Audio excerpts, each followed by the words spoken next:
as possible. That's one of the keys to this, which we might well see from this next rider, who is somewhat experienced at this particular talent.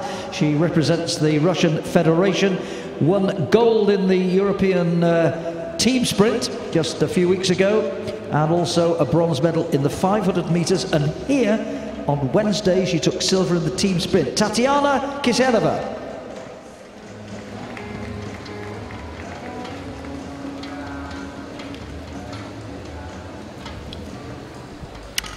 So still the only sub-12 second qualification time so far stands to Danielle Kahn of Great Britain, 11.532.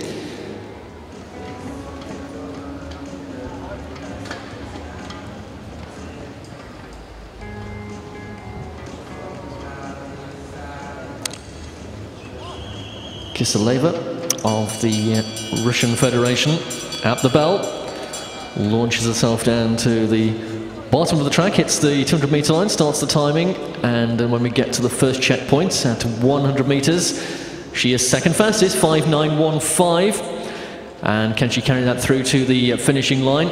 Yes, she can. Still second fastest, 11.980, a second sub-12 second ride of this qualification round for the rider from the Russian Federation, Tatiana Kiseleva.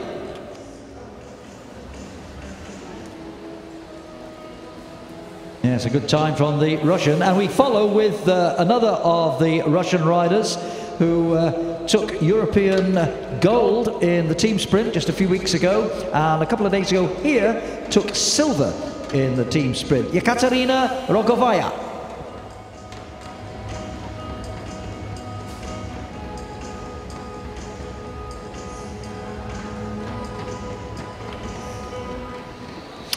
Well, Rogovaya is Kiseleva's partner in that women's team sprint, who took the silver medal on our first day of competition here.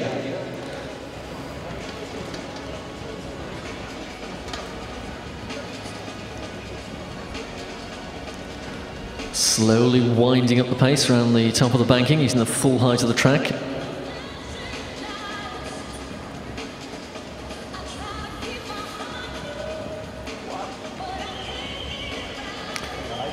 She'll get the bell this time. Now we saw Kiseleva post 11.980. If she's inside the 5 second mark for the first 100 meters, inside the 6 second mark, which she is just outside that, 6.266. So this is looking to be slightly slower than the preceding rider. Yes, indeed it was, only fifth fastest, 12.633 for the rider from the Russian Federation, Ekaterina Rogovaya.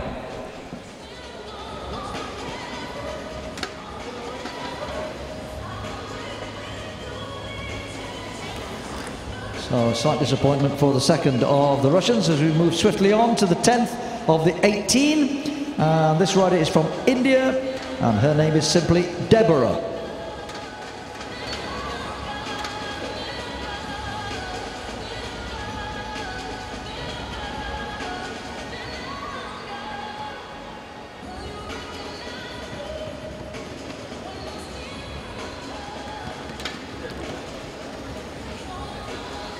Well, the Indian team bringing lots of riders to these junior championships, competed in every discipline thus far, and Deborah will be trying to make her mark here in the sprint qualification round. Remember, the top 6 riders from this classification proceed directly to the next round of the competition, and the others will ride off to make up a round of 12 for the next round of sprint action here in this women's junior sprint competition. So Deborah of India at the line now, clock is running, approaching the 100 meter point in 6.228, and as she comes through to the line, we'll stop the clock.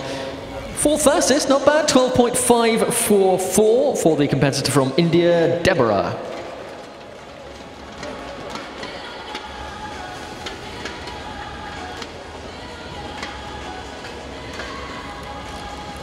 Swiftly on to rider number 11 of the 18 from Korea. Won bronze in the team sprint on Wednesday, Yeonhee Yang.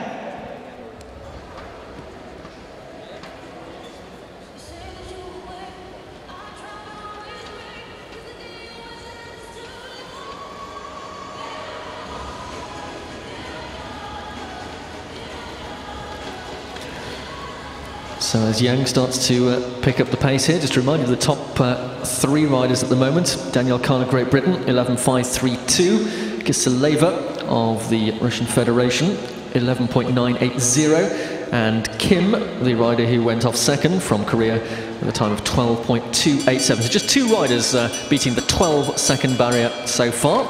Still plenty of heats to go, of course, as Yang of Korea starts the clock running. And get the first check at 100 meters, and she's second fastest, 5.913. This is looking good for the rider from Korea, Yeonhee Yang, and she stops the clock. It's still second fastest, and our third sub-12 second time of this qualification round, 11.966. So 3 riders now inside that 12-second mark as we move on to the 12th of our 18. And the first of the Australians in this particular discipline took gold a couple of days ago in the team sprint, and yesterday took a bronze in the 500-meter time trial. Tian Beckett. Yes, the Australians certainly had a great junior championship so far, with a hatful of medals on day 1. And now fielding the first rider here. First of 2 riders who'll take the start in this women's sprint qualification round. Tian Beckett, wearing race number 99.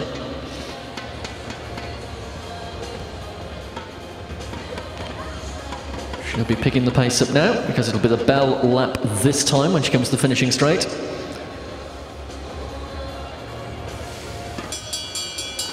Winding that gear and dropping down the track to hit that 200-meter line right at the bottom.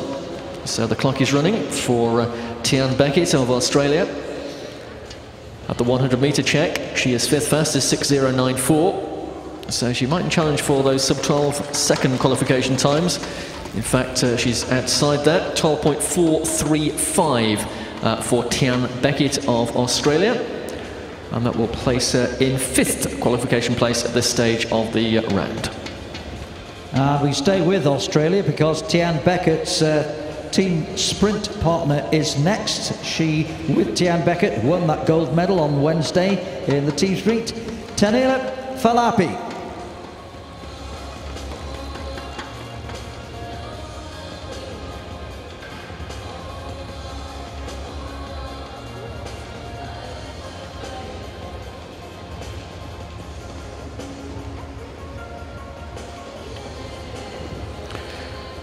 So the second Australian rider to take on the challenge of the women's sprint is the qualification round, of course. Top 6, fastest 6 will go straight through to the next round. The others will contest 2-up matches to decide the other riders. The other 6 riders will progress to the round of 12, which is the next stage of this competition.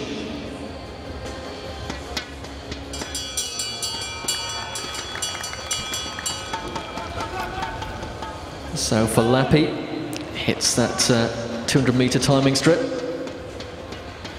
and at the 200-meter line, the 100-meter line I should say, 5.841. That's a good time. She's second fastest, and can she carry it through to the finish? Yes, she can, 11.872. So the faster of the 2 Australians is Tanila Falapi with a time of 11.872. So we have yet another sub-12. We've now had 4 rides under 12 seconds for this flying 200 meters, and we have another 5 riders to go. The next of whom is the rider from Belgium, Catherine Vernimont.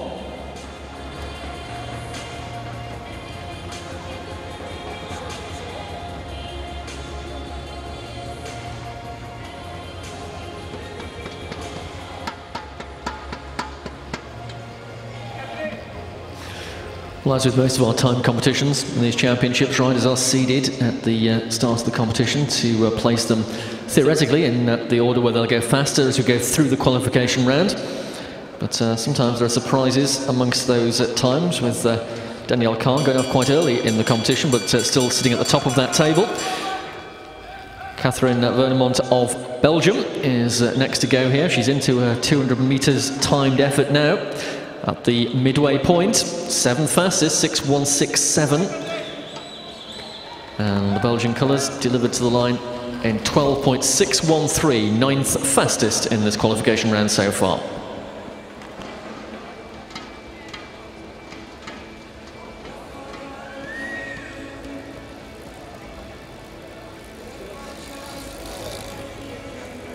So swiftly on, as ever, in this particular discipline, as we move on to the rider from Germany, who won a silver medal in the 500 metres European Championships just last month, and also a bronze in this discipline, the sprint. Doreen Heinze.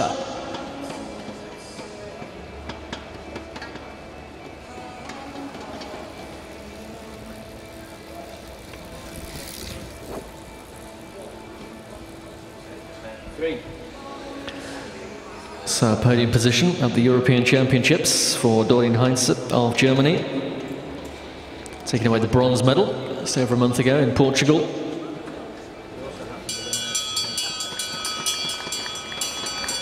Winding it up, those distinctive pink socks, making it interesting sight as she pedals hard down the back straight.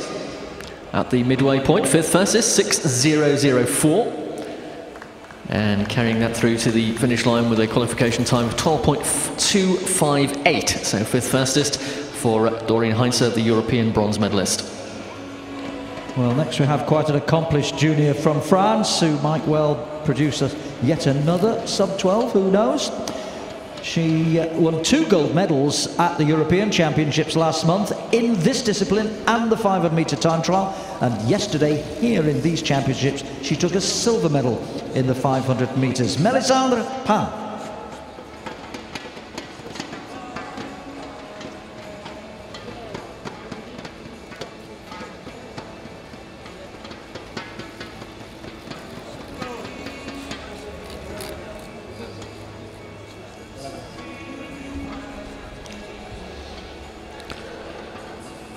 So just 3 competitors remaining here, of which Pan is the first of them. Still at fastest time, standing for Great Britain's Danielle Kahn, 11.532, so she's certainly secured a place in the next round without further competition being necessary. Let's see if Melisandre Pan, the gold medalist from the European Championships, can do a similar thing. She is 3rd fastest, 5.899 at the 100 metre point, and at the finish line she maintains that position, 12.018 for Melisandre Pan of France.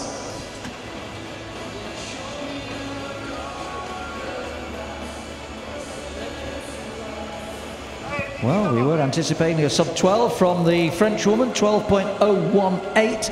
So in 5th place with 2 more to go. Will she qualify in the top 6? That's important now as we move on to the penultimate rider, the 17th of the 18. The rider from Belgium who took silver in the sprint championship in the Euros just last month, and yesterday finished 6th in the 500 metre time trial. Nicky de Grandella.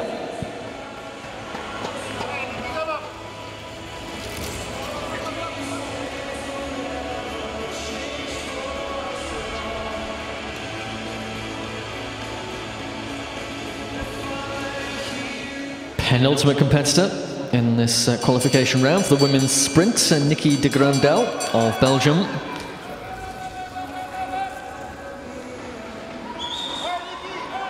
Wavering from the line a little bit as she goes down the back straight. That might impact upon her time. Only 6th fastest, 5.940. And she brings it home in a time of 12.097, maintaining that 6th spot. So just on the cusp of going straight through to the next round.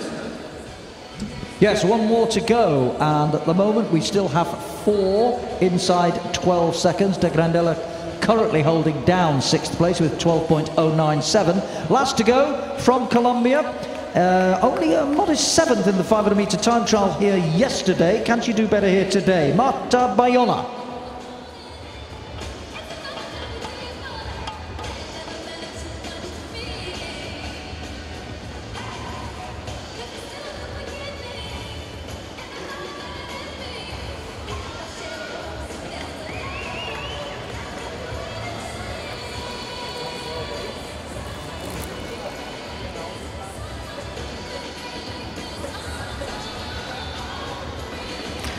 So Bayona of Colombia, just inside a lap until she hears the bell. Time to beat, well posted by Danielle Kahn. It stood ever since that initial heat, 11.532. Swooping down the track, hitting that 200 metre line. Colombian rider. The first indication of her form is the 100 meters at only 6 fastest, 5:9.17. And coming through to the line, stopping the clock as the final rider to complete this qualification round in 12.065, 6th fastest. So just to very quickly wrap that up as we move swiftly on. We haven't got much time between these first two events here this morning. Fastest then, Daniel Calm with that 11.532, Falapi 11.872, Zhang 11.966, and Kiseleva 11.980. Those are the sub-12s, but two more 12.0s bringing up the top 6. Melisandre Pain and Marta Bayona. Those are the top 6 who go straight through to the 1/8 finals. That's the round before the quarters, if you like. The other riders, all the other 12 riders, we'll see a little bit later on in straight 2-up sprints, the winners of which, 6 winners of course, will join those 6 automatic qualifiers to give us 12 riders in that first round proper of match sprinting. Right, we've just got time to draw breath before we move on to the next event, the first of 6 disciplines in the men's Omnium. So what better to do than go down to the track centre and rejoin Kat? Thanks very much, Mike. Yeah, great riding there by the ladies in the women's sprint, but we've got tons more races to get on with this morning. The first of which after that is going to be the men's Omnium, the flying lap, the first of 6. So for those that don't know, the Omnium's a wee bit like the decathlon or the heptathlon in cycling. There's lots of disciplines. This morning we've got the flying lap and also the points race. But to tell you a wee bit more about this fantastic race, watch this, BT.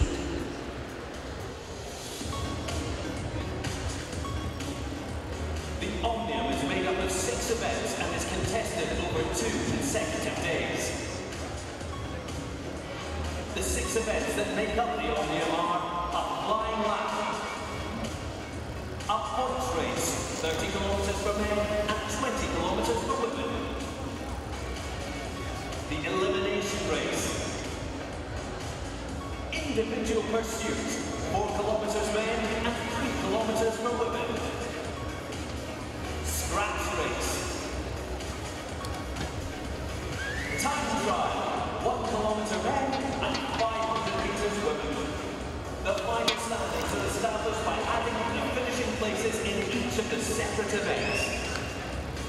The winner of the Omnium is the rider who has the lowest overall total. Well, I hope that makes it all clear. Well, we have the first rider of 24 entered for the Omnium already on the track. A flying lap, a little bit longer than you've just seen the women doing. This is the rider from Uzbekistan, Yuri Shomakdaharmadov.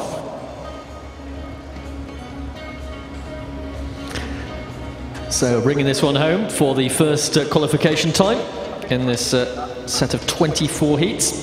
Yuri Shomakdaharmadov of Uzbekistan completing the time in 15.212.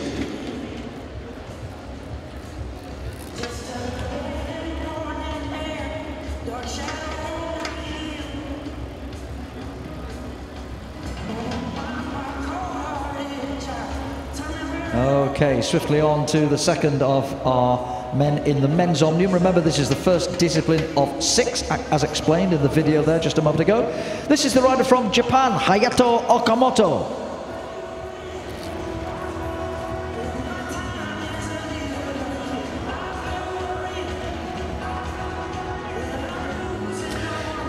So as we noted at the top of this event, it's just 50 metres longer than the time trial qualification round you saw for the women's sprint qualifier at the start of our programme of racing today. This, of course, is a discipline in itself within the Omnium. So it's the first set of results here that go towards that overall addition of the placings. And it is Okamoto of Japan who posts a time of 14.093, so he goes fastest after the first 2 riders.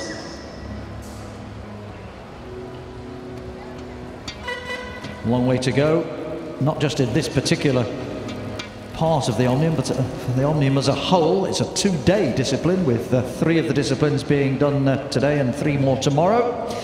On the track now for Malaysia, we have Muhammad Rusli.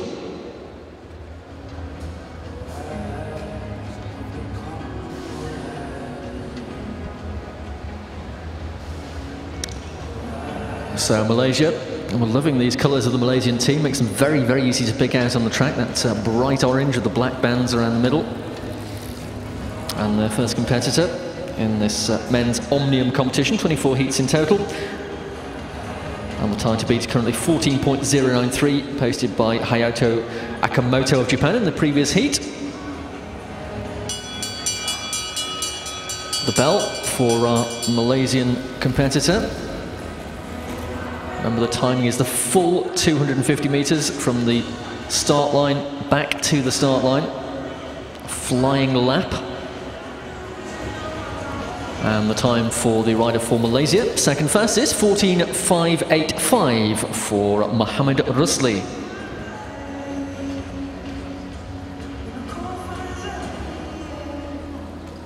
Certainly on to the fourth rider as they all attempt to get round this brand new velodrome as fast as they possibly can.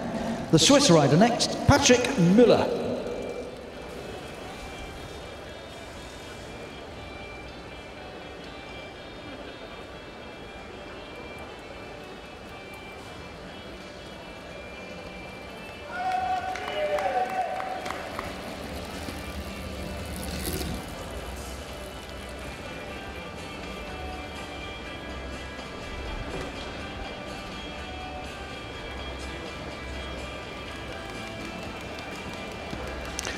So just a reminder of the scoring system in this Omnium. The fastest rider here will get 1 point, second fastest 2, and so on, right down the classification until the 24th rider, who gets 24 points. And at the end of all of the Omnium disciplines, as we listed in our introductory video, it's the addition of those placings. The rider with the lowest aggregate of placings is the Omnium winner, and the time for the rider from Switzerland, Patrick Müller, is 14.158, second fastest at this stage of the flying lap competition. Well, just to put these times into perspective, I was just looking back in my records to the times done at the Olympic velodrome at London 2012, when Britain's Ed Clancy got the bronze medal in this particular discipline, the Omnium. He won the flying lap, this part of the Omnium, and Ed Clancy's time in London last year, 12.556. That's perhaps a time for you to bear in mind as you're watching these riders here. Next on the track is the Irish rider, Thomas Fallon. Indeed, Mike, it's worth reflecting. Of course, Ed Clancy, a former junior champion himself, before moving on to the senior ranks and, of course, taking world and Olympic titles. So this really is, as we've been saying all through the event, the introduction of these riders to the next level and our future Olympic champions on the track for you here in Glasgow this week. Thomas Fallon, I hope to be one of those for the nation of Ireland. Fifth rider to go in this men's flying lap, and his time is 14.515, a respectable third spot for Thomas Fallon for Ireland. Still looking for our first sub-14 though. I'm sure we'll see one before we get through all these. Remember, these are juniors, whereas Ed Clancy is a highly experienced senior rider, as we well know. The sixth rider to go is from Germany, and his name is Mark Jurczyk.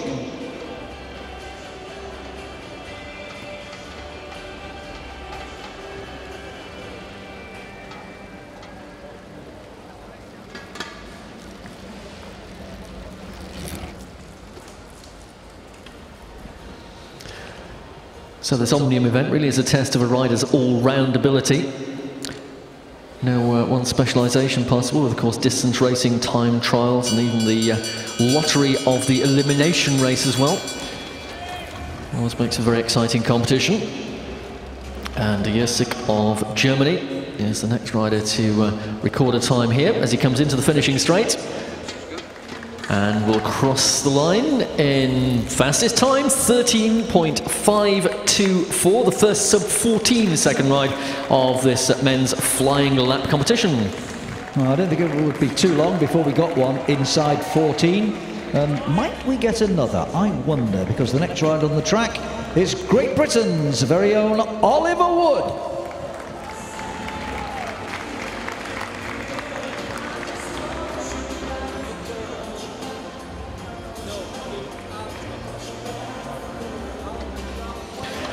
So Ollie Wood of Great Britain,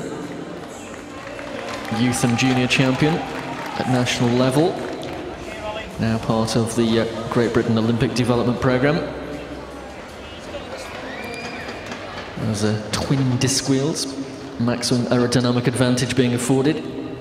Even though this is only a flying lap, how fast you can slice through the air here in the Sir Chris Hoy Velodrome, the more advantageous it will be. At the bell, Ollie Wood starts his timed run for 250 metres of the track. Time to beat 13.524. Here comes Oliver Wood of Great Britain, stopping the clock in... Oh, well, we'll just wait for confirmation of that one. Clock didn't stop on the board, neither on our computer, so just bear with us for a moment whilst we get confirmation of the time of Oliver Wood of Great Britain. Well, we have got confirmation. He's second fastest, the time 13.878 for Oliver Wood of Great Britain. Meantime, the first of our tweets. I hope we'll get a few during the day. Keep them brief, keep them clean. The news from JTC 2013 just gets better. Danny Kahn, fastest in qualifying for the women's sprint this morning. Indeed, massive good luck from Marc Fournier. Jordan is in right.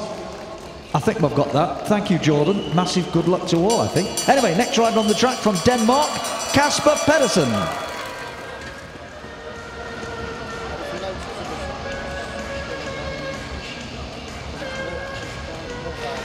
So Kasper Pedersen of Denmark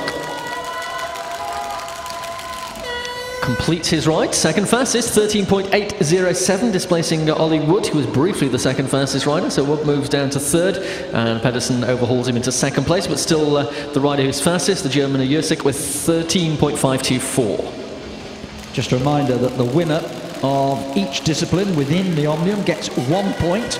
The second place gets 2, and so on. If you're 10th, you get 10 points. At the end of all the 6 disciplines over 2 days, it's the rider who has accumulated the fewest points who will be declared the winner. If you win all 6 events, unlikely, but if you were to do that, you'd finish up with only 6 points and you'd easily be the winner.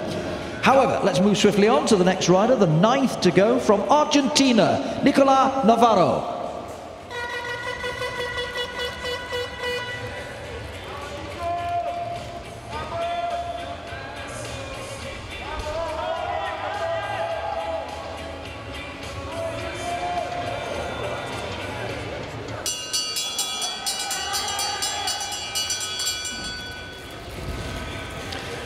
So Navarro of Argentina, well into his flying lap, and he looks as though he's flying as well. This is a good pace from the Argentinian.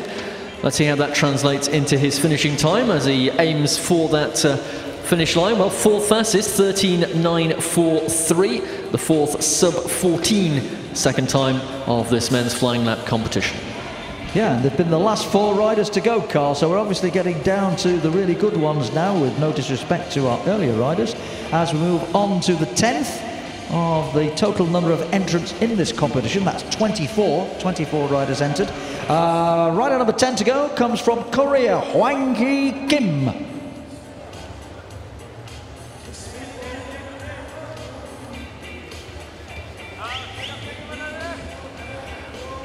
Our big screen showing you the close-up detail of the riders as they begin to wind up the pace here for this 1-lap flying time trial. First element of the Omnium competition here. To be contested over 2 days, it's perhaps a tall order to expect riders to ride 6 individual disciplines in 1 day, so it's spread across 2 days of competition here. Got point race and the elimination race later on today. But in the meantime, focusing very much on the time of the rider from Korea, Kim, as he comes round to complete his 250 metres of effort for this flying lap. And his time is 7 fastest, 14.492.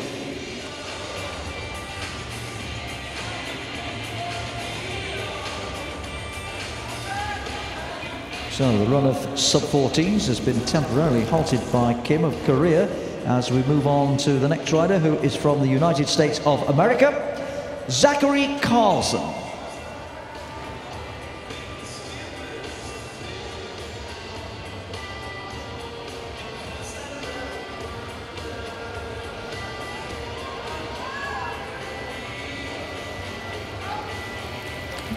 tall figure of Zachary Carson. Just look at the length of the seat pin on that machine.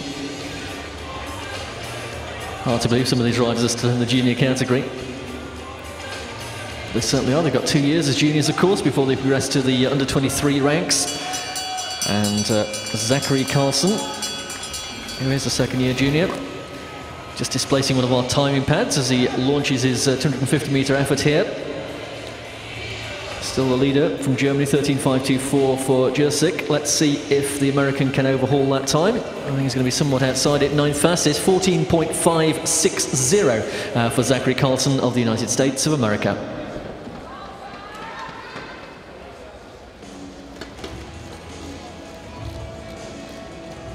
So the lead still with Mark Jurke of Germany, who went a little earlier, produced the first of the sub-14s. Next we have the rider from Australia. Australia having a very good championship here so far. This is Jack Edwards.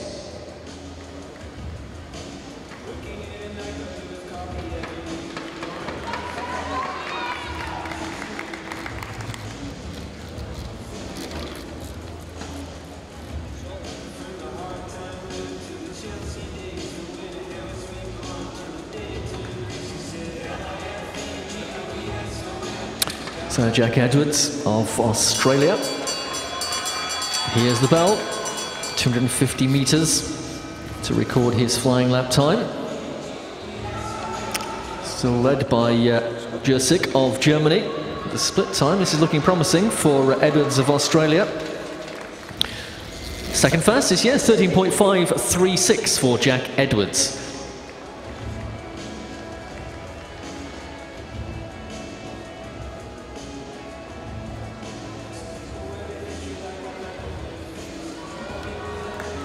Very good ride from the Australian there. And next we move to South Africa for the 13th rider to go. This is Shamig Sally.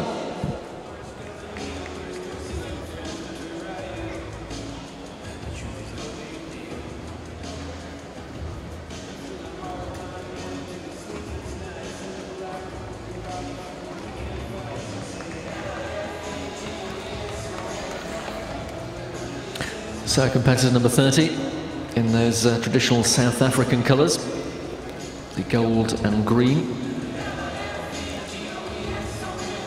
It's heat 13 of the 24 that make up this first element of the men's Omnium competition. I'll progress onto the point race a little later.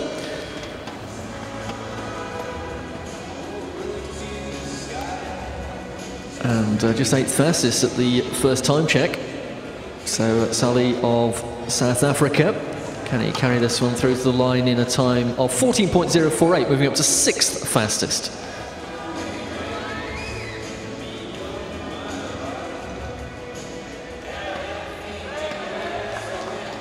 Right, we're going down under once again for the next rider from New Zealand, Regan Goff.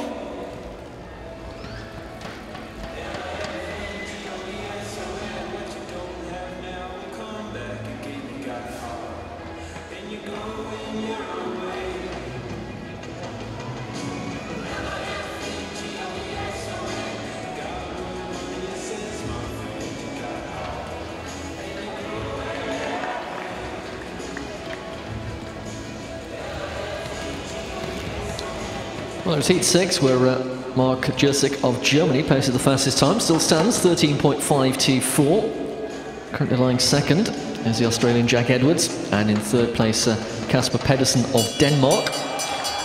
As the Kiwi here, Regan Goff, starts to complete his 250-metre flying lap halfway around the track. 5th fastest at the checkpoint, and as he comes towards the finishing line, the time posted by Regan Goff will be 13.854, 4th fastest at this stage of the competition.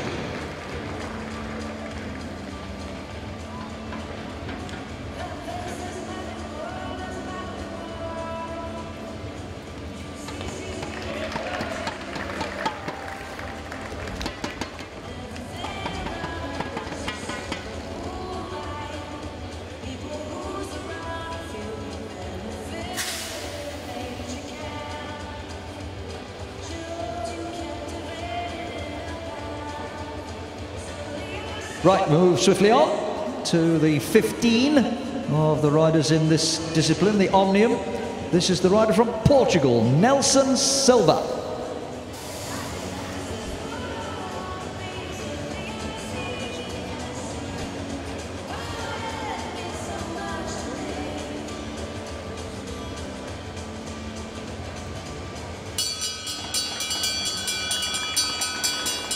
So we've had 6 sub-14 second rides thus far. Let's see if Nelson Silva can add to that tally. Flying off the final corner. Looking good. And the time, oh, just outside, 14.001. Agonisingly close for Nelson Silva, the rider there competing for Portugal. 15 riders gone, still 9 more to go. Next we have a rider from the Czech Republic, Nikola Pietrula.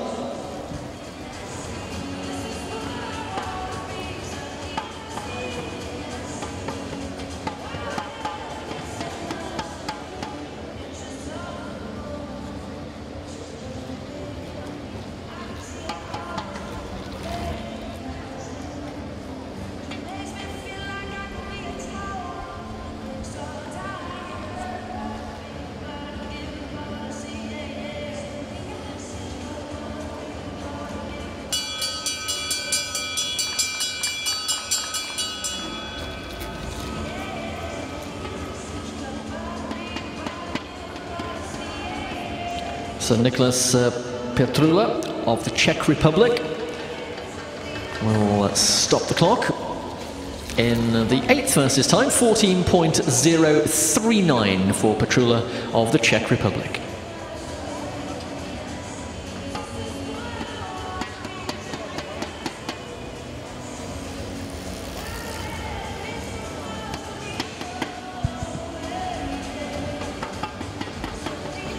So moving ever swiftly on.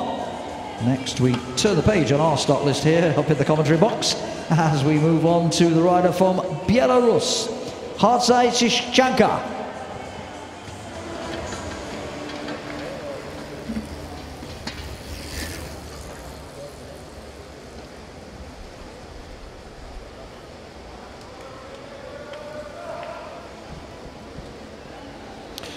So the nation of Belarus, hosts of the World Senior Track Championships earlier this year.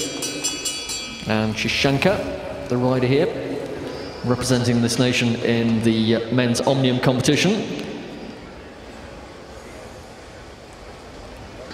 Into the final run to the line for Shishanka of Belarus. 8th fastest time, 14.015.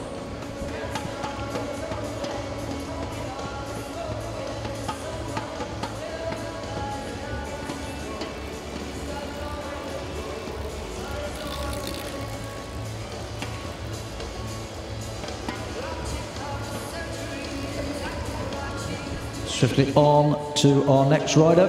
This time it's the rider from France who took bronze medal in this particular discipline in the Europeans just last month, Jordan Levasseur.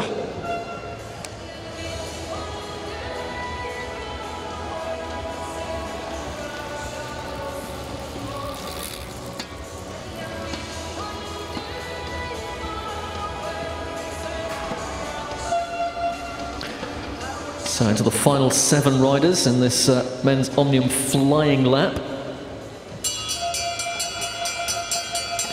Jordan Levasseur of France.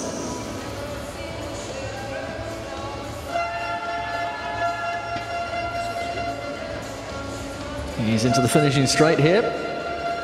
And he will stop the clock in 3rd fastest time, 13.707 for the European bronze medalist in the Omnium, Jordan Levasseur of France. Good ride from the young Frenchman there. As we go from France now, across the Atlantic, as it were, to Canada for the 19th of the 24 in this discipline. The Canadian here is Eric Johnston.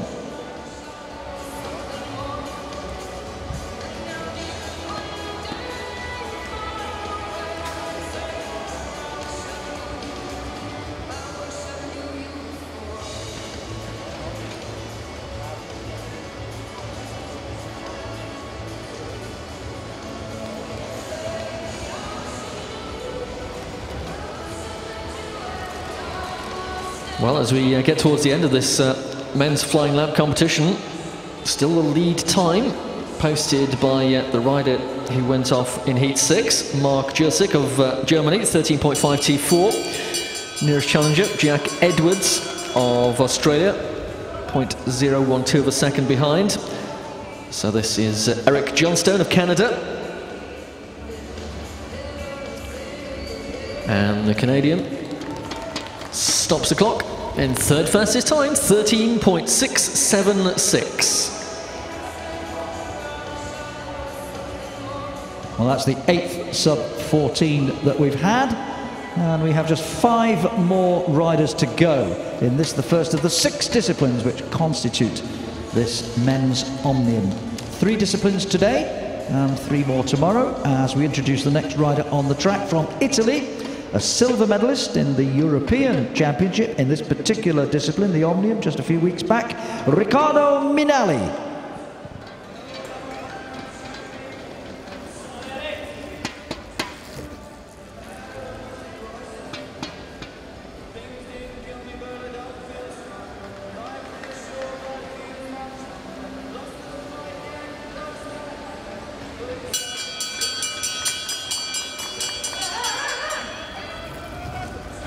So tensing those elbows, keeping the arms really straight, gripping those bars, and turning that gear for all he's worth to try and record the best possible time. This flying lap is Minali of Italy, and that's not bad. 5th fastest, 13.724 for Riccardo Minali of Italy.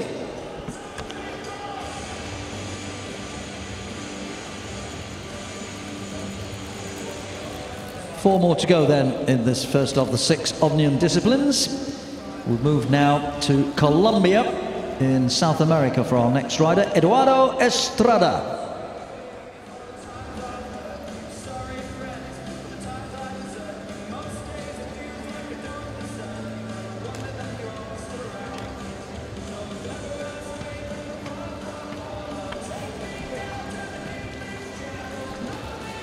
So Colombia, he'll be the host of the 2014 Senior World Championships. And Eduardo Estrada is the representative here in the men's Omnium.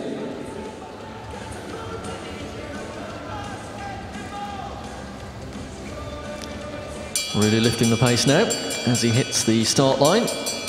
And the clock ticking for his 250-metre flying lap. All over the machine here, getting maximum effort out of it as he comes under the scoreboard. Let's see how that translates as far as his finishing time is concerned. It's going to be just outside the top 10, 11th place, 14.002 for Eduardo Estrada of Colombia. Well, we had a 14.001 earlier, now a 14.002. So that's tight, isn't it? 1,000th of a second separating 2 of our riders as we have 3 to go now. The next rider, the 22nd of the 24, is the man who took gold in the Omnium in the European Championships just a few weeks ago. So expect something good from this fella. He comes from Belgium and he goes by the name of Lindsay de Wilde.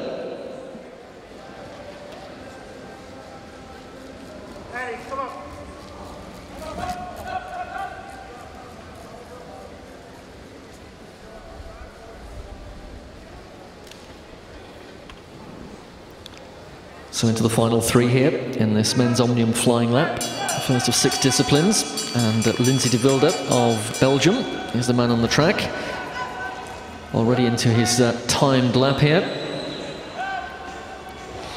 Can anyone displace the current leader, Mark Jurczyk of Germany? 13.524 is the time to aim for.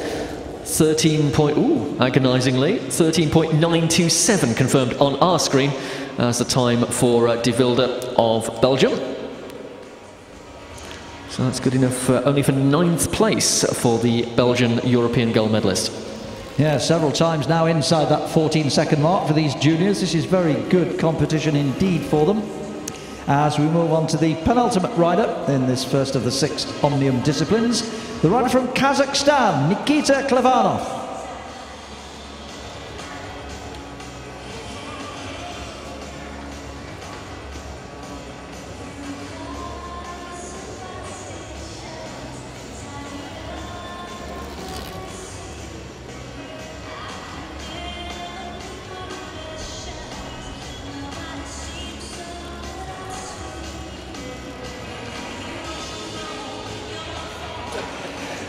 So the penultimate rider here, Klevanov of Kazakhstan. Those distinctive light blue and yellow colours of the Kazakh national team. Off the final bend and heading for the finish line. 13th fastest, 14.008 for Nikita Klevanov of Kazakhstan. Well, we've had quite a host of rides just outside that 14-second mark, haven't we? There's another as we move on to the last of the 24 entrants. Just remember that some of the riders you're watching here in this discipline, this might not be their speciality as far as the Omnium is concerned. They might be the endurance riders more, perhaps, who are better at the pursuits. The whole point is to be consistent over the 6 different disciplines. So very early days yet. As we introduce the last of the 24 riders to go, from the Russian Federation, Dmitry Strakov.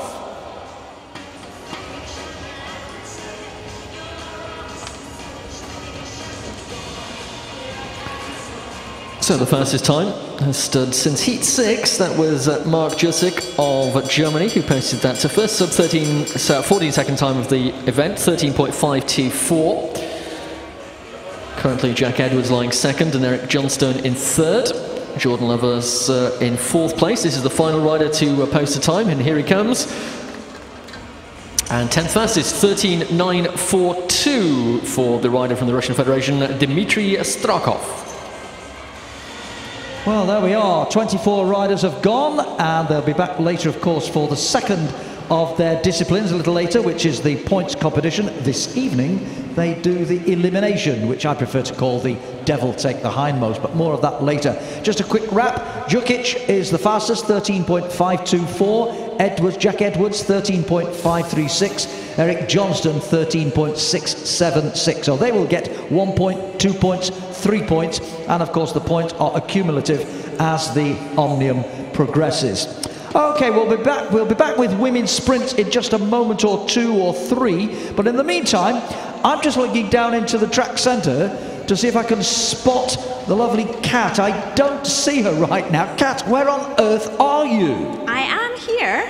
You should be able to see me shortly, because, as I said, I do get everywhere. I get behind the scenes, and I also get underneath them, because in fact I'm underneath the track currently. It's pretty awesome to be down here. I'm around about underneath corner 1, and we can have a wee look at the framing and the structure that's holding up the velodrome, which is made from Siberian wood, which is very important wood, special wood used in velodromes because of its durability.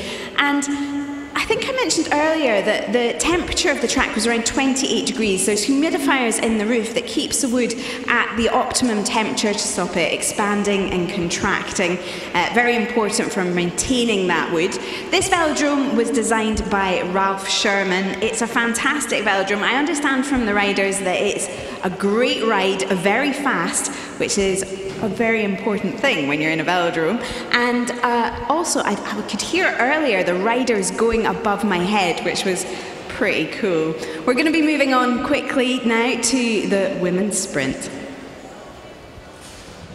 Thanks very much indeed, Kat. So we're seeing the track there on the big screen from a somewhat different perspective. Hope you appreciated that. Something we don't get to see too often, the underside of the track. And Kat will be, well, we'll be letting her out into the general atmosphere of the velodrome here very shortly.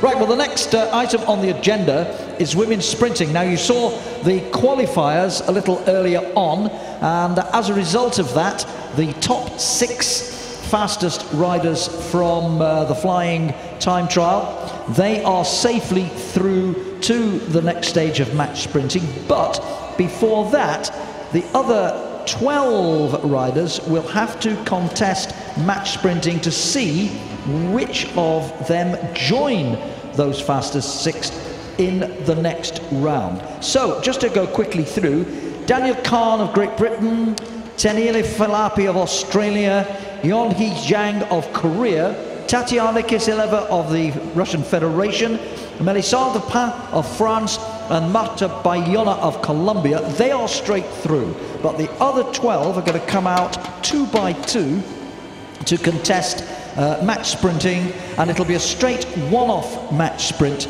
between each of the two riders, and the winners of these next 6 heats will join those 6 names I've already mentioned. A one-off sprint, 3 laps of the track to decide who goes through. Introducing to you then, on the track, on the inside for Belgium, Niki de Grandelle, and on her outside for the United States of America, Shannon Bhatia.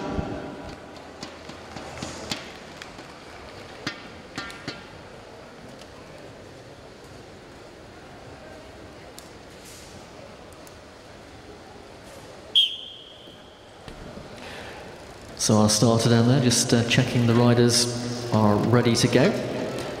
And it's the Belgian who leads this one away. Rider who draws the inside position is obliged to lead away from the line, unless her opponent elects to go round him. She is at liberty to do so. It's popular wisdom is that the lead position is not necessarily the one you want, because you then have to spend the time looking over your shoulder, as de Grandelle is doing at the moment, just trying to preempt when the move might come from your opponent. So it's a very tactical battle for the first lap or so, and indeed it can continue all the way to the line. Riders can come to a complete standstill on a maximum of 2 occasions. They are timed, they can't spend no longer than 30 seconds in a standstill manoeuvre. That's very difficult to hold that position. Of course, the legs really do start burning when you try to hold the bike just literally on the pedals, and using the single gear just to keep the bike motionless if they do come to a standstill. So that's always intriguing to watch when that happens.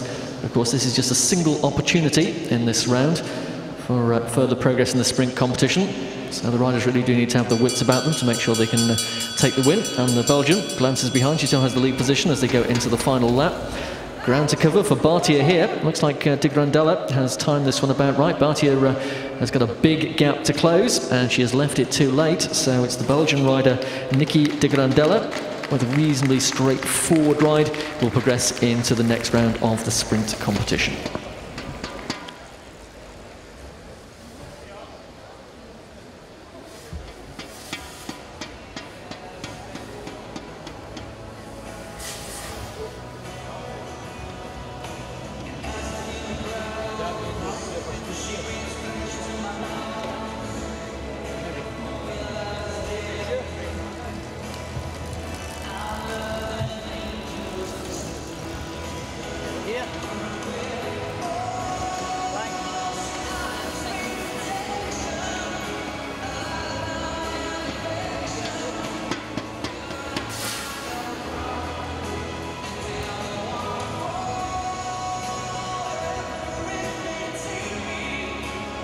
Okay, on to the second of our match sprints here. Following de Grandelle's win, she joins the top 6 who I named a little earlier. These riders are fighting to join them as well. On the inside for Germany, Doreen Heinze, and on her outside for South Africa, it's Odette van Deventer.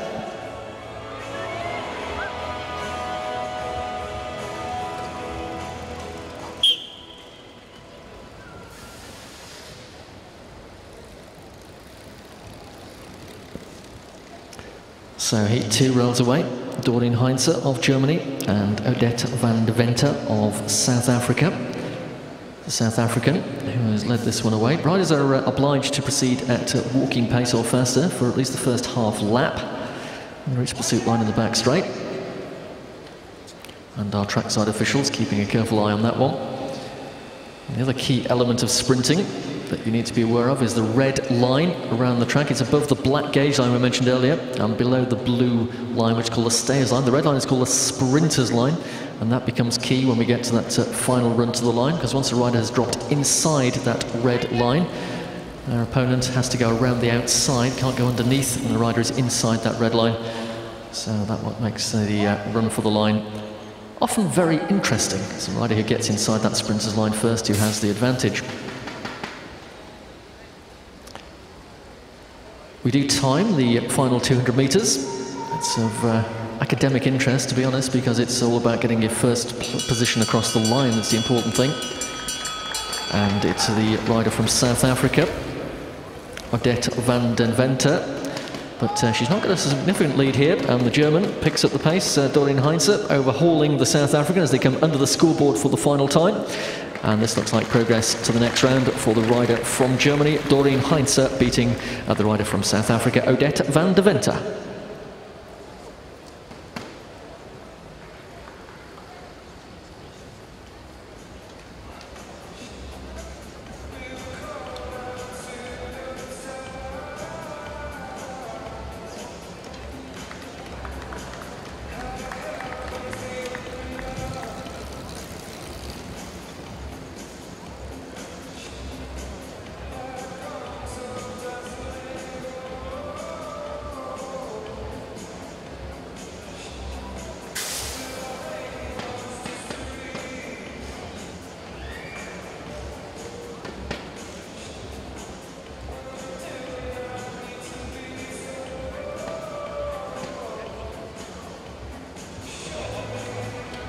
On to the third of these match sprints, the first match sprinting we've seen in these championships, and way down on the bottom of the track we have the Korean rider Soo-Jin Kim, and some distance away from her up the track on the start line for the United States of America, Nadia Latsko.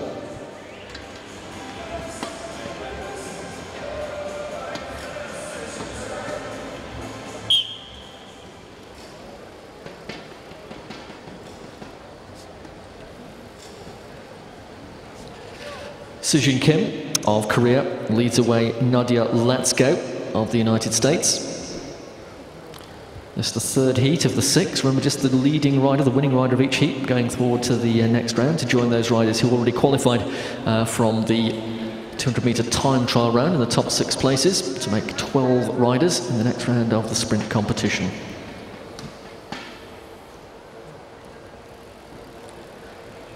Measured start by these two.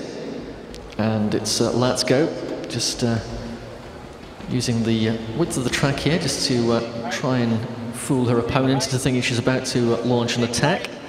Keeps moving up the track, then dropping back onto the wheel. Take a higher position as they go down the back straight. The leading rider here, Kim, leading her opponent up the track. Now this is a good moment to launch a move for the line with the height of the banking to your advantage, and gentle increase in pace there from Kim is responded to by Latsko, but Latsko has a gap to close here. A couple of bike lengths deficit for the American, as the Korean rider still has the advantage under the scoreboard for the final time. Can Latsko make the move around the outside? She's left it very late. In fact, she's left it too late, because Soo-Jin Kim of Korea is the winner of the third heat in this second round of the women's sprint competition.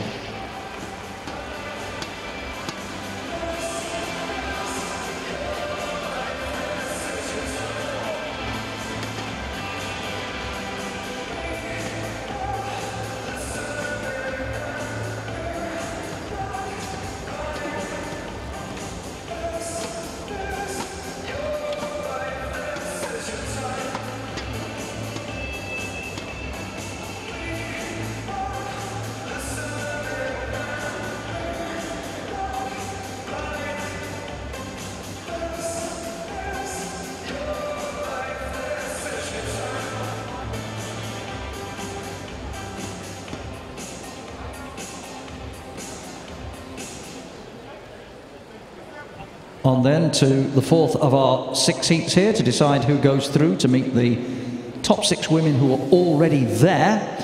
On the inside for Australia, already a gold medalist in these Junior World Championships here this week, Tian Beckett. And on her outside for Chinese Taipei, Yu Hung.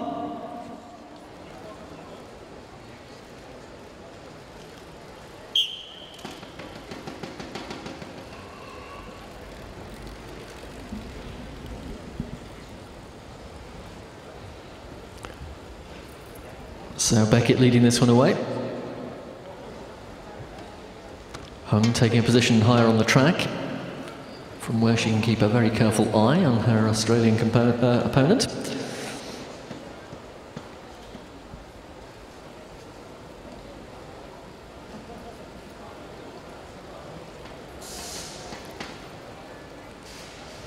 So as I pointed up earlier, the disadvantage being at the front is that you have to keep looking behind you, as you can see Tian Beckett doing at the moment. See what's about to happen. Try and preempt any moves. And Hung, who has been hanging back for the first opening lap, now starting to move a little further forward. Draws level at the back wheel of her opponent and the scoreboard. It's 1 lap to go this time.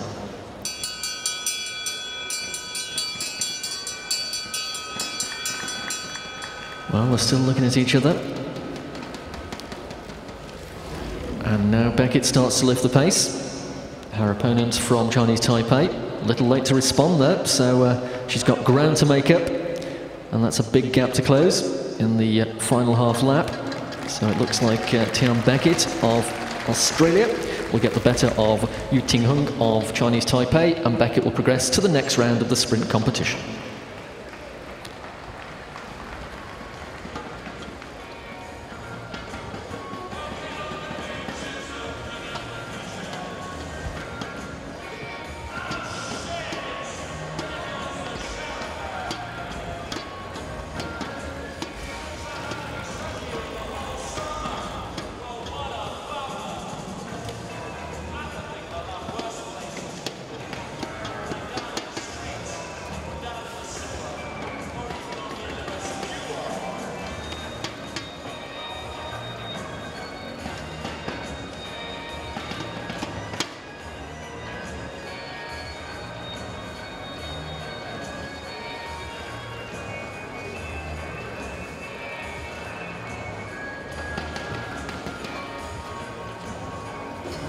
So to the 5th of these 6 match sprints.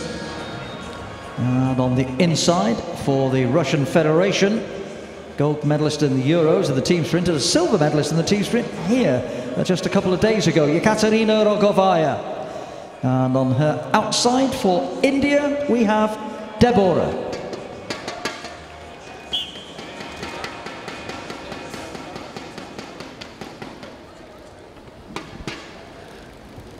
Well, you note from our on-screen graphics, Deborah, but we're reliably informed that Indian culture, they have just one name in those circumstances, hence why we're referring to the rider as Deborah. We do hope that's correct. And they're heading to the top of the track now. Remember, they have to complete the first half lap at walking pace or better. That's why our trackside commissaire is strolling along the bottom of the track just to make sure they continue that forward momentum beyond the pursuit line in the back straight. Fortunately, our view slightly obscured here from the commentary box by the big screen. However, the big screen showing you the action close up, and Deborah maintaining that second position, desperately trying not to go to the front. That's why they're going very slow. They need to pick up that pace as they go into the banking, because of course you need to keep forward motion to avoid sliding down, ending up in a heap at the bottom. We've seen that happen in numerous sprint competitions, even at the senior level. So riders successfully negotiated that banking at the far end of the track under our scoreboard, and continue at the same pace.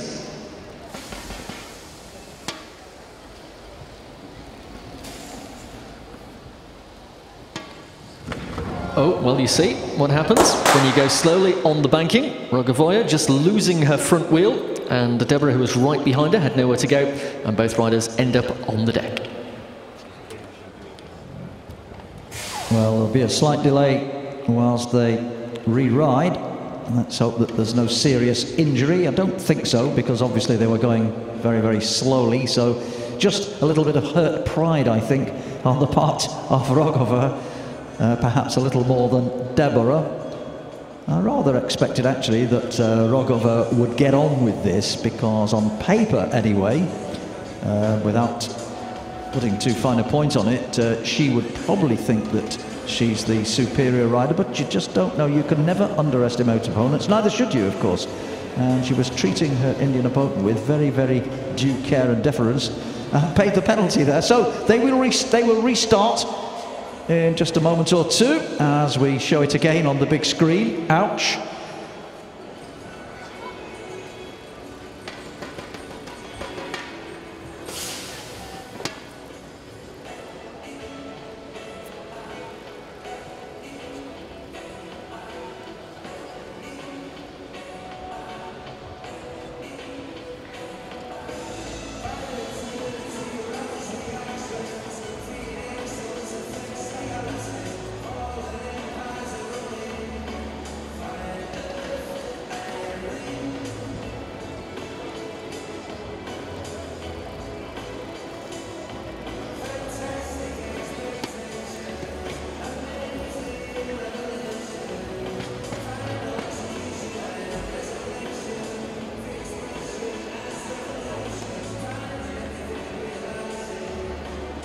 So here they come to the line once again. No damage done to either riders or bikes, it would appear, which is nice.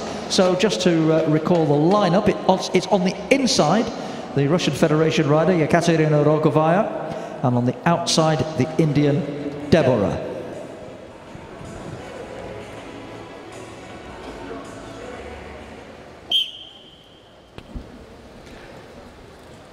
Well, the riders starting away from the line again. I imagine they'll increment the speed just a little bit this time to avoid a similar fate. As Mike was intimating a few moments ago, on the form shown thus far in the competition, you'd expect the rider from the Russian Federation to perhaps be able to outpace her Indian opponent, but you never know. And she's certainly, again, taking a very tentative approach, keeping a very careful eye on Deborah. The darker colours of the Indian rider in the second place at the moment. That's predominantly dark black outfit with the band down the back, identifying the Indian riders, whereas the Russian Federation rider, the brighter white and red colours. And they certainly have picked up the speed this time round. Question is, though, who will make the first move to launch the sprint to the finish line? Place in the next round at stake here. The loser will exit the sprint competition at this juncture, so hence the caution being exercised by the rider from the Russian Federation, Rogovaya, craning her neck. Meanwhile, Deborah just sitting there, matching her pedal stroke for pedal stroke. Now the Indian rider starts to lift the pace and begins to draw level. Russian out of the saddle to increase her pace as well. This is quite close, but work to do for Deborah, who of course is obliged to go around the outside of her opponent as she comes to the line, but she's going to do it. Well, look at that. A well-timed move to the line and a very intelligently ridden sprint by the rider from India, taking the victory ahead of Rogovaya of the Russian Federation. So Deborah of India will progress to the next round of the sprint.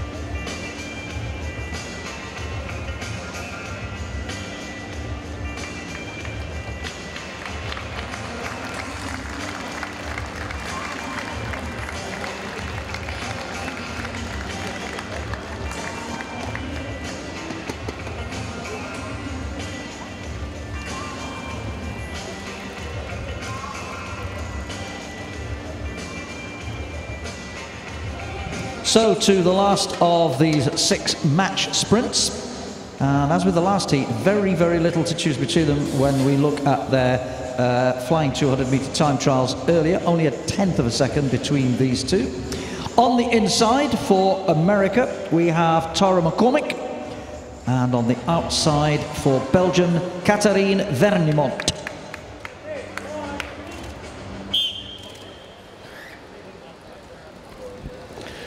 The riders draw for their starting position on the line. As we mentioned, the obligation for the lead rider to lead away and complete the first half lap at the front, unless her opponent elects to go around her. And that, hence the reason for drawing for the initial starting position. When we get to match sprinting a little later, when it's the best of 3, they will then exchange those positions for the next match, and so on through the competition. So the riders in the final heat of this qualification round for the next round of this women's sprint competition. Already de Grendella of Belgium, Heinze of Germany, Kim of Korea, Beckett of Australia, and Deborah of India through to that next round, along of course with the 6 fastest riders from the initial qualification stage that began this morning's competition. And McCormick and Vernimont, the final 2 riders here to vie for that 1 remaining place. Canadian takes up the lead. Belgian slots onto her wheel. 1 lap to go.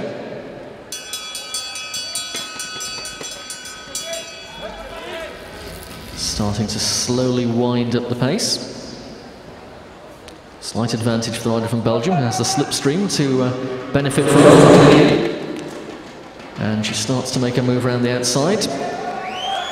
And will she deliver it up the line? Yes, she will. So that was a very intelligently ridden sprint by Tara McCormack. But Catherine Vernemont of Belgium benefiting and coming around the outside to take the victory and secure the final place in the next round of the sprint competition. So quickly to wrap that up then, we now have 12 riders remaining in the competition. It'll be match sprinting when we see them later. Khan of Great Britain, Fanapi of Australia, Zhang of Korea, Kiseleva of Russia, Pan of France, Bayona of Colombia, De Grandella of Belgium, Heinze of Germany, Kim of Korea, Beckett of Australia, Deborah of India, and Vernemont of Belgium. Those are the 12 who we will see in match sprinting later on in the next round of the women's sprint.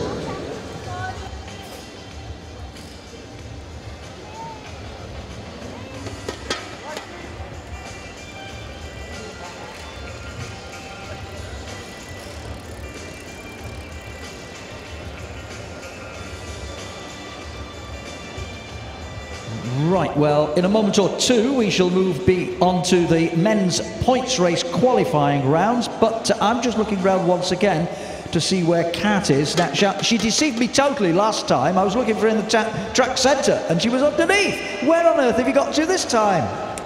I am hiding from you again. This time I'm actually up in the roof, right in the rafters. Can wave down to you guys down there.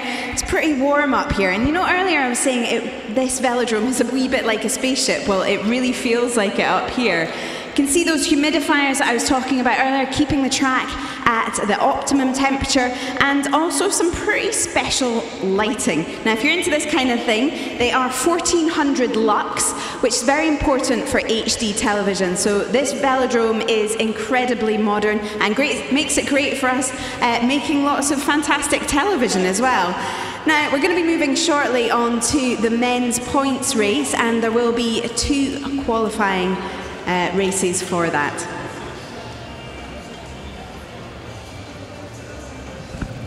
Thanks, Kat. She's getting around, this lady, isn't she? I wonder where she'll be turning up next. Maybe on a bike on the track with a helmet. She's joining the racing.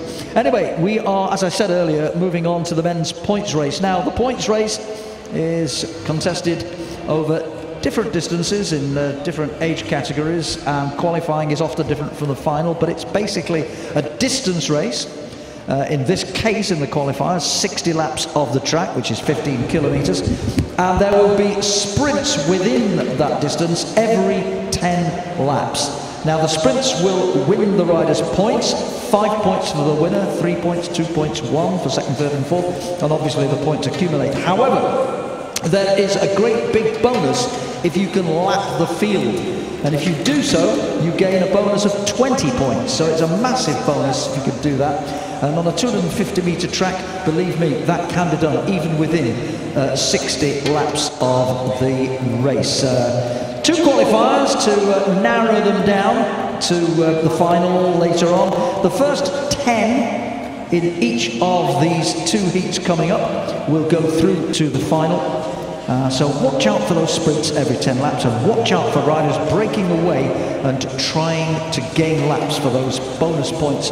20-point bonus for making a lap gain. Of course, if you were to be lapped by the peloton, if you've gone off the back, then you will find yourself at minus 20 points.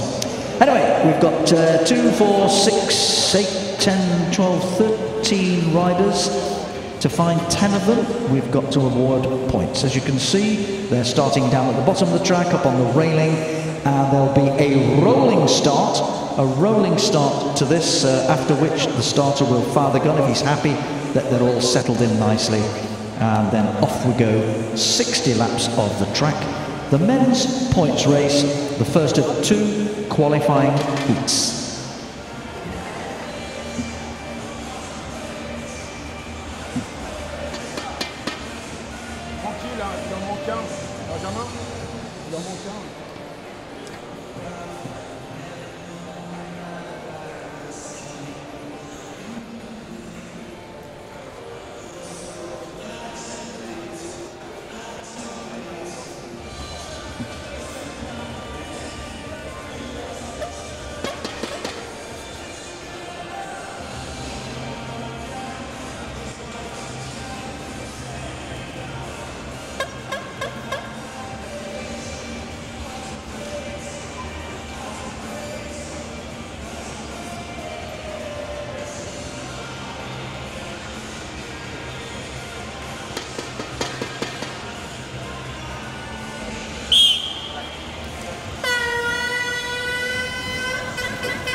So the points race rolls away. The first qualification heat of 2. 10 riders to progress to the final, which will be run off this evening.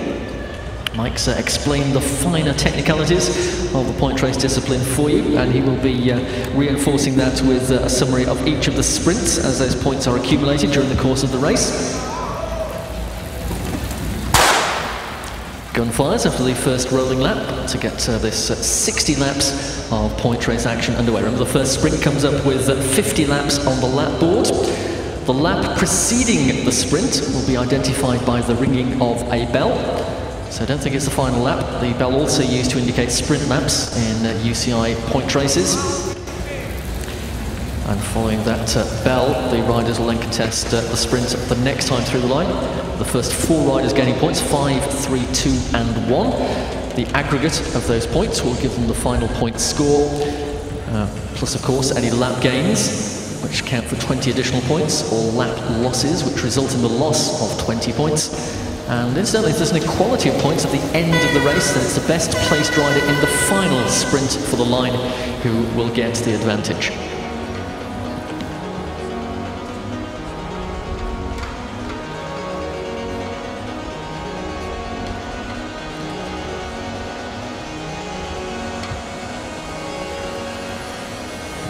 So we have both European silver and gold medalists in this discipline, in this heat. Number 77, Pavel Shurshin of Russia, he took the gold in the Europeans point race, and Said Litza of Italy, who was the silver medalist, he was race number 65.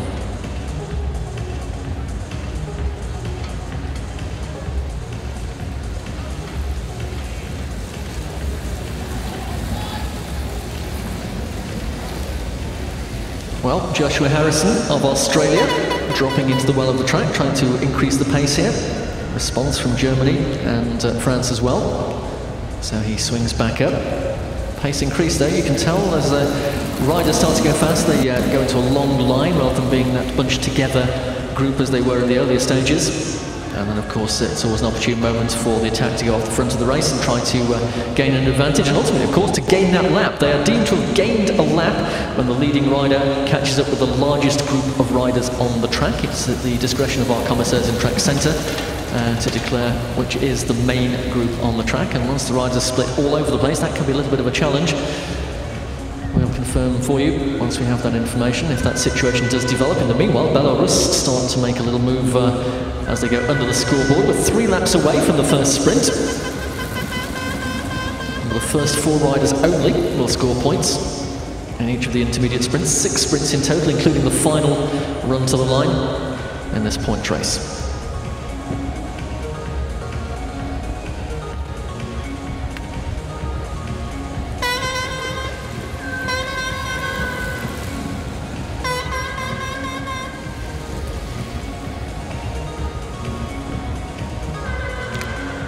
Looks like Germany starting to make a move on the top. Little flick there from the South African as the German rider went through. It was an involuntary one though, so no harm done. And at the bell, indicating the next lap will be the sprint lap. The lead being taken by Julian Witt of Germany, being pursued by the Belarusian here, Karoliok. Those two look set for to take the first 2 points on offer. 5 for the winner, 3 for second. It's the Belarus rider who gets 5, 3 for Germany, 2 points for Denmark and 1 for France, subject to official confirmation. Just as soon as we have that, Mike will confirm that for us.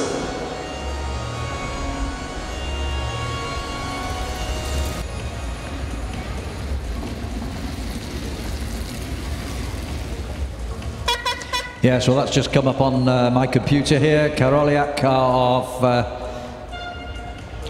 Belarus taking the 5 points.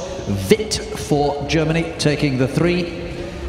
Wang of Denmark taking the 2 points. And Thomas of France taking the 1. 5, 3, 2 and 1. That's the early lead then for Karoliak of Belarus. Thank you, Mike. And whilst the riders regroup following that sprint, an opportune move here by Javandra Pauls of South Africa. He is the head of the race, being chased down now by the rider who's trying to bridge across to him, Moreno of Mexico. But quite often that situation develops. Once a sprint has been completed, the riders sit up, and it's an opportune moment for a rider to sneak clear, and that is what has happened. Our South African rider here is the head of the race with a lone chaser from Mexico, and the main field just coming out of corner 4. 46 laps to go, 6 away from the next sprint.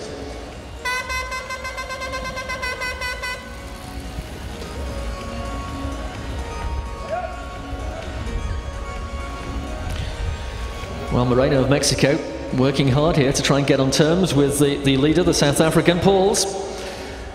And they are not far away from the back of that main field.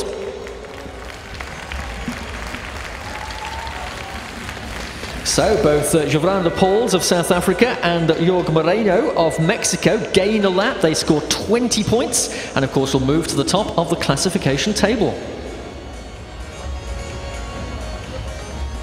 3 away from the next intermediate sprint. 2 riders just trying to move clear from Switzerland and from Denmark. Chase led by French rider, and just diving down on the inside here, trying to make a move underneath. Quick glance behind. The rider who animated that little piece of action there was the rider going through from Chile, Conejo.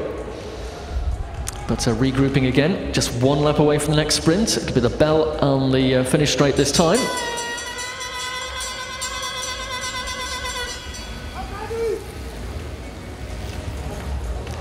Harrison of Australia leading this sprint for the line, being challenged as they come over the top of the banking into the finishing straight. And at the line, I think the 5 points will be taken by the European gold medalist Pavel Shurshin, opening his scoring account in this point race. The Australian Harrison is there or thereabouts as well. Again, Mike will confirm that once we have that sprint confirmed on our computer system here.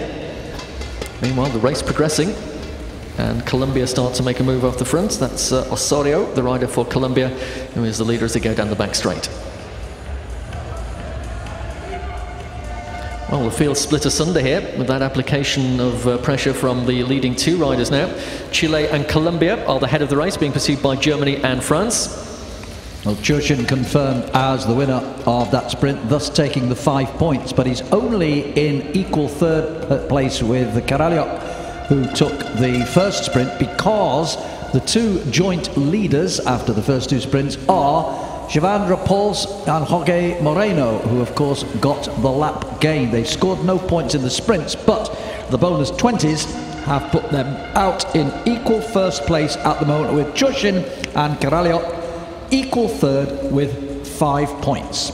However, Mike, the effort of gaining that lap is taking its toll, because those 2 riders who are of the lap ahead are now off the back of the main field. The head of the race, meanwhile, the 2 riders coming into the finishing straight now, numbers 49 and 50, Corredo from Chile and Osorio from Colombia, and being chased down by the Frenchman and the German. That's Benjamin Thomas of France and the German rider Julian Witt. Those are the 2 chasing the 2 leading riders. And the rear of the peloton, that is Julian Quals, the rider from South Africa.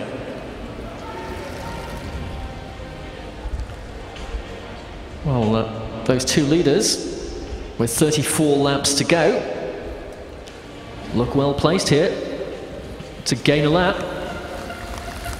And indeed, confirmed by our commissaires that a lap gain for Cristian Conejo of Chile and Juan Osorio of Colombia. So they get 20 points added to their total as well. Head of the race now are the 2 chasing riders at corner 3. And they too are not too far away from the rear of that peloton, with 2 laps away from the next sprint.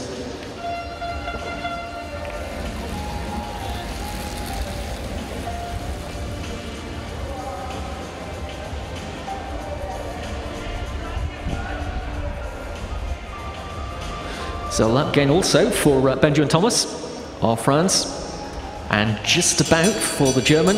Yes, declared for the German rider as well. So 2 more lap gains, just timed about right, because of course the main field will speed up in anticipation of the half-distance sprint here with 30 laps to go, being led out by the rider from Belarus. Australia a second wheel here, and Switzerland mixing it up as well, but it looks like the rider from Belarus will take that one ahead of Australia, Switzerland and Denmark. So 5, 3, 2 and 1, the points scored there. but of course we'll also be reflecting those 4 lap gains that were made in the run-up to that sprint, and Mike again will confirm the current point situation once all of that has been taken into account by our results system.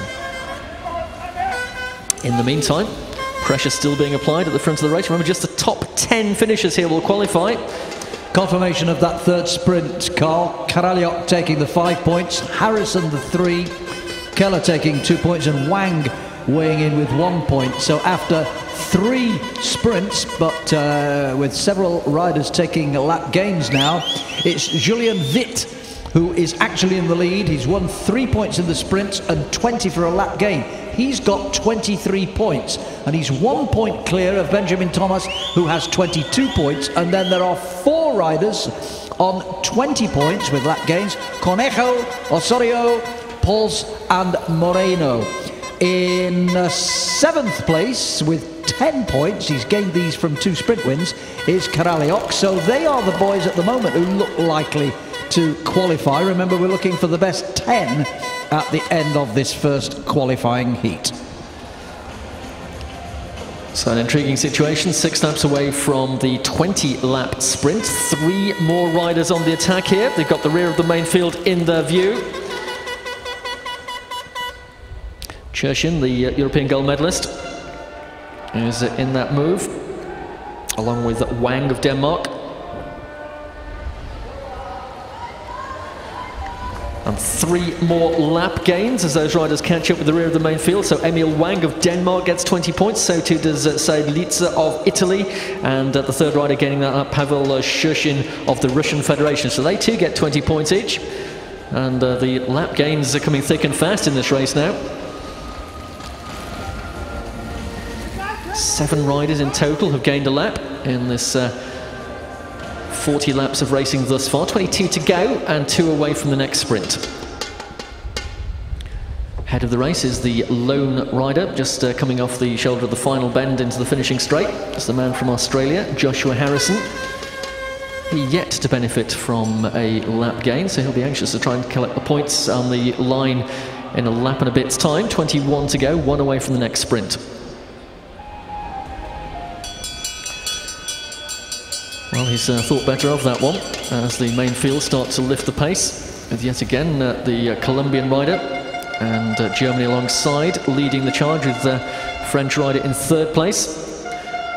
Into the finishing straight. Remember, 5 points on the line for Germany this time, with France, Chile and Colombia very close for 3rd and 4th place. We'll again wait for official confirmation of that one.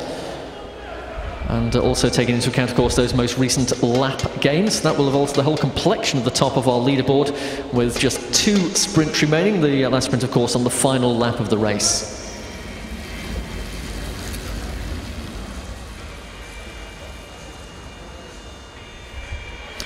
Confirmation then of that 4th sprint, 2 more to go, and Julien Witt taking the 5 points there, Thomas taking 3, Osorio weighing in with 2 points, and Conejo getting the 1 point. So Witt now goes to the top of the leaderboard. He's got 28 points now.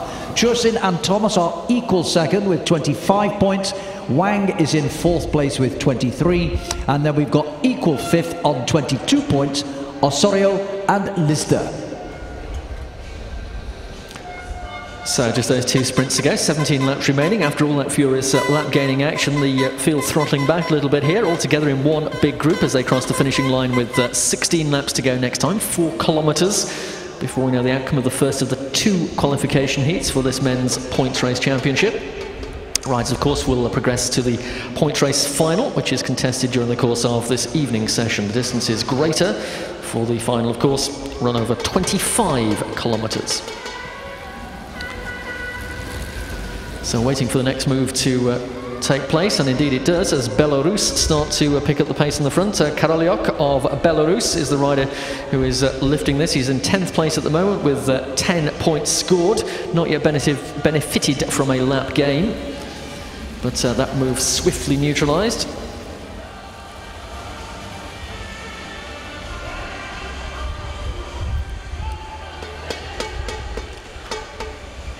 Well, it's pretty much guaranteed that those riders who have gained the lap during the course of this race 7 of them will be those who will be progressing through to our final, but of course 3 more places to be decided. And that well could come down to the result of the final 2 sprints. We are 3 laps away from the penultimate sprint.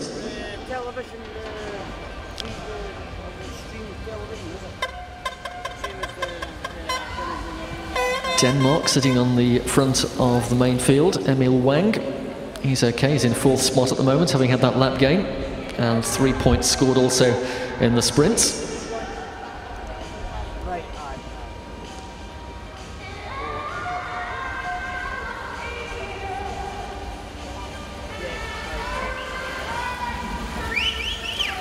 So another move coming underneath the main field. It's Moreno of Mexico.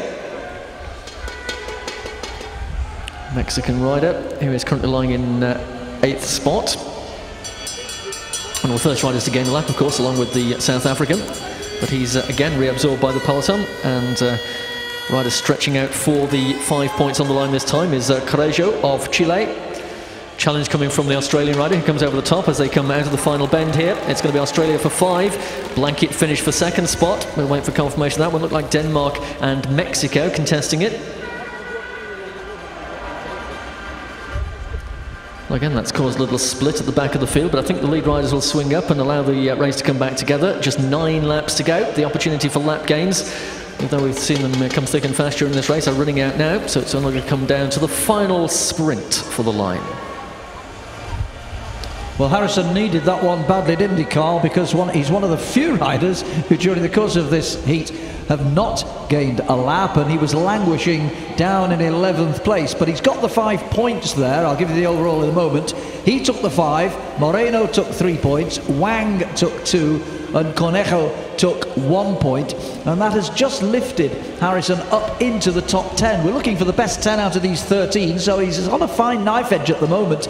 It's still Witt in the lead. He didn't score in that sprint, but he's still okay. He's still there, comfortable, with only 1 more sprint to come, on 28 points. Chusin and Thomas equal second with 25. Sorry, there are 3 of them equal second now. Chusin, Thomas and Wang, as a result of those 2 points he got.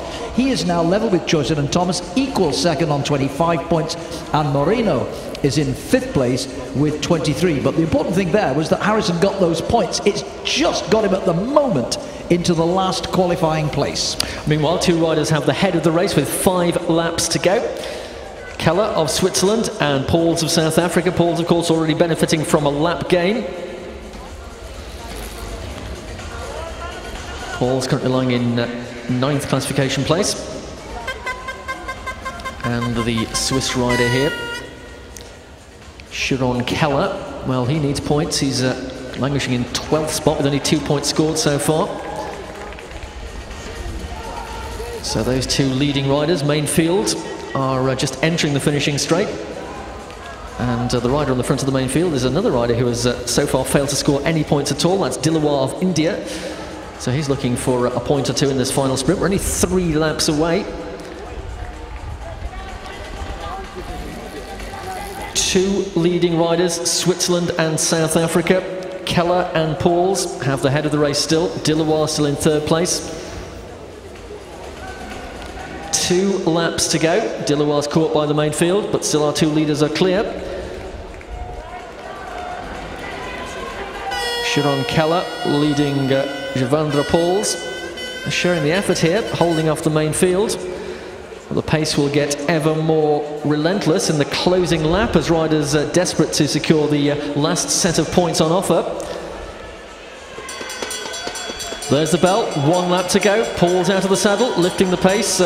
Keller doesn't have an answer to that one. He'll get swept up by the peloton, but the South African rider may just stay clear for the 5 points here. The challenge coming over the top of the Swiss rider who is swept up by the main field. Quals, though, still hanging on to a small advantage. Heading for the line, it is Javandra Quals of South Africa. Can he stay there? Oh, very close indeed. Just holding off the charge coming through there late from the Italian Litza. But it looked like Javandra Quals taking the final set of 5 points, having already gained a lap earlier in the race. Well, hotly contested point race. We'll wait for confirmation of the final result. Remember, the top 10 finishers will progress to tonight's final. And the next action on the track, of course, will be Heat 2 of this point race qualification.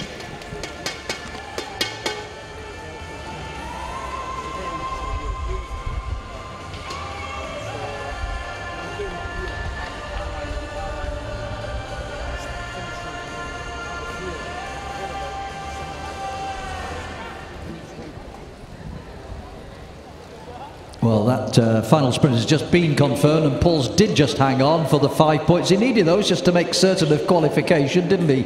Lisda got the 3, Conejo got the 2. They had to look at the photograph for that, and Osorio got the 1 point. So, the final classification following those 13 riders, all I can say is that the ones who didn't qualify were Karaliok and Keller and Dilawar right at the bottom. The winner of the event, one of the 10 of course who have gone through, was Julien Witt with his 28 points, followed by Pauls on 25 points, Lisda on 25, Chursin on 25, and Thomas on 25, and Wang on 25. Wow.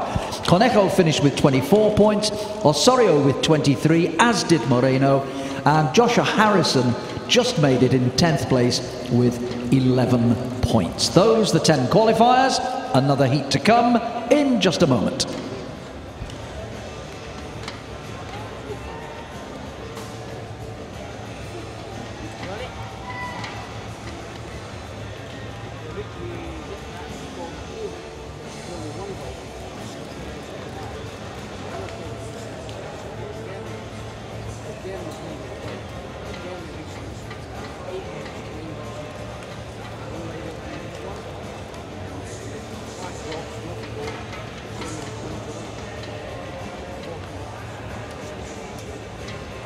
Hey, see that latest tweet, folks, at CH Dribble. Hope all's well with our South Africa team. Good luck, Javandra, for the points. Give it horns, buddy.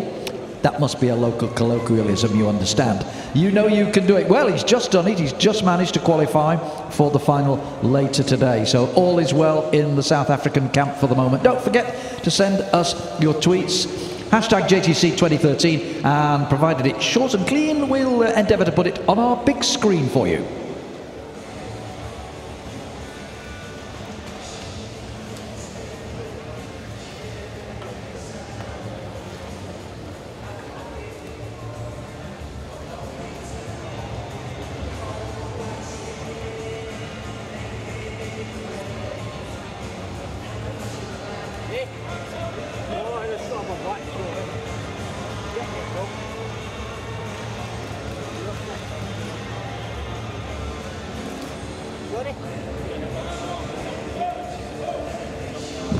I've just heard from the commissaires that there has been a relegation for rider number 53, I think. I beg your pardon.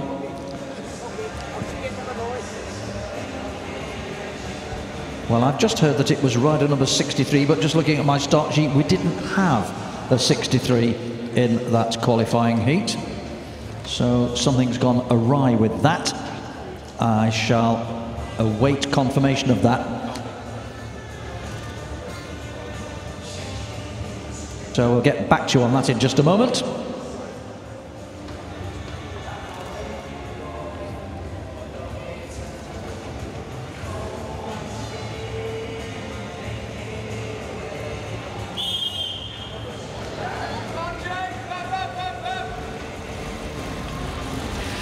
So we've got clarification of that.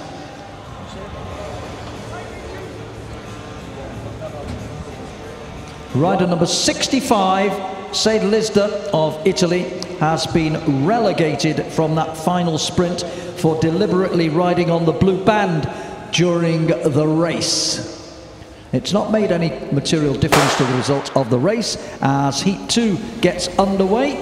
Another 13 or 14 riders I think we've got in this one, 14 riders in this one, same as before, 60 laps, and away they go for their sprints and possible lap gains.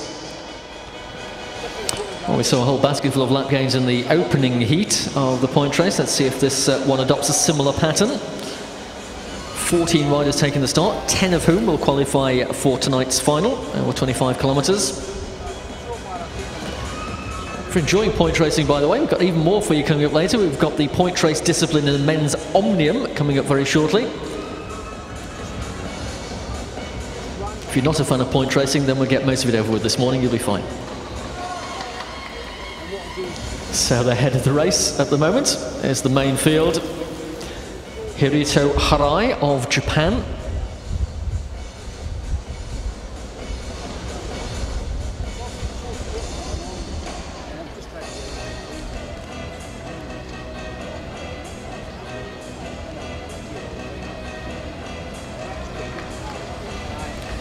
So the rider's starting to stretch out here at the head of the race. We've got British interest in this race in the form of Jacob Reagan, who is currently in the lead position.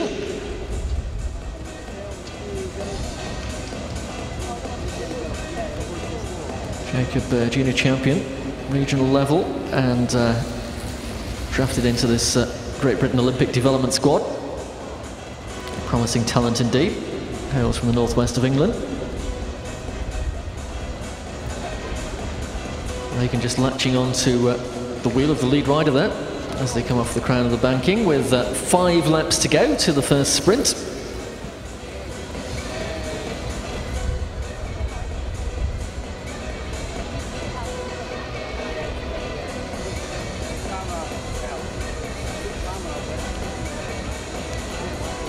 A kilometre away from that first battle for the points and the first significant action of the race, as Osai Vertes of Belgium, European bronze medalist at this discipline, launches his breakaway move, taking 2 further riders with him.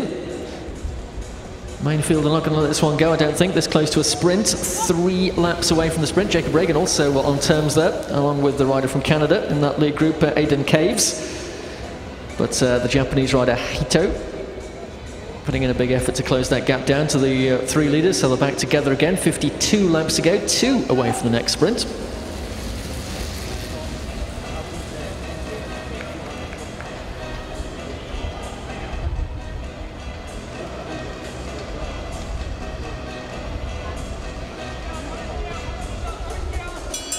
So the bell, riders occupying the full width of the track. Jacob Reagan first to show in the front here, followed by New Zealand and Malaysia. Remember, the first 4 will pick up points. Ireland latch onto that move as well.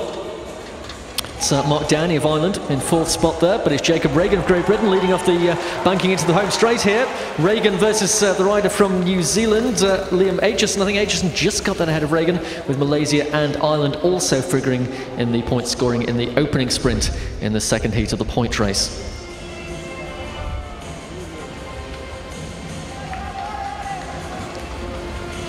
Well, whilst we wait for confirmation of that, Argentina start to pick up the pace. That's Facundo Cristofulli, who is the lone leader at the moment.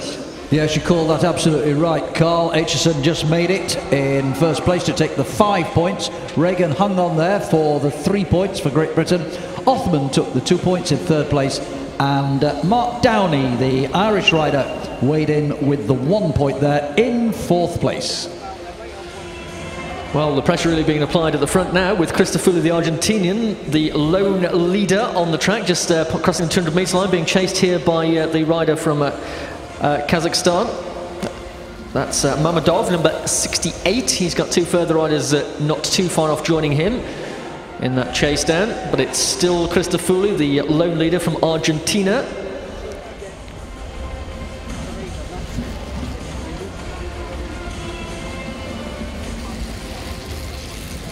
And that chasing group now numbering 3 riders, as Mammadov is joined in pursuit of our lone leader by Aidan Caves of Canada and also Boris Kulikov of Uzbekistan. So the lone leader from Argentina, the 3 chasers, and then the main field just heading into the banking after the finish line. 4 away from the next sprint. Liam Aitchison leads the race by virtue of those 5 points scored in the first sprint. Remember, there are 4 sets of points, I should say, in each sprint. So with the breakaway group numbering 4 riders in total, it could be that the main fielder denied any points at all this time. But of course, that situation might change before we reach the sprint line. We're 3 laps away from it. Argentinian tiring slightly here. He was clearly set off with the intent of trying to gain a lap, as we saw very much the action in the first heat, but it's very difficult on your own on a 250-metre track to try and gain a lap on the main field, particularly when the main field don't give you the opportunity, which hasn't happened thus far. So Christofouli is still clear, but the three chasers, who in fairness are not making a great deal of progress to close the gap on him, are in the middle ground between the main field and the lone leader. 1 lap to go to the sprint, so Christofouli could maintain his position here and take 5 points.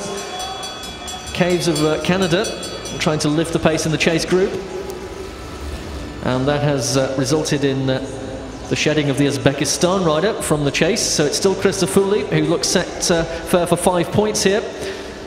For Kazakhstan, Mammadov will take 3. 2 points will go to Caves of Canada, and 1 point, just hanging on there for that, was Boris Kuklidov of Uzbekistan. Michael confirmed the official result of that sprint, but that certainly looked like the way it played out as they crossed the line that time.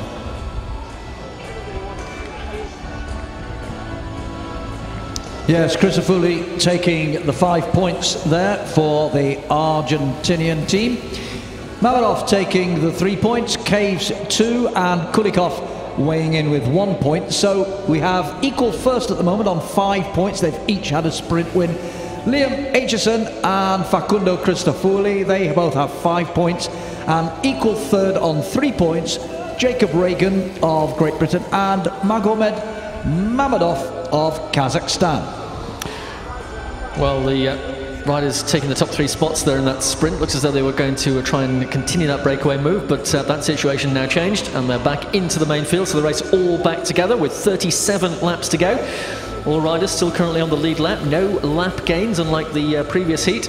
So this one, if it continues at this pace, the main field have not given any opportunity for those breakaways to succeed.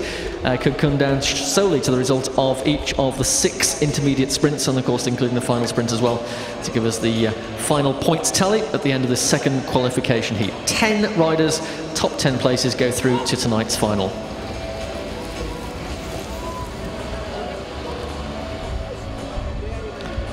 So the first significant move from the rider from Greece, Soulios, and the white and blue colours on the front, tracked on that breakaway by Liam Aitchison of New Zealand, and they don't make any progress, so they drop back down the string. Raul Arias Jr. of the United States of America had a little look at the front also. That's a brisk pace throughout this qualification heat so far. We're 4 laps away from the halfway point. Hiroto Harai of Japan at the top of the track, but breakaway move now being attempted. Harai is going to latch onto that if he can. Getting within sight of the next sprint, 3 laps away, and 2 leading riders. That's Ivo Oliveira of Portugal, who has gone on the attack, along with the rider from... And they come into the finishing straight now. This is the Portuguese rider plus Hiroto of Japan.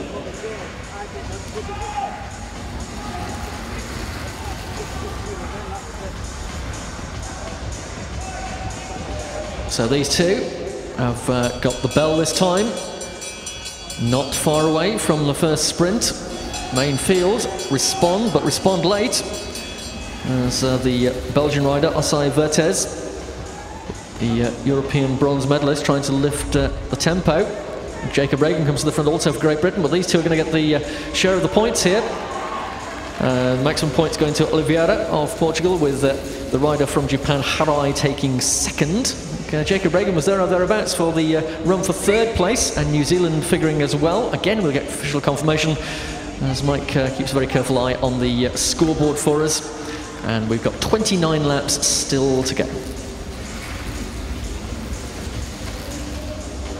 And whilst you just wait for that confirmation to come up, you can note that the rider from Ireland making a move off the front, that's Mark Downey, wearing race number 63. Matching green handlebar tape for the national colours of Ireland. I think Mike's now got full confirmation of that sprint. Yes, indeed. Oliveira taking the 5 with just pipping Harai for 3. And Luda Hellis just got Reagan on the line for the 2 points. Jacob Reagan, the British rider, had to settle for 1 although it has kept him in 4th place in the overall rankings. Aitchison, who didn't score that time, is still in the lead jointly now with Oliveira, who got the 5 points there and is now level with him on 5 points, as is Crisafulli. There's 3 riders there with 5 points. Reagan is in 4th place then with 4 points, and we've got a couple of riders in equal 5th place on 3 points, Harai and Mamadov. But interestingly, in sharp contrast, Carl, to the first heat, not a single lap gain yet. That's true, Mike. However, whilst you've been summarising that most recent point sprint, let me tell you that Mark Downey of Ireland is making good progress here.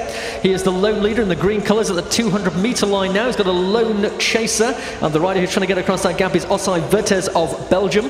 Also making a move is Aidan Caves of Canada, but the head of the race, the leader on the track, is the rider from Ireland in the green colours in the home straight now, Mark Downey. Well, for a while there, it looks as though the main field was slumbering and he might possibly get into contention for a lap gain, but now they've responded and the gap has widened again. Still Belgium 2nd place, Canada 3rd on the track, with the rider from New Zealand leading the main field. Canadian will be first to be swept up here, but Downing maintaining his position, Mark Downey of Ireland, and Osai Vertes burying himself to try and get across to our lone leader, but finding progress difficult to make. Well, the main field glance across the track. They're aware of the situation. They're also aware there's only 2 laps to go to the 20-lap sprint. 3 riders tied on 5 points each at the top of the classification table at the moment. Aitchison, Oliveira and Crisafulli. Head of the race is still Downey of Ireland under the scoreboard now. Osai Vertes of Belgium still 2nd, and then it's the main field headed by the New Zealand rider. Through the bell. Well, if Downey doesn't manage to make the lap gain, he's certainly assured of 5 points here because he's still away and clear. The rider from Ireland under the scoreboard and into the finishing straight this time, and the offer of 5 points will be willingly taken by Mark Downey of Ireland. Crash in the main field, but Osai Vertes takes 3. Here comes a sprint for 2nd place as a rider felled in the back straight. It's Argentina for 3rd. And I think it was Arias of the United States of America taking 4th spot. Again, Michael confirmed that in a moment. The rider who came down is back up onto a spur bike and will be back into the action. Riders can take out to 1.3 kilometres, which equates to 5 laps on a track of this size. The results of a problem like that, and return without deficit. And confirmation of that last sprint as the New Zealander, Liam Aitchison, gets back on his bike well within the 5 laps, and he will go back into the peloton, the main field. That's where he was at the time of his mishap, without penalty. Meantime, the result of that sprint, Mark Downey, of course, was well clear there to take the 5 points. Osei took the 3, he was clear, and back in the bunch, Crisafulli took 2, and Arias took 1. So Crisafulli now goes into the lead as a result of just those 2 points. He has 7 points to Mark Downey's 6, and Liam Aitchison's 5, and Ivo Oliveira's 5. Yet Jacob Reagan, the Great Britain rider, is in 5th place at the moment with 4 points, and still, as Mark Downey strives to get that lap gain, we haven't yet had one throughout this race. Well, this is the closest that Mark Downey of Ireland has been to the rear of the peloton. The riders in the gap behind. 2nd spot at the moment occupied by Kazakhstan, Mamadov, and the rider who's been trying to close down Downey for the whole time he's been away is the rider from Belgium. However, Mark Downey of Ireland latches onto the rear of that peloton. So finally, the lap gain comes. Number 63, Mark Downey of Ireland, secures 20 points and guarantees himself pretty much qualification for tonight's final. Head of the race is now the rider from Kazakhstan at the 200-metre line.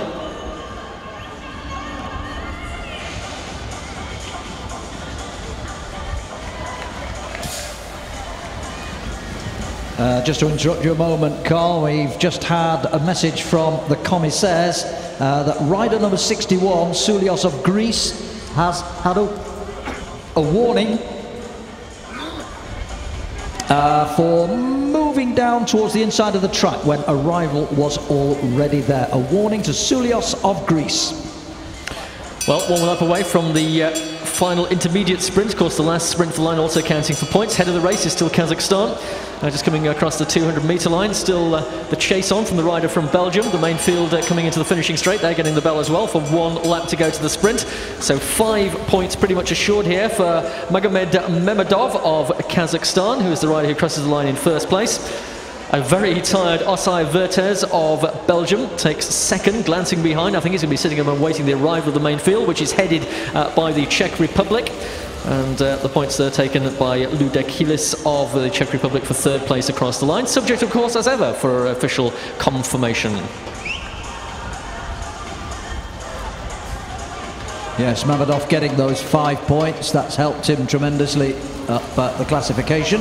Osei taking 3 points, Hellis 2, and Caves just there for Canada taking the 1 point. But Mark Downey, of course, having taken that lap, and he's the only one so far who has managed to take a lap gain. He is in commanding position with 26 points in total in the lead in this second heat. Mamedov is in 2nd place with 8, Chrysofouli in 3rd place with 7 points, and Osei in 4th place with 6 points. Now Jacob Reagan, the British rider, is now tied in 7th place with just 4 points. He's okay for the moment. We've got 1 more sprint to come, but to make sure, he really could perhaps do with a point or 2 from the final sprint. Thanks, Mike. Well, a lone leader here. It's Liam Aitchison of New Zealand who has gone on the attack. Aitchison lying in 5th spot at the moment in the qualification rankings. They're on the top 10 riders will progress to tonight's final. 6 laps to go. Aitchison's left it late to try and gain the lap, but the main field are clearly tired here. And Aitchison is within the same straight just about as the rear of the peloton, which is marked by Mark Downey, the only rider thus far to have gained those 20 points as the benefit of the lap gain. 5 to go. Well, this really is close for Aitchison of New Zealand. Main field have switched off, and within the final 10 laps of the race, in fact with just 5 to go, as the attack goes at the front for the rider trying to go clear at the head of the race. Aitchison of New Zealand is just about to latch onto the rear of the peloton. 3 laps to go. Well, it's very close indeed, agonisingly close for Aitchison. Meanwhile, off the front goes Soulias of Greece. Well, now he does it, officially confirmed by our race commissaires. Liam Aitchison gains a lap, 20 points within sight of the finish line. 2 laps to go. The Greek rider has the head of the race here. It's Soulias, the leader, as they cross the finishing line with 2 laps to go, being chased down by Kulikov of Uzbekistan. So that'll move Aitchison up to the top of the table along with Mark Downey. Those 2 guaranteed a qualification place for tonight's final. But here is the final sprint in 1 lap's time, as the Greek rider is overhauled by Hiroto Harai of Japan. Japanese rider makes his bid for the line. Jake Reagan of Great Britain trying to hold off the Malaysian challenge as they overhaul the Greek within sight of the finishing line. It's going to be Japan who are going to take this one. Jacob Reagan of Great Britain hangs on for 2nd place, and the Malaysian rider 3rd place across the line was Othman. Wow, great final sprint there, with 2nd spot going to Jake Reagan of Great Britain and the win going to Hiroto Harai of Japan. But of course, all those points scored will figure in the final analysis, and Mike will summarise the outcome of the 2nd heat of the men's point race as soon as those information is confirmed for us on our scoring system. Well, it's not taken very long, Carl, because it's already on the screen for me here. Harai taking the 5, and Jacob Reagan, I said he needed a point or 2 just to make sure. He got 3 points for 2nd place there, so that's confirmed his qualification.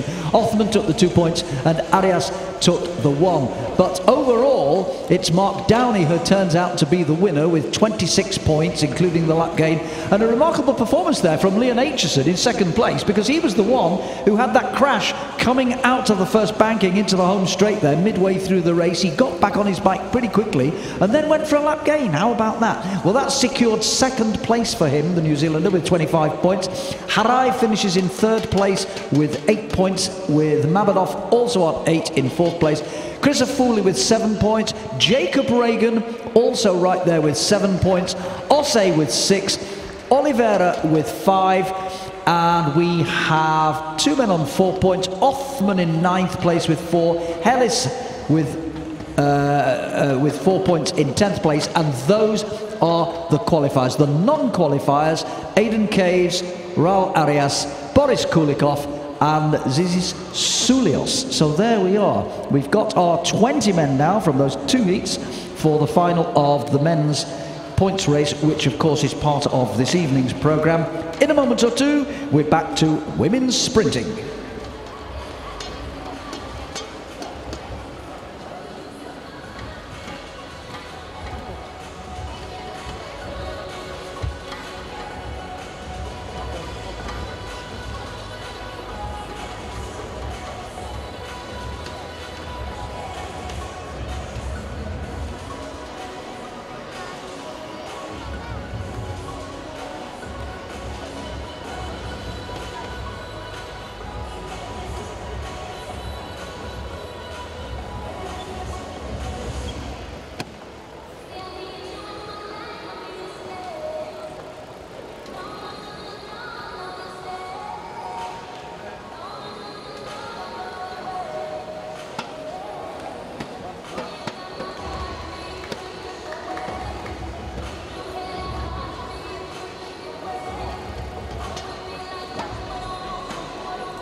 Fantastic racing there in the men's points race. What a comeback from Liam, the Kiwi, getting that extra lap in.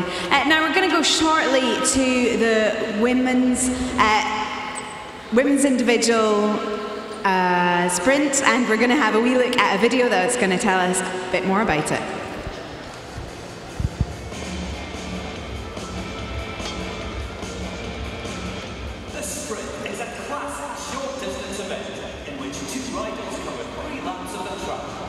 Qualification consists of flying start 200 meters time trial.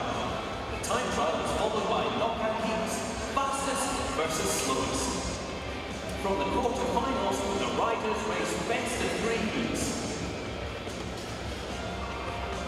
Sprint racing is all about the tactics. Riders will sometimes come to a standstill in an effort to make their opponent take the lead, which is the least advantageous position before the final sprint to the finish.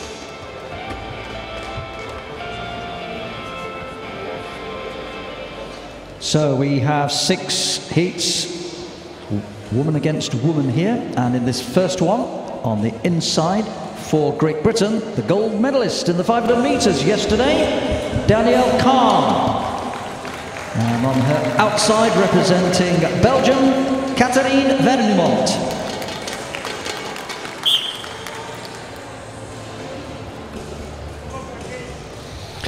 Well, a superb start to these championships for Danielle Kahn yesterday, taking that gold medal in the 500-metre time trial, and the fastest qualifier from the sprint qualification round this morning.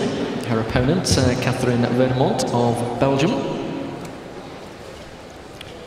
So the winner of each of these heats will progress to the next round of the competition. The losers will have to contest a repechage, a second chance opportunity, to try and make progress into that next round of the sprint. So we were still at a one-match situation here, the winner progressing and the loser contesting the repechage. So Kahn in the lead-out position at the moment. A very distinctive stripe down the back of the current GB jerseys, making it very easy to spot. And Belgium in the traditional pale blue colours of that nation. So at the bell, 1 lap to go.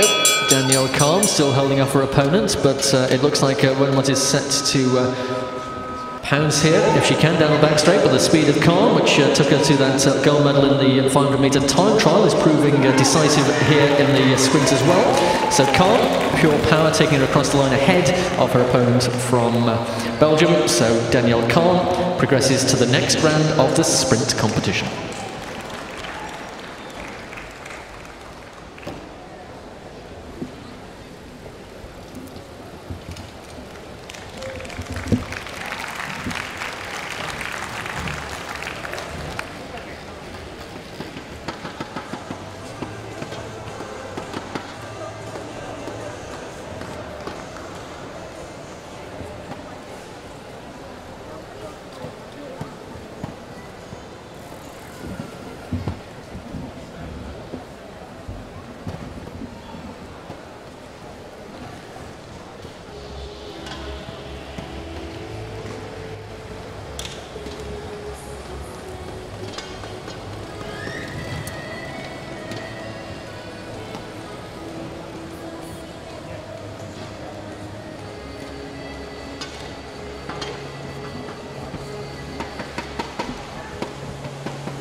On to the second of 6 heats then.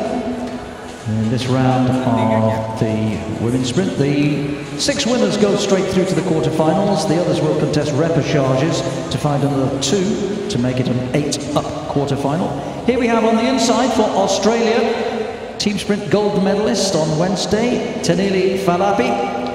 And on her outside for India, Deborah.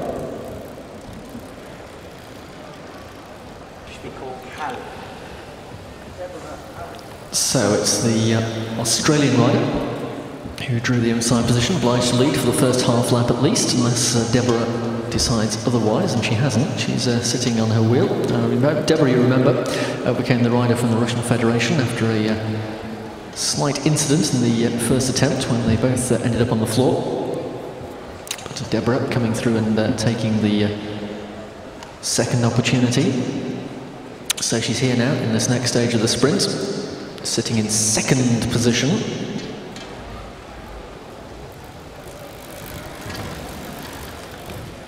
Falapi of Australia still has the lead position, gradually winding the pace up here. Place in the quarterfinal awaits the winner. The loser will need to contest the repechage a little later. It's 1 lap to go. Up the bell. Sprint not full on yet.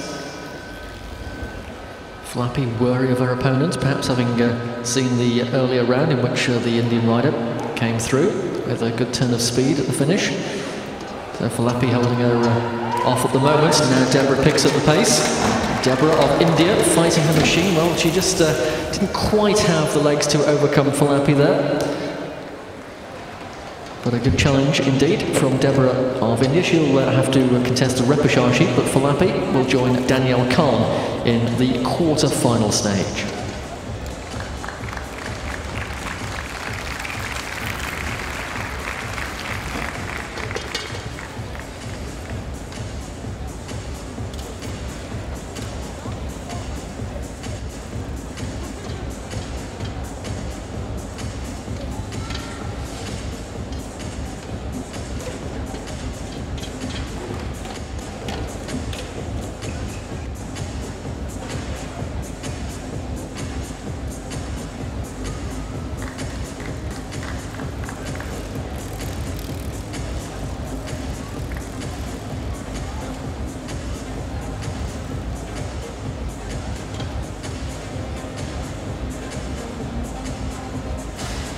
On to the third of these 6 heats then in this round. And this time on the inside for Korea, we have a team sprint bronze medalist 2 days ago, Yori Zhang. And on her outside for Australia, team sprint gold medalist 2 days ago, and also a bronze medalist yesterday in the 500 meters, Tian Beckett.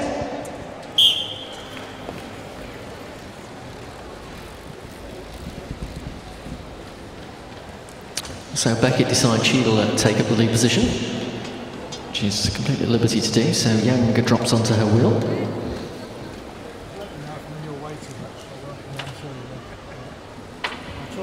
A little bit of a zigzag track down the back straight. Australian trying to upset her opponent, who still is firmly attached to the wheel.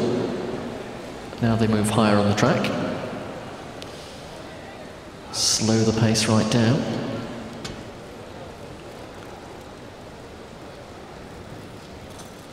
The element of surprise, of course, on the side of the second rider, Yang of Korea.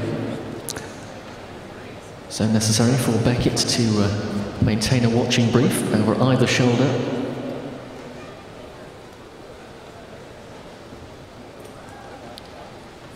Battle of wills out there on the back straight. Australia versus Korea for a place in the quarterfinals.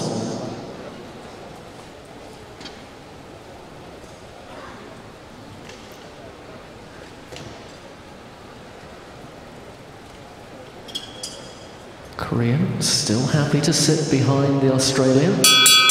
As the bell, now they start to look to make their moves as the sprint begins to unwind. Beckett trying to hold off the Korean, who's going to come around the outside here. Yang of Korea taking on Beckers of Australia. She gains a small advantage as they come under the scoreboard for the final time. Yang on the outside is going to take that one. So Yeonyi Yang of Korea will be the next rider to progress to the quarter-final stage. And Tian Beckett will need to rethink her tactics when she takes on her opponents in the repechage a little later.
Heat 4 then of these 6 heats, and this time on the inside for Russia we have the team sprint silver medalist from a couple of days ago and twice a medalist in the Euros just recently, including gold in the team sprint, Tatiana Kiselova. And on her outside for Korea, a team sprint bronze medalist 2 days ago, Sujin Kim. So it's Kiselova who leads this one away. Kim trying to emulate her compatriot Yang, who progressed to the quarterfinal in the preceding heat.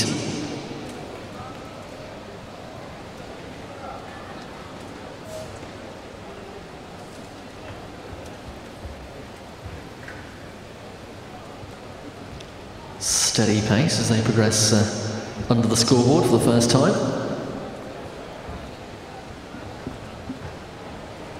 Situation unchanged since they departed from the start line, with Kiselova just ahead of Kim. Content to sit at the bottom of the track at the moment.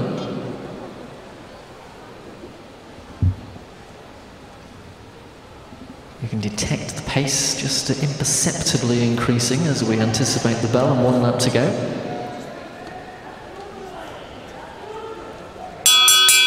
Kim, though, not wanting to telegraph a move. Now she's out of the saddle, starting to lift the pace. And Kiselova will need to respond to this challenge as Kim of Korea draws up to the rear wheel of the Russian Federation rider. But the speed increased also by Kiselova, and it's sufficient to keep Kim in second spot. And that is where she will stay as they come through to the line. So Kiselova, Tatiana Kiselova of the Russian Federation overcomes Sujin Kim of Korea for the next place in our quarterfinals.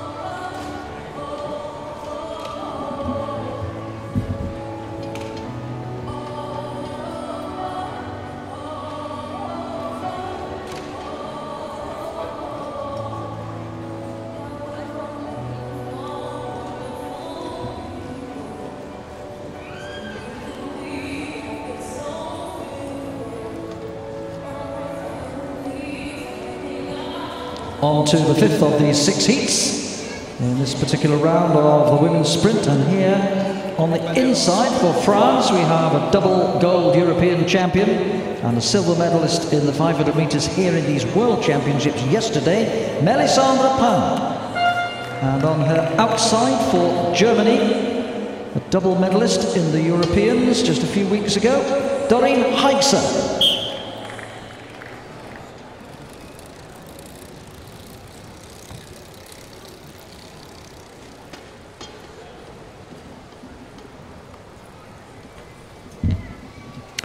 So the dark colours of France on the shoulders of Melissandre Pain, leading this one away, taking her opponent up the track. She obligingly follows. Remember, they have to complete that first half lap at walking pace or faster. And as we saw from earlier experience, it's always a good idea to be going reasonably quickly around the bankings as well. Attempted track stand sees no advantage gained, so it's still Pain ahead of her German opponent. That's the penultimate heat in this eighth final situation to move through to the quarters, where we take up match sprinting, best of 3 from the quarter-final stage onwards. Of course, the losers here contesting repechage heats to determine the final lineup for those quarter-finals, which take place during the course of this evening session, which begins at 7 o'clock. In the meantime, though, this battle continues between Pain and Heinze. German in the lower position in the white colours. 1 lap to go. They are shoulder to shoulder. In fact, almost locking elbows at one point there as they vie for the lead position. Heinze just holding off Pain as they go down the back straight. Neither rider committed to the sprinters line yet. Heinze gets there first, but Pain still has half a bike length advantage as they come off the shoulder in the final banking, and it is the French rider who goes through the outside. Melissandre Pain just getting the better of Doreen Heinze and securing her place in the quarter-finals.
So to the 6th and the last of these women's sprints to find 6 of the qualifiers for the quarterfinals. Remember, losers coming back through the repechages later. And in this 6th sprint, we have on the inside for Belgium, a European silver medalist in the sprint, and here in these championships, she was 6th in the 500-meter time trial yesterday, Nikki de Grandella. And on her outside for Colombia, 7th in the 500-meter time trial yesterday, just 1 place behind the Belgian, Marta Bayona.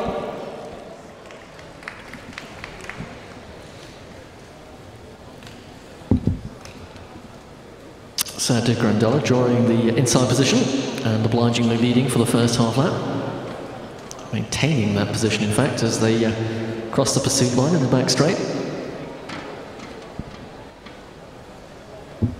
Colombian rider, keeping very close order here. De Grandella just straining those neck muscles to look over her shoulder. By riding on and around the blue band, and the blue line, I should say, the blue stayers line around the track, forcing her opponent to try and keep her higher on the track. Succeeding at the moment because the situation is unchanged as they go under the scoreboard for the 2nd time. A little bell this time round for these two. Now the Colombian drops inside, but it's still advantage Belgium and de Grandella as they go down the back straight. De Grandella showing a greater turn of pace here as we come towards the line. De Grandella of Belgium will cross it first, ahead of Bayona of Colombia.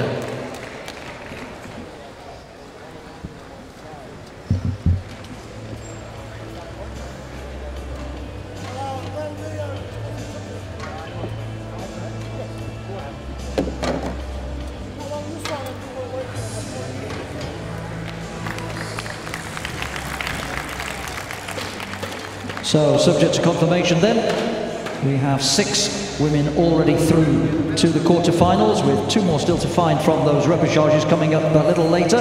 The 6 safely through: Danielle Khan for Great Britain, Taneli Falapi for Australia, Yeonhee Jang for Korea, Tatiana Kiseleva for the Russian Federation, Melisandre Pa of France, and Nikki de Grandella of Belgium.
Okay, back to the men now, and back to the Omnium. That's the 6-discipline event.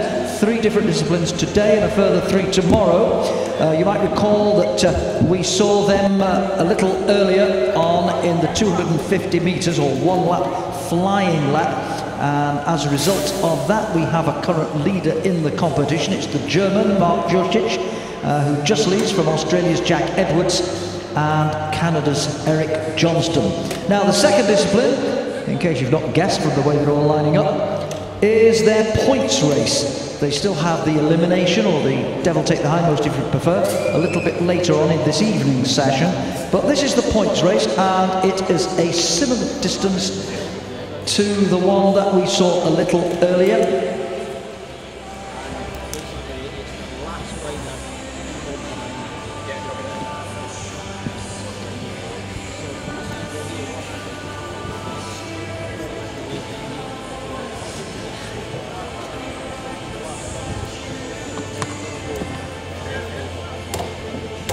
I just had a notice from the commissaires, and it is a relegation for number 106, the Belgian Nikki de Grandella, in that last heat. That was for entering the sprinters lane when her opponent was already there. So although de Grandella crossed the line first, it means that Bayona gets the verdict there. She goes through to the next round as of right, and de Grandella will now have to fight her way back through the repechages later.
So the riders running away for the men's Omnium, the second discipline of the 6 to make it this competition. This is the point race.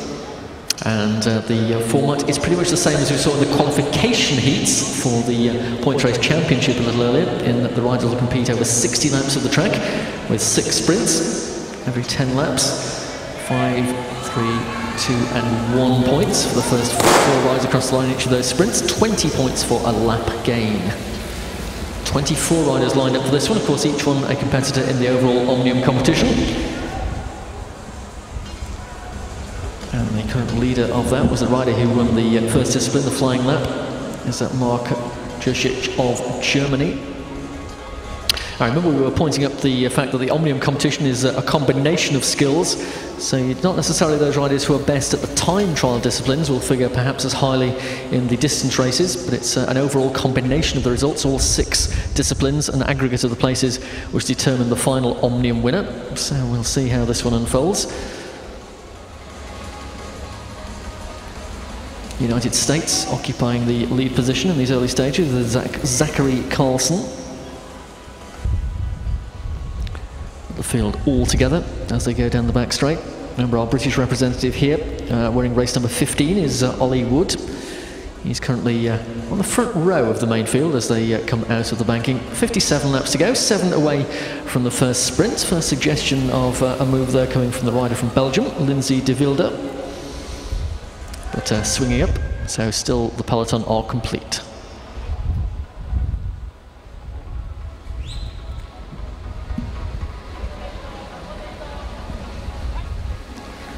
So not long before another rider decides to chance his arm here, and that's Hwang Hee Kim of Korea. 3 riders give chase, 5 away from the first sprint still.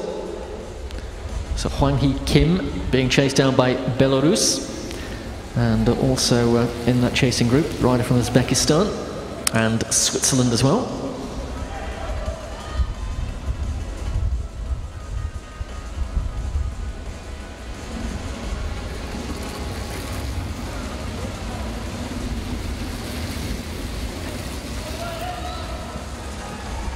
So the 3 chasers just about catch up with the leader, but 2 of them start to go clear now as we've got 3 laps to go to the sprint. It's Belarus and Switzerland on the attack.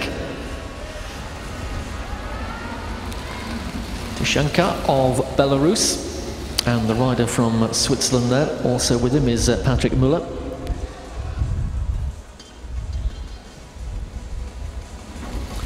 Two chasers, the original instigator of the breakaway, the Korean rider, and along with the rider from Uzbekistan. They've split now, so 2 leaders and now 2 separate chasers. It looks like at least one of those riders is going to go back into the main field. The bell indicates 1 lap to go to the sprint. The remains of the bell as it's reattached to its stand on the finish line. Meanwhile, we look at the riders coming forward for the sprint this time. 5 points for the winner on the line from Belarus.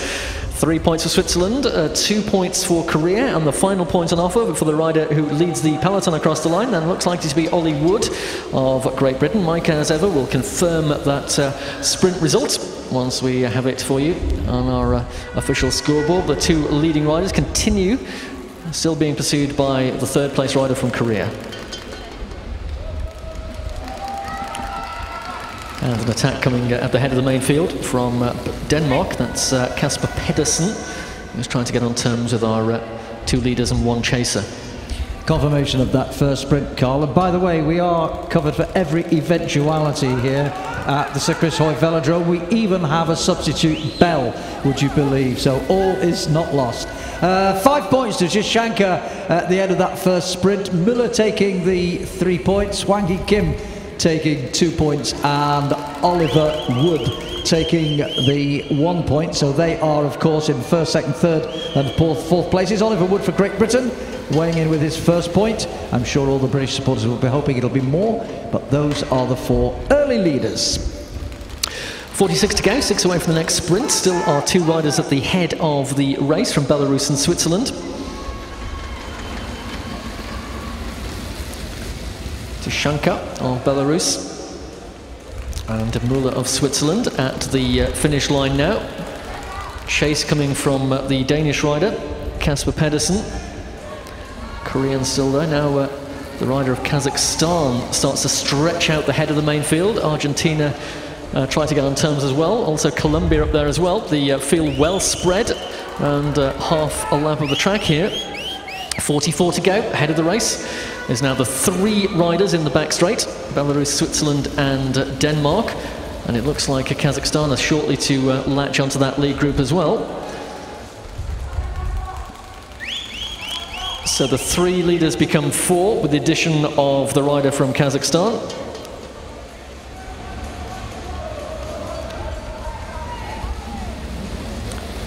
There's Nikita Klavanov of Uzbekistan, so the 4 leaders, and 2 more riders are also going to make the junction as well.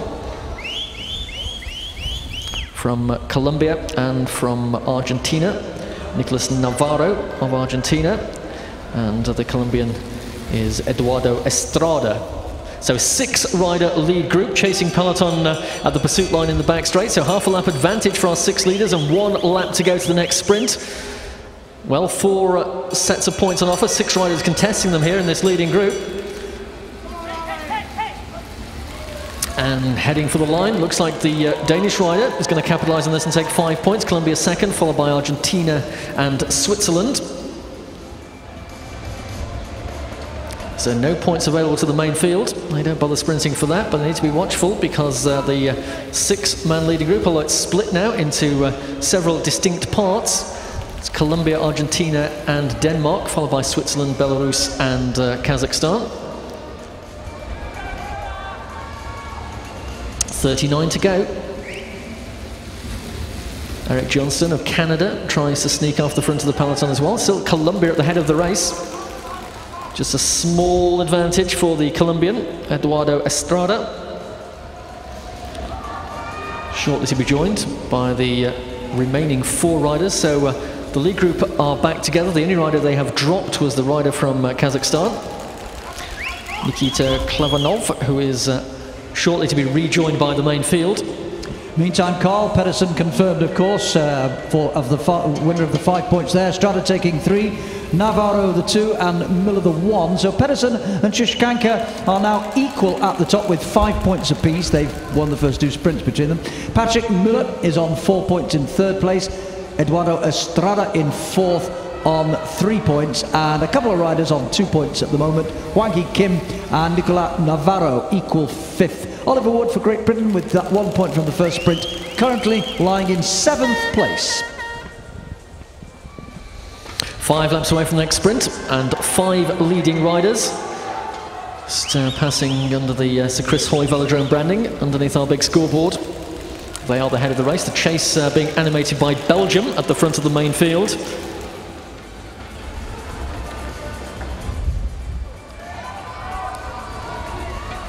Lindsay de Wilde trying to get on terms here, but again he's come to naught and is reeled back in by the main field. The leaders meanwhile are in the finishing straight one more time, 33 laps to go. Hartzell Tishanka of Belarus, Eduardo Estrada of Colombia, the Argentinian Nicolas Navarro, the Swiss rider Kasper Pedersen, sorry, the Danish rider Kasper Pedersen, and the Swiss rider also in that lead group. He of course is Patrick Muller. Those are your 5 leading riders just coming out of corner 2 and into the back straight. Now Ireland go on the attack from the main field. First showing of the green colours of Ireland, and Thomas Fallon trying to bridge that gap. We're 1 lap away from the next sprint, and again with 5 leading riders and a commanding advantage. It looks like all of the points will be shared between our 5 leaders. Fallon looks behind, senses the inevitable as the rider from the Czech Republic closes the gap to him. That was Nicholas Petrula. But here are our 5 leading riders, and Argentina get that ahead of Belarus, followed by Colombia and Denmark and Switzerland. So again, once we've got confirmation of that sprint, Mike will reflect the impact of that on the overall point scoring situation. No lap gains as yet in this race, so it's all down to the sprint points gained this far. Yes, it is, and Navarro has done his cause a whole lot of good there by taking those 5 points, Carl. Tishkanka taking the 3. Estrada 2 and Pedersen 1, the winner of the previous sprint. And it means that Tishkanka has gone into the lead now with 8 points, and Navarro's up to 7 points, so he's in 2nd place. And Pedersen is in 3rd place on 6. Estrada in 4th place on 5. Müller in 5th place with 4 points. Kim in 6th place with 2. And the only other point scorer at the moment in 7th place, Great Britain's Oliver Wood.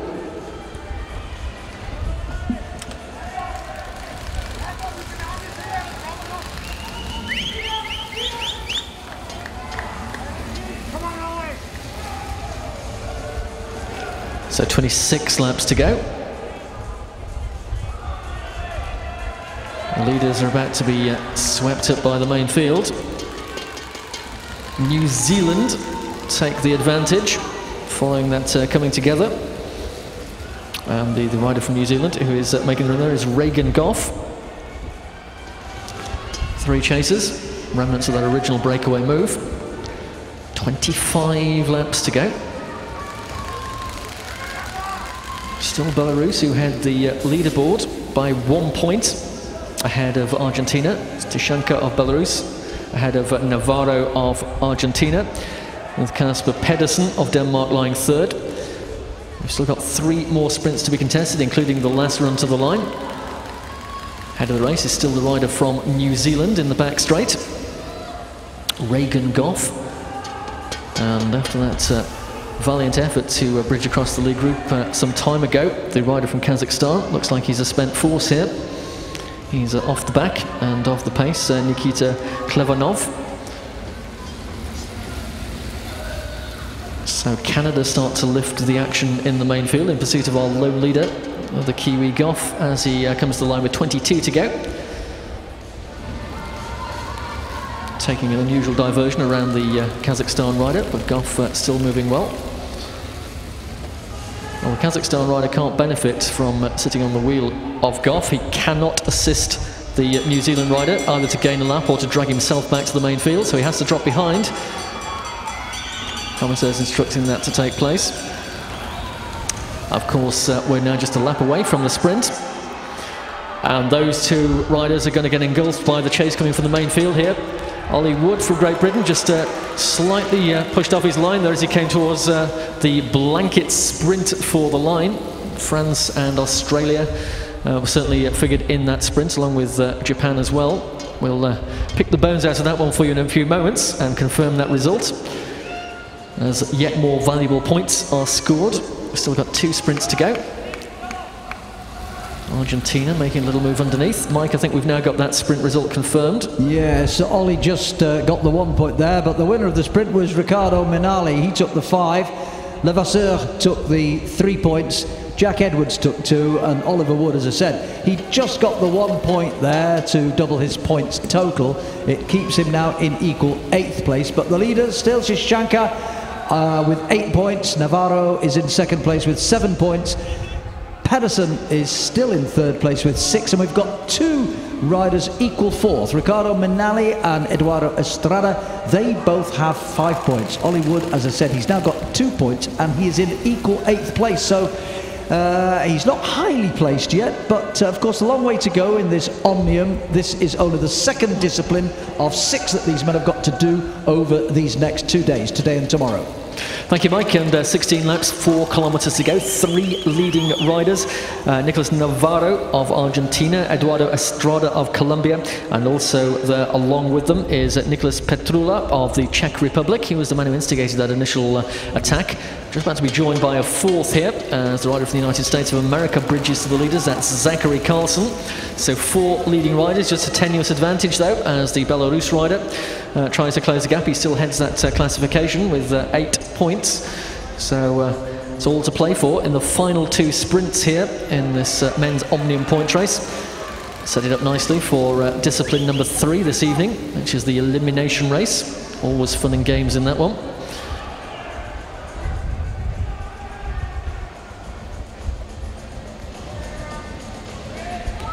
So a couple of riders just with a small advantage. It's Ireland and Russia, Russian Federation off the front.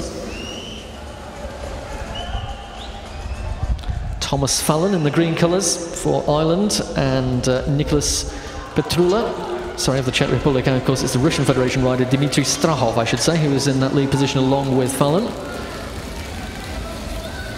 As the Canadian again trying to instigate the main field to close up on those leaders. That's Eric Johnstone. And what he's in fact done is split the main field into 2 groups, as the 2 leaders are still benefiting from their advantage at the head of the race. Canada chasing hard with Australia and Colombia. Ollie Wood there or thereabouts at the front of the first chasing group as well. But our 2 leaders still clear. Will they hang on for the 5 points and 3 points on the line this time? Yes, they will. Russia ahead of Ireland. and Australia just better in Canada, I think, on the line. We'll wait for Mike to confirm that for us officially, as our two leading riders are caught by the first chaser and rapidly also by the first chasing group. So the race in two distinct halves now with 9 laps to go, and still maintaining a small advantage. Off the front of the action is Strahov of the Russian Federation. Well, he's done his cause no end of good there, Carl, by taking those 5 points. Strahov, Thomas Fallon getting the 3, Jack Edwards the 2, and Eric Johnston the 1. And it's pulled Strahov into equal 4th place now. Tishanka is still in the lead with those 8 points. Modest totals, really. The points have been well spread amongst no fewer than 13 of the riders who've scored points. Tishanka with 8 points, Navarro with 7, Pedersen with 6, and then 3 riders all on 5 points. Strakov, Minali and Estrada.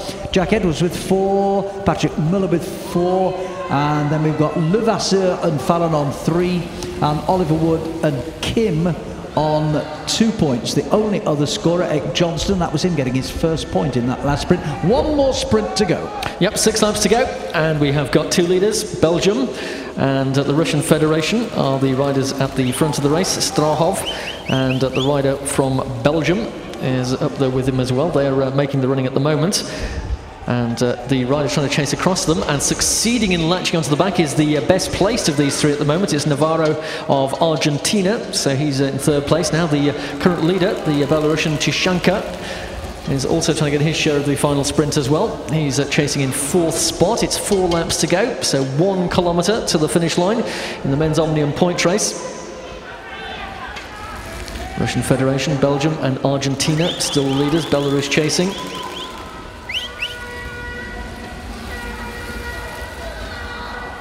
That's Silva of Portugal, who also has gained a small advantage at the front of the main field, being pursued by the Danish rider as well. The 3 leaders become 4 as Tishanka of Belarus latches onto them. Silva and Pedersen not too far away as well, and the next chasing group of 3 as well. And then what's left of the main field? Well, and big attack coming over the top from the main field. Just 2 laps to go. Left himself a lot of work to do here to try and get up to the front of the race, but the rider who has launched that attack in the closing stages is the man from Uzbekistan, Shumadamov, and he is not going to make contact with those leaders as the main field also pick up the pace. Got 1 lap to go. Belarus, he leads on points, he leads on the track as well, with a very close order now being taken by the 2nd rider there in the chase. But it's Tishanka of Belarus trying to hold off the challenge of Pedersen of Denmark coming around the outside. The Danish rider gets 5. Tishanka gets 3. I think the Argentinian, though, is through in 3rd place for those 2 points. Navarro, and we'll wait for confirmation of 4th spot. And, of course, the overall impact of that final sprint on the outcome of the men's Omnium points race.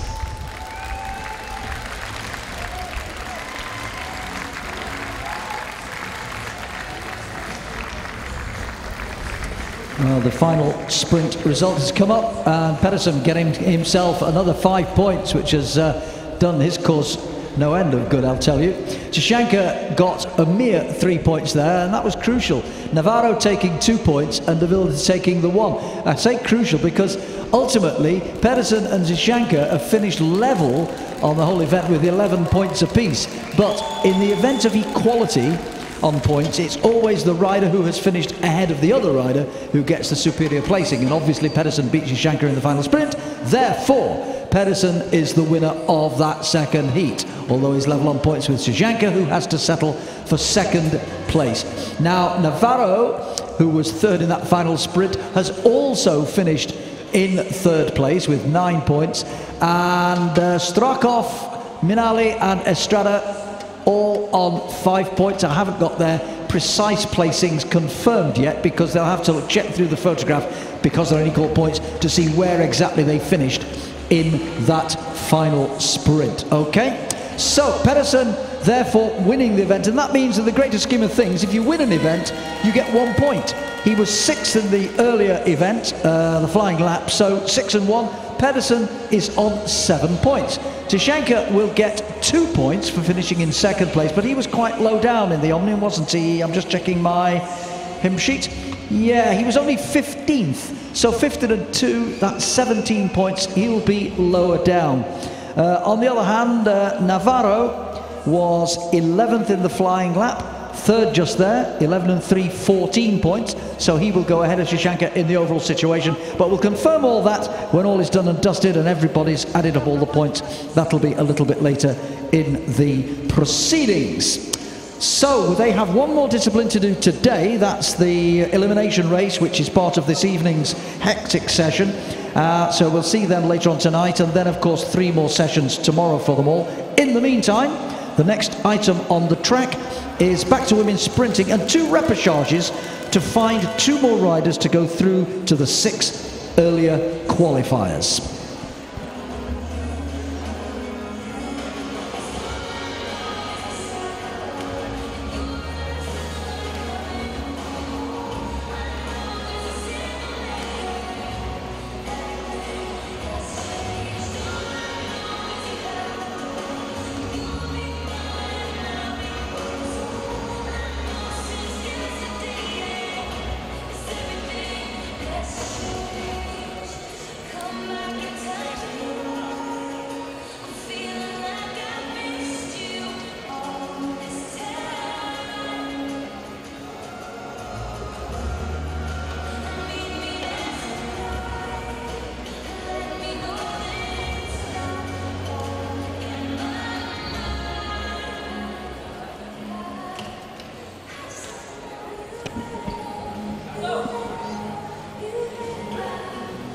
So, back to women's sprinting, as I told you a little moment ago. Now, just a reminder, there are 6 women already through to the quarterfinals of the women's sprint, but there are 6 more women, losers in the last round, who have to come back here to try to get back into the race. So we've got 2 3-up sprints, just a 1-off sprint, by the way, for each of the trios. The winners only going through to the next round to join the 6 who are already there. On the inside, and interestingly, we've got 2 Belgians here together in this 3-up. On the inside for Belgium, Nikki de Grandella. Next to her, she'll be the meat of the Belgian sandwich here. For Korea, Soojin Kim. And then on the outside, the second of the Belgians, Catherine Vernimont.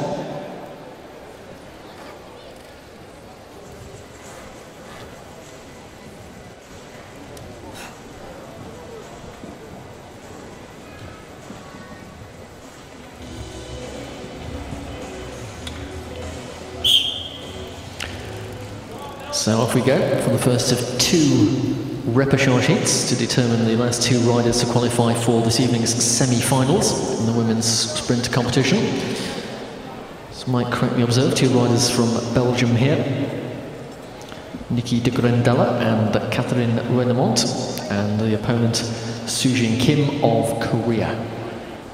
So a 3-up sprint, more difficult to control tactically than the 2-ups we've seen thus far. Often tend to turn into a little bit more of a truncated scratch race more than anything else, as the riders vie for the win by applying as much speed as they can. But at the moment, relatively gentle pace as they go down the back straight. Vernimont is the rider just at second wheel at the moment as they come into the finishing straight. Bell this time. Korean having to take on 2 Belgians here, as it's de Grandella who starts to pick up the pace. Well, I think Vernimont's the spent force here. It's going to be between the Korean Kim and de Grandella of Belgium. And as they come to the line, it is the Belgian rider who carries that advantage through. So progressing through to the quarter-final stage for Belgium is Nikki de Grandella. Trust it now. Was it loose? Oh, it came right away at my hand. So you didn't film it, thank God for that. Clutching down the stairs or something. It went down there. I wonder what was going on with it. Sorry, Audrey broke the belt at the Olympics, so...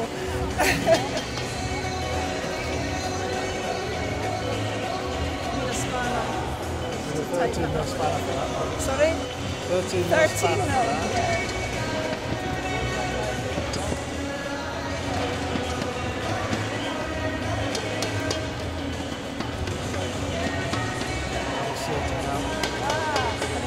Go on, that'll work.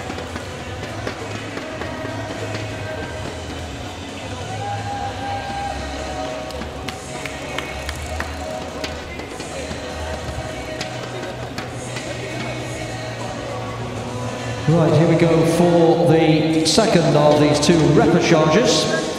And here we have on the inside for India, Deborah. Then above her, in the middle of the three, we have the German Doreen Heitzer. And on the outside of her for Australia, Tian Beckett.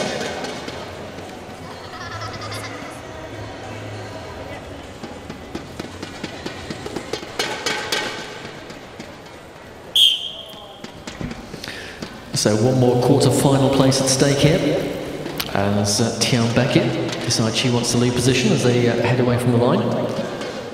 3 laps to decide who will we see in the quarter-finals this evening.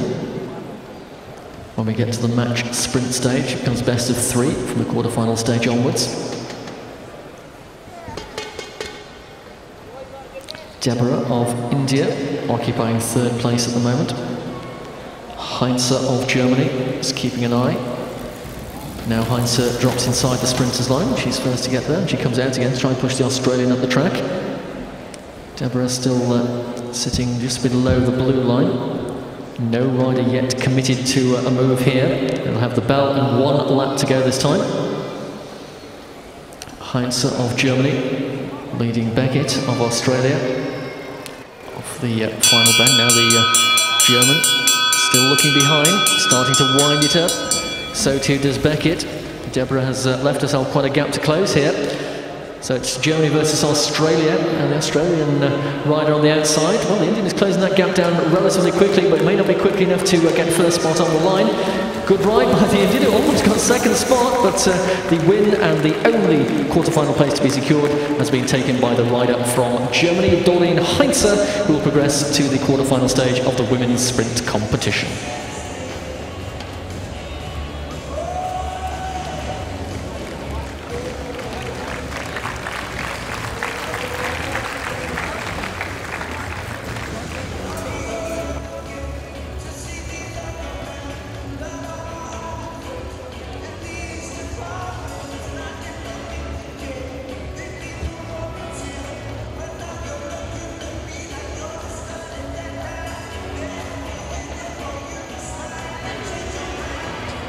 So we'll be moving on shortly to the women's individual pursuit, but in the meantime, let's get the conversation going.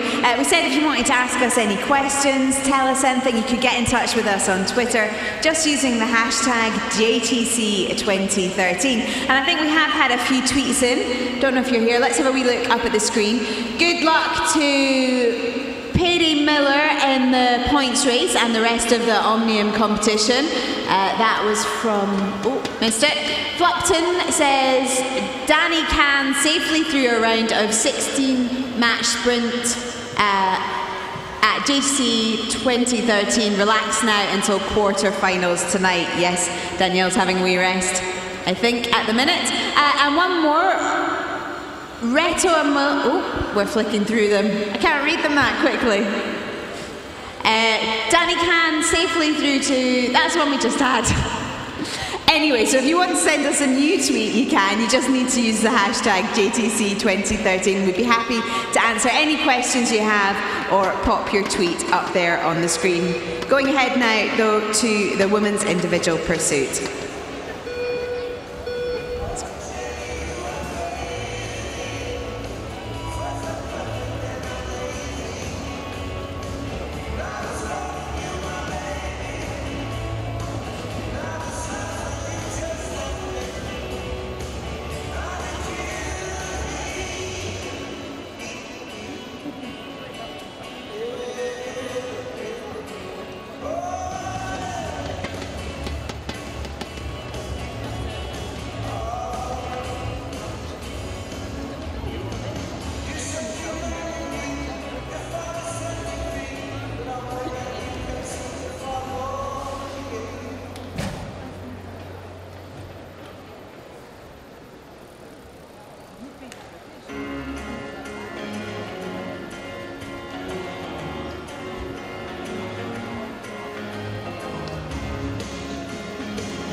Okay, we're on now to the last of the disciplines in this particular session, which started back at 11:30 this morning. We'll be going for 3 hours. And here we go with the first two riders in the women's individual pursuit. This is the qualifying round.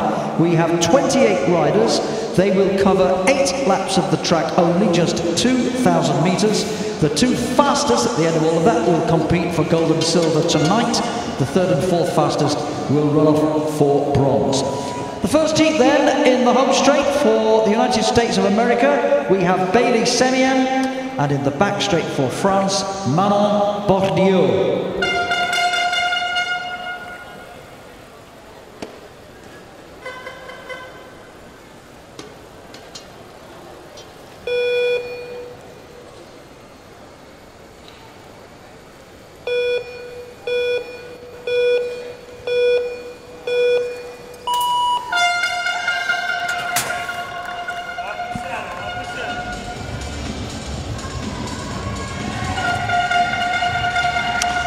So 14 heats in this women's individual pursuit qualification.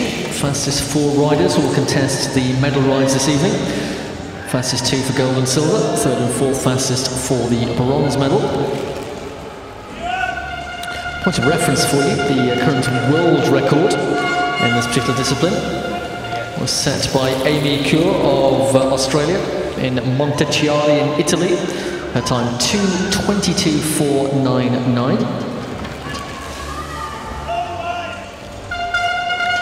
So 8 laps of the track to be covered. We'll flag up the half-distance marker for you, and the pace being set at that point. Very little to choose between these two in the early stages, very evenly matched. Bailey Semien of the United States of America, who started in the home straight, and her opponent Manon Bordieu of France.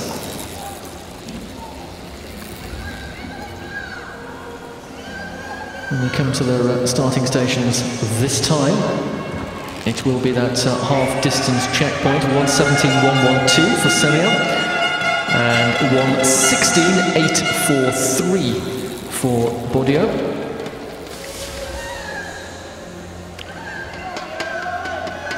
So advantage swinging slightly in the favour of the rider who started in the back straight, Bordieu, France.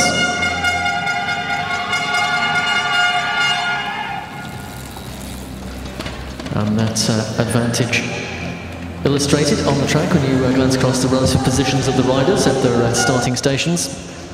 French girl getting there first, ahead of her American opponent.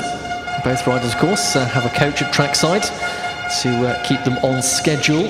They calculate the schedules in order to deliver themselves to the finish line with the strength in reserve to give everything they've got in this pursuit discipline. No point in tiring with a lap or so to go, having gone off too fast.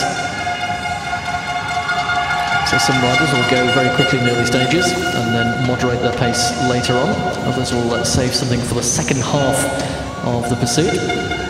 But in this case, it is the rider from the back straight, I think, who's going to finish in second spot. Let's just confirm that result for you. 2:33. The win goes to Bordieu, the rider from France, who takes the win ahead of the United States rider. So Manon Bordieu, 2:33.931, and the time for Bailey Semien of the United States of America, 2:37.462. So an early lead for France in the first of the 14 heats that make up this women's individual pursuit qualification.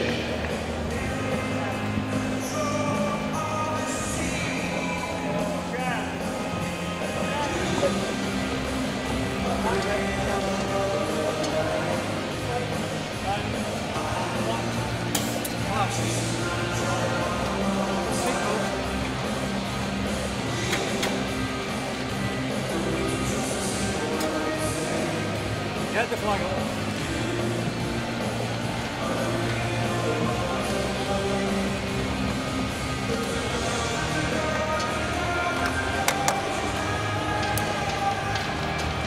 So on to heat 2 of these 14, 28 riders in all. Here we have in the home straight for the United States of America, Laurel Rathbun. And in the back straight for Ireland, we have Hayley Priestley.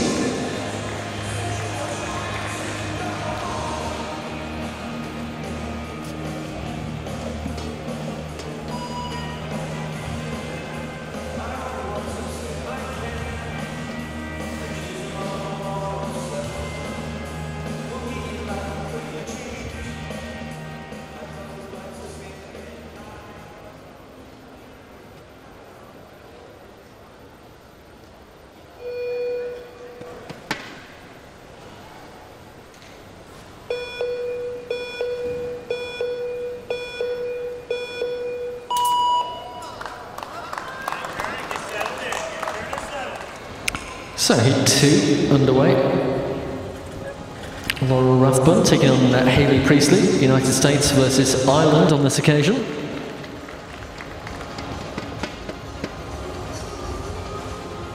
Both riders settling into their rhythm. Arms locked onto those handlebar extensions. Better start here for the American. Laurel Rathbun gone away somewhat faster than her Irish opponent. 2:33.931 is the target time set by Manon Bodio in the opening heat.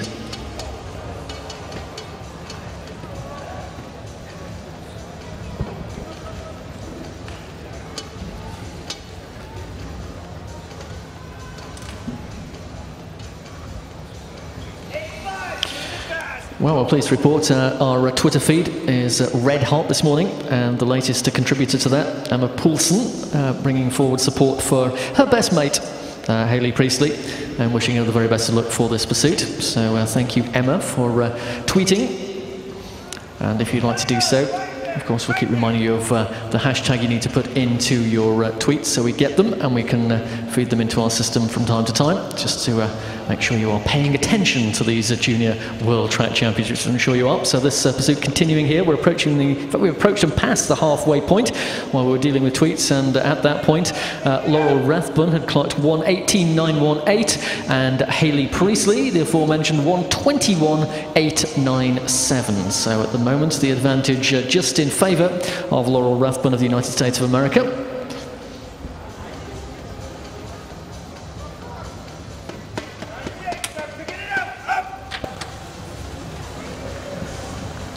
The hashtag for our Twitter feed, by the way, is hashtag JTC2013. So put that in your tweet and we will see it.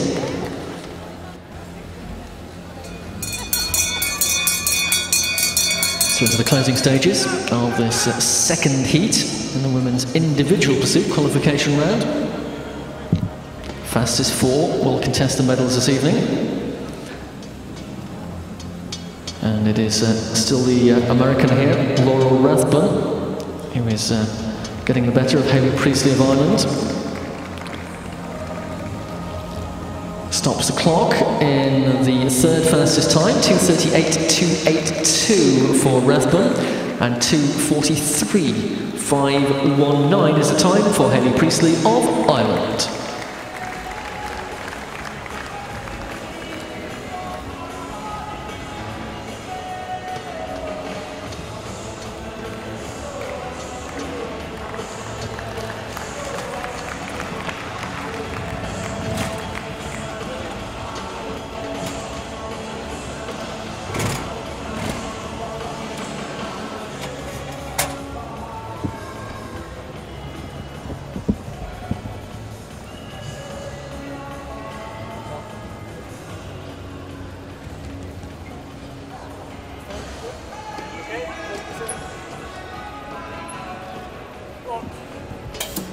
So on to the third of 14 heats here, and in the home straight we have gold medalist yesterday in the team pursuit, Can she get another medal here today? Great Britain's Amy Hill.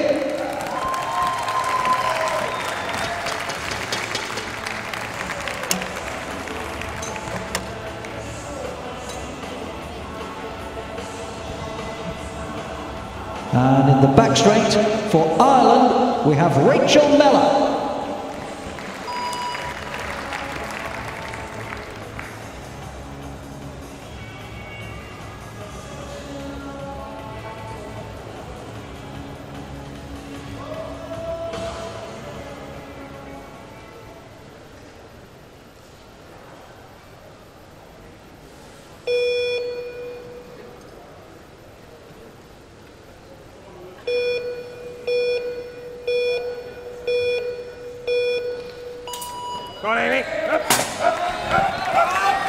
So the second Irish competitor in a row here, Rachel Mellor, takes a start in the back straight. And Amy Hill, as Mike correctly mentioned, gold medalist here last night in the women's team pursuit. Now contesting the individual pursuit, Amy Hill, who hails from Newport in South Wales. Began her racing career with the Abergavenny Cycling Club. And her sporting hero, interestingly, is one of our ambassadors for these championships, Becky James. So Amy Hill opening the pace up here at a faster pace indeed than Rachel Mellor.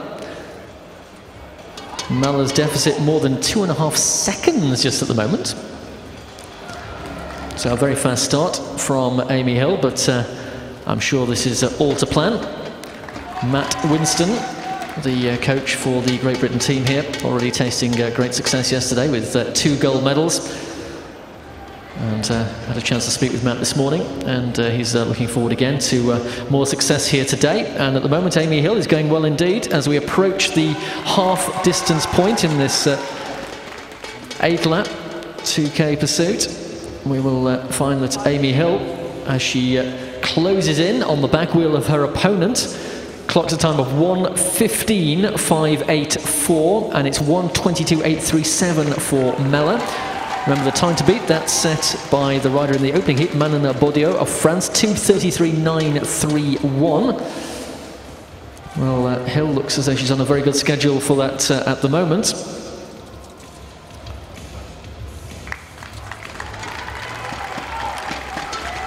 Being encouraged further by coach at trackside. Meanwhile, Rachel Mellor continuing for Ireland, her fellow Irish rider, Hayley Priestley, clocking 2:43.519 in the preceding heat. So we're into the closing stages here. 1 lap to go for Amy Hill. 2:11.441 at that marker. Time to beat, 2:33.931. Here comes Becky James. She is, not Becky James, Amy Hill. Becky James, a hero. Amy Hill, though, is the rider clocking the time, 2:30.488. New fastest time and new first position on our classification leaderboard for Amy Hill of Great Britain.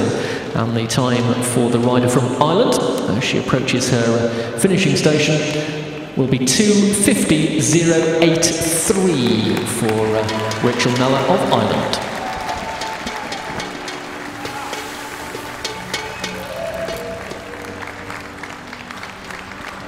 Those tweets are coming in thick and fast. Mac, I like that. Say hello to us volunteers rocking the stands. Hello, volunteers. We couldn't do this without you. Our sincere thanks to you for coming along and helping us out this week here at the Sir Chris Hoy Velodrome. Thanks for that one. Keep up the good work, you volunteers.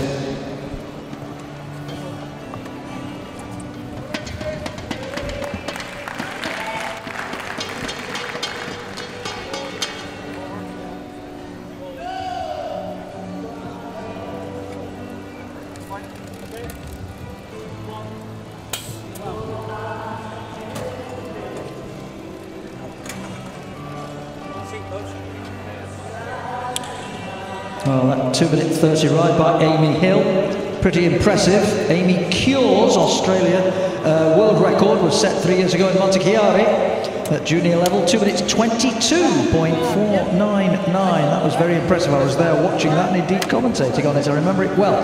However, next into the starting gates are, in the home straight for Belarus, Marina Kuchinskaya.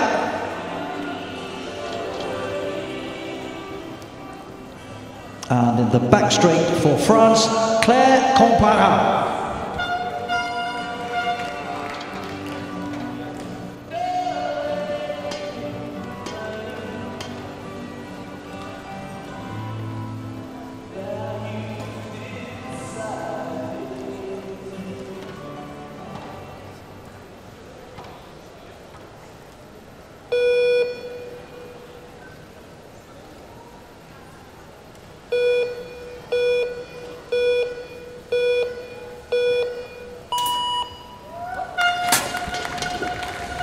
So heat number 4 gets underway. Kuchinskaya of Belarus and Comparat of France. The riders taking this one on. That new target to aim for. 3 seconds to the good for Amy Hill of Great Britain in the preceding heat. 2:34.88 is the current benchmark.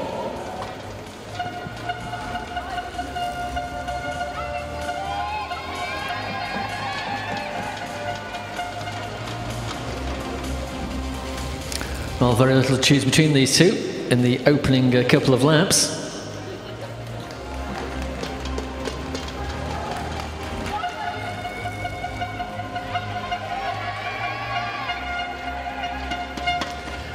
Now the French one starts to ease just slightly ahead. Claire Comparat of France reaches her home station. And her Belarusian opponent just about a second in arrears at the moment.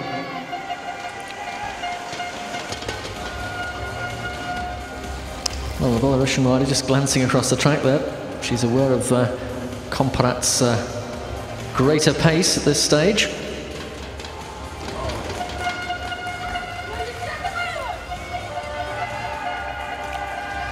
So at the halfway point, Kuchinskaya of Belarus, 1:19.396, but Comparat, by comparison, 1:17.187, 1:07 in fact. So the French rider doing the better work here.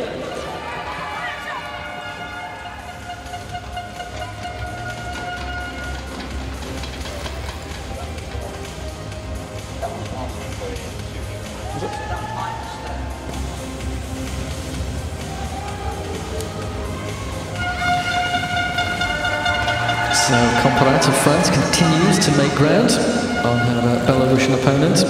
We're into the closing stages now, just 1.5 laps to go. Can either rider threaten the current leading time of Amy Hill of Great Britain, 2:34.88. The bell for the Belarus competitor. Comparat already been through her bell and is aiming for the finishing line this time.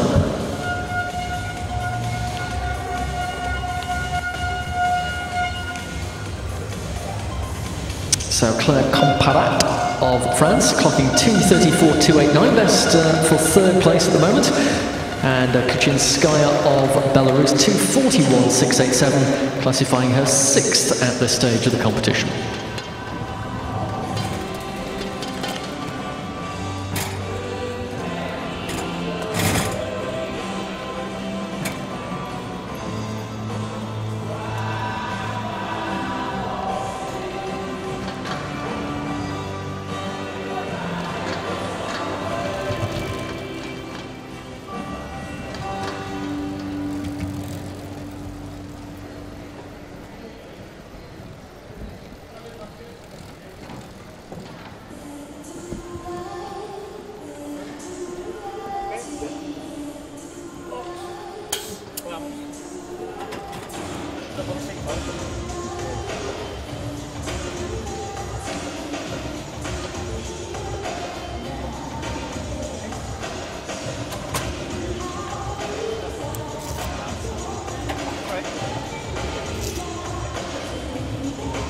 So moving on now to the fifth heat of the 14 we've got here. 28 riders in this particular competition, one way to go yet. In this next heat we have, just climbing aboard in the home straight for Australia, a team pursuit bronze medalist yesterday, Lauren Perry.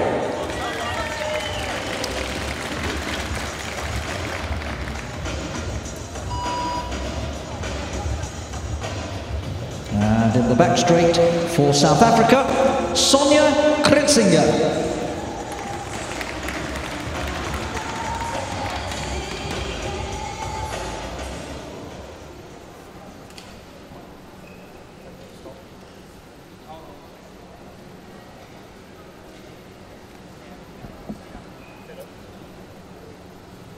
Slight technical problem in the back straight, as you see.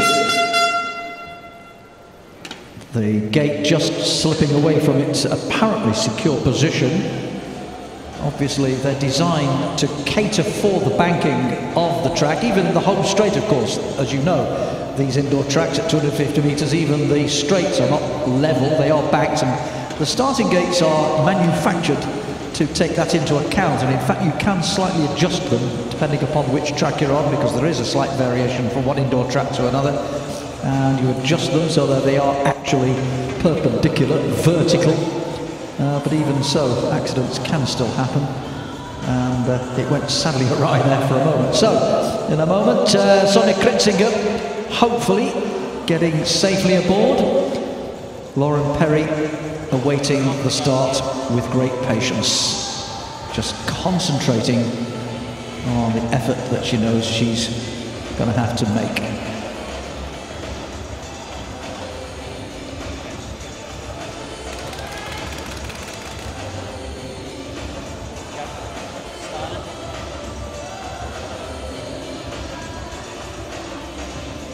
So the clock was restarted there as a result of that little contretemps, but all now seems well. So once again, for Australia, Lauren Perry in the home straight. For South Africa, Sonja Kritzinger in the back straight.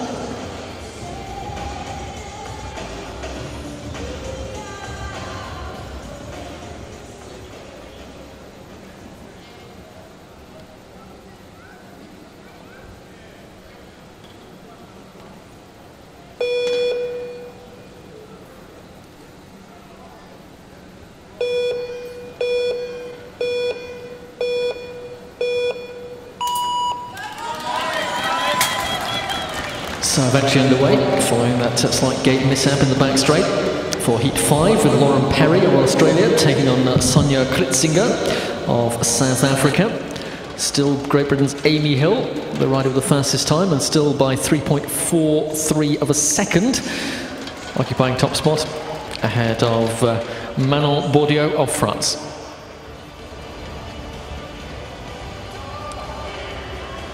Well, this is a pretty brisk start by the Australian rider here, Lauren Perry.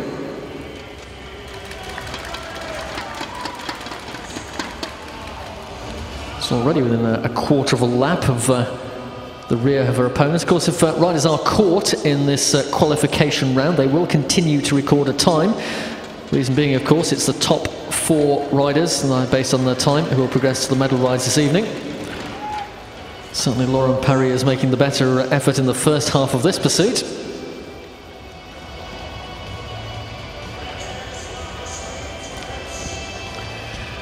Heading towards the half distance point for Lauren Perry at least.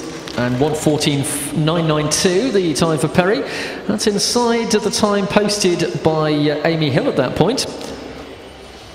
And Kritzinger, well, she's 7 seconds off the pace at the moment. Her half distance time 1:23.024. If you're making a note of these things, meanwhile she has been overhauled by her Australian opponent. So Lauren Perry continues this relentless pace, now in excess of a second ahead. So this is a good ride by Lauren Perry of Australia. She started fast. Can she finish fast as well? That's a critical question.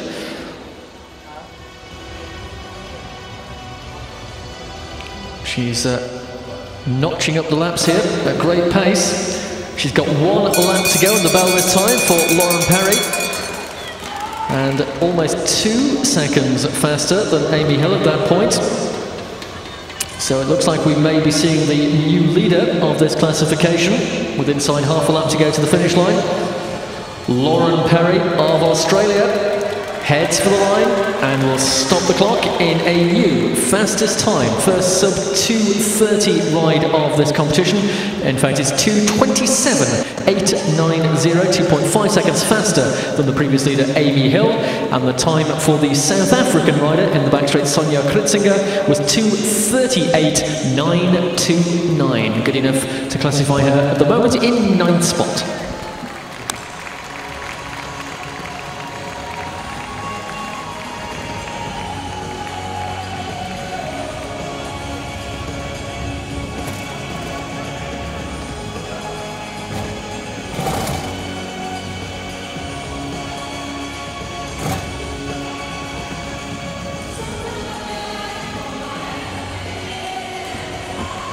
Now then, another tweet coming in. Who's this? Holly Heffernan. Happy birthday and good luck to Josie Talbot in the individual pursuit at the Junior Track 2013. Well, yes, I was going to announce it when I introduced her because it's her 17th birthday today. So let's say happy returns to Josie Talbot. I'll give her a more formal introduction in just a moment.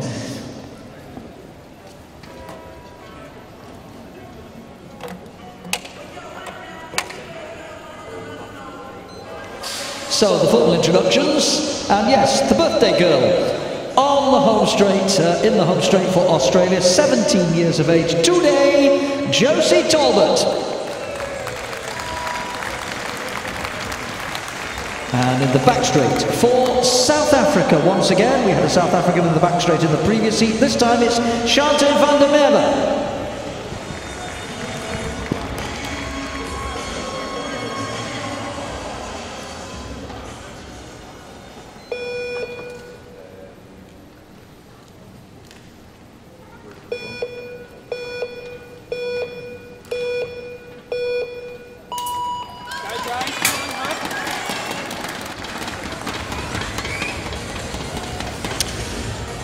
So another Australia-South Africa battle here between Josie Talbot and Chante van der Merwe of South Africa. We've just seen Josie Talbot's countrywoman, Lauren Perry, break the 2:30 barrier, posting a time of 2:27.890. Just incidentally, just about 5 seconds or so shy of the world record set by another Australian, Amy Cure, over in Montichiari in Italy back in August 2010. And that record yet to be beaten in subsequent competition.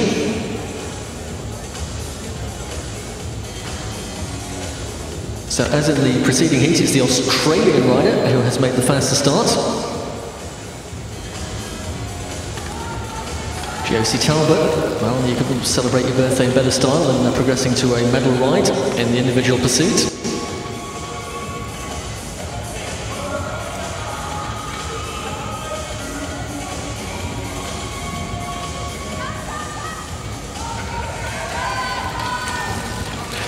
Halfway point, 1:15.937 for Talbot. That's just about a second shy of the pace of Lauren Perry at that point. And work to do for van der Merwe of South Africa. She posted 1:21.096 at the same point on the track. Not too far away from a situation where the catch and pass may well take place. And a couple of laps to go for Talbot. She has her opponent very much in sight here. Take a slight left turn just to come around the outside. Back into a rhythm, back into the well of the track, and continuing this relentless pace. 0.6 of a second behind Perry, who in turn was 2.5 seconds ahead of the pace of Amy Hill. So at the end of this classification round, we might see that Josie Talbot and Lauren Perry occupy the first 2 places, a 1-2 for Australia. Josie Talbot is within sight of her finishing line now. Clock stands at 2:20 something, and it will stop at 2:28.566. So Talbot just behind Perry, so Australia go 1-2 at the top of the table. Lauren Perry, followed now by Josie Talbot, 2:28.566. And approaching her finish line, Shante van der Merwe of South Africa will record a time of 2:44.799.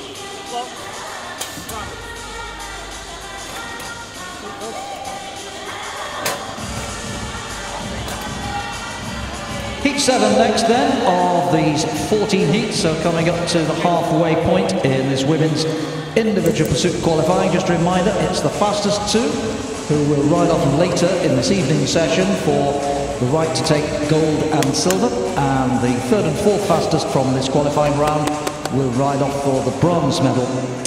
In the home straight, in this 7th heat, representing Germany, we have Gudrun Stock.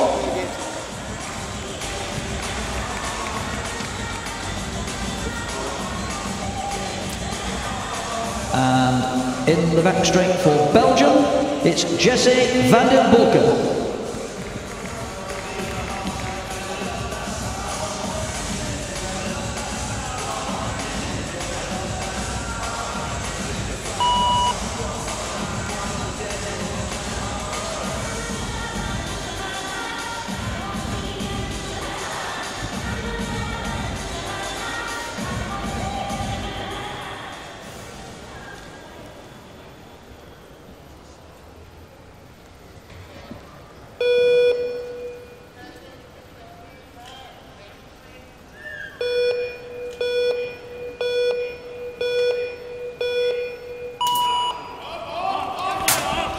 So the countdown reaches 0, and both riders underway.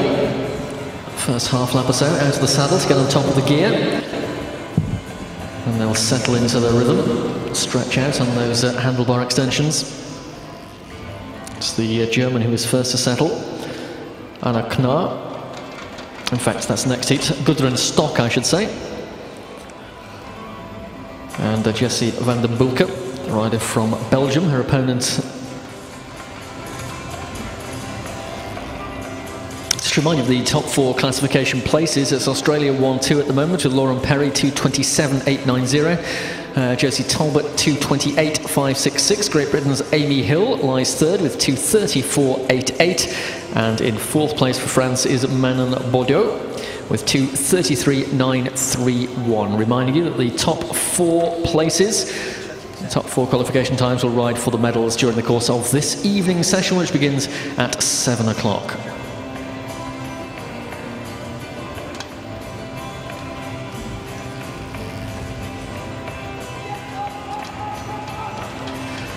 Stock, who is making the better fist of this one in the first half. 1:15.092 for Stock. That's just a second, in fact 1/10 of a second off the pace of Lauren Perry. And the time for van den Bulke at the same point was 1:17.850.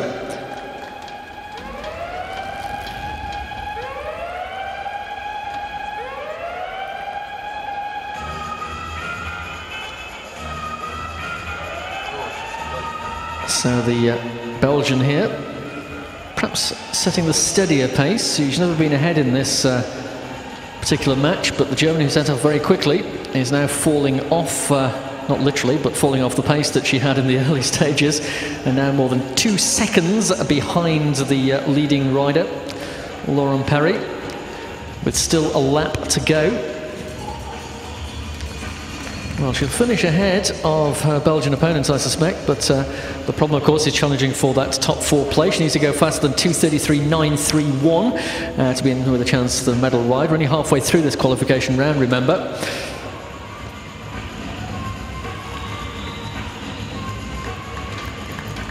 So as she crosses the finish line, Gudrun Stock of Germany, 2:32.412, fourth place at this stage of the qualification round, and the time for Jessie van den Bulke of South Africa, well, she posted a time of 2:36.523, and she's in 7th qualification place at the moment.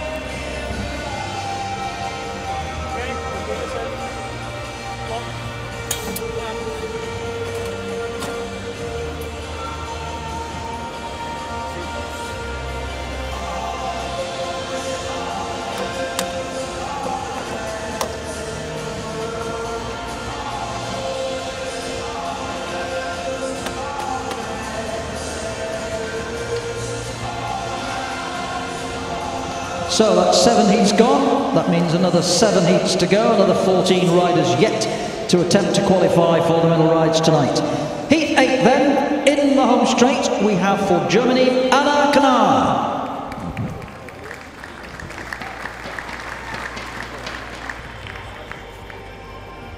And in the back straight for Poland, it's Natalia Radzika.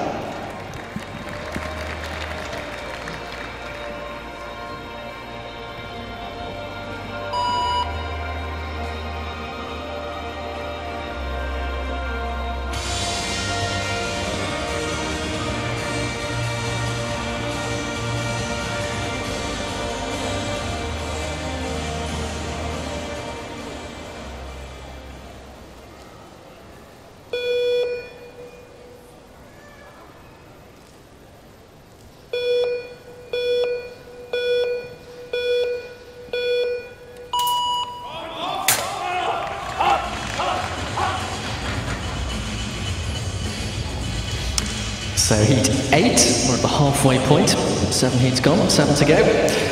Anna Knar of Germany and Natalia Radzika of Poland are the riders on the track here. Still an Australian 1-2 at the top of the leaderboard, with Lauren Perry and Josie Talbot occupying those first 2 places. The only 2 riders, incidentally, to beat the 2 minutes 30 marker so far in competition here this afternoon.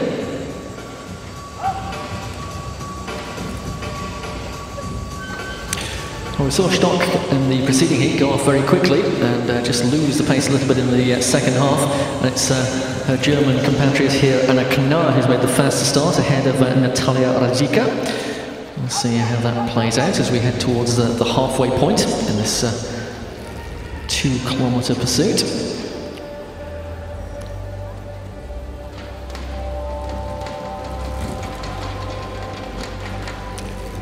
Well, you can see from our big scoreboard that Knar at the moment is running in 3rd best place. Depends on the schedule and how closely she adheres to it, whether she continues to maintain that position into the second half. The halfway point, 1:14.956 for Knar. That's just 0.036 ahead, actually, of the pace required, and 1:16.561 the time for Radzika of Poland. So Knar looking good at the moment, but now she's starting to see plus symbols in front of her times, which indicate she's fallen a little bit behind the pace.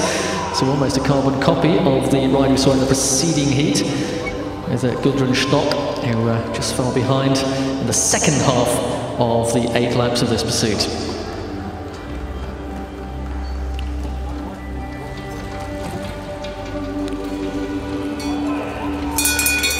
German coach just encouraging his rider to keep the pace high, aiming for a top 4 position, which our compatriot is currently in 4th place, Gudrun Stock, 2:32.412. Inside the final half lap for Anna Knar. Ducks ahead as she crosses the line, and she will post a time just inside 2:30, so that's pretty respectable, 2:29.279. will move Knar ahead of Great Britain's Amy Hill up into third spot. Knar 2:29.279. And the time for Radzika of Poland, 2:34.348. Some 6 seconds off of the required pace at the moment. And so she currently lies in 8th place.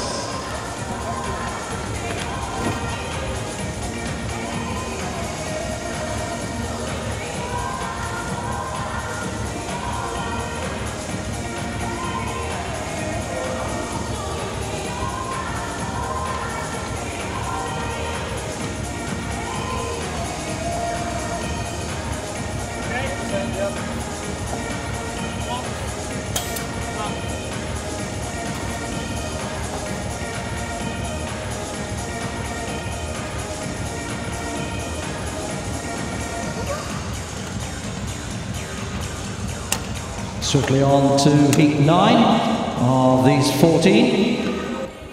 And in the home straight for India, it's Turka Jasny. And in the back straight for Poland, we have Nicole Plozaj.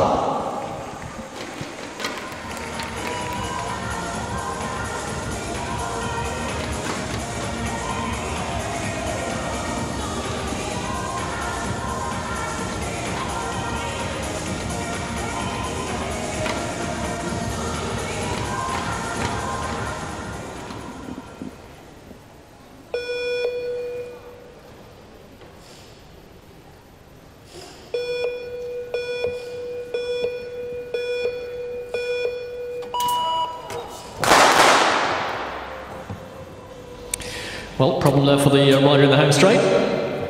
Difficulty leaving the gate there. So she will be given a second opportunity to record a time.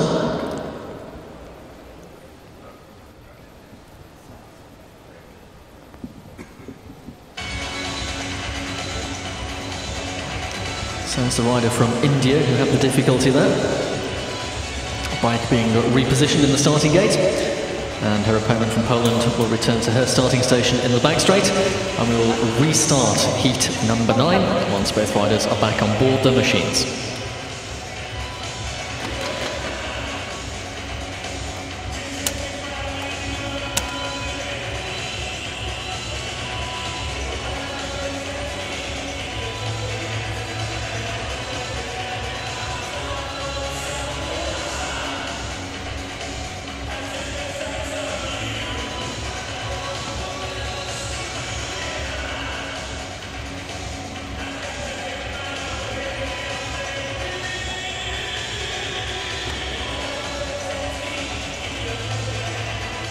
So just to remind ourselves of who we've got here, I'll just introduce these two riders for you once again.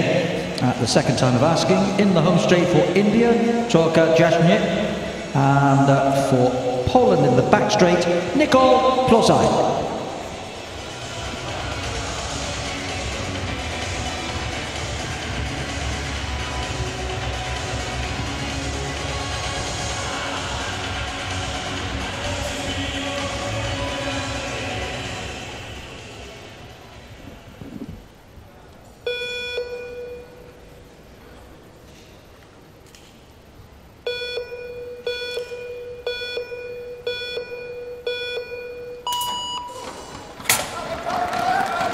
So that's more like it.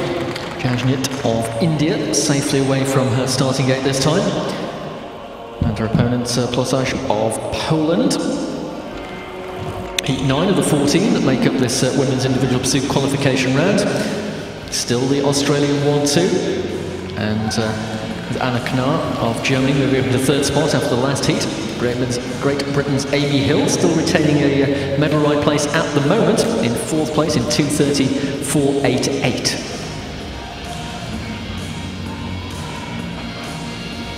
Well, it's interesting to watch that slow motion replay of the exit from the starting gate by the Indian rider in the home straight, Jasnit. And you often find if riders try and anticipate the release of the gate and get it slightly wrong, they are then released when they don't expect it, and the only symptom of that normally is a left turn out of the gate and a false start, as we saw there from the Indian rider. So it does take a lot of practice exiting cleanly from the starting gates, and that can hold the key to a successful individual pursuit, getting the best possible start.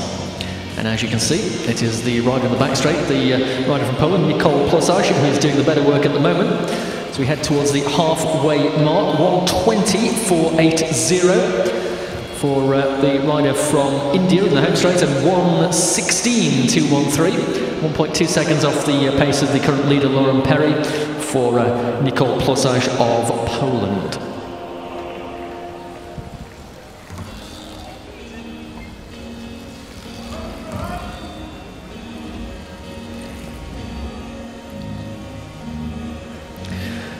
Two and a half laps to go for the Indian rider. It will be 2 to go when she comes into a finishing straight this time. And Repechage not too far off being in the same straight as her. So no question that the Polish rider is the favourite to take the win in this particular heat, but of course it's all critical as to what time she records. Needs to go faster than 2:34.88 to displace Great Britain's Amy Hill and take a place in the qualification top 4. At the moment, she is about 3 seconds off the pace of the leader, who in turn was 2.5 seconds ahead. So we shall see how that translates as the catch is made, as the Polish rider had crossed the finish line, in fact. So just to bring her home is the Indian rider Jasnit, who will complete the distance in 2:41.484. But the finishing time for Repechage of Poland is 2:31.118, and she will classify herself in 5th place, so just outside the opportunity to ride for a medal this evening.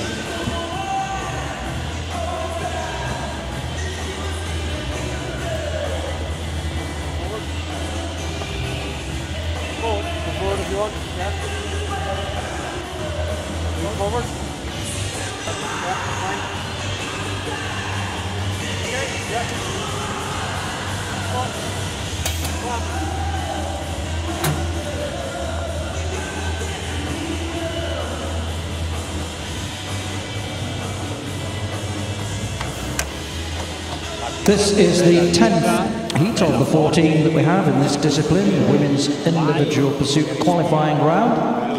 In the home straight for Italy, we have Francesca Pataro.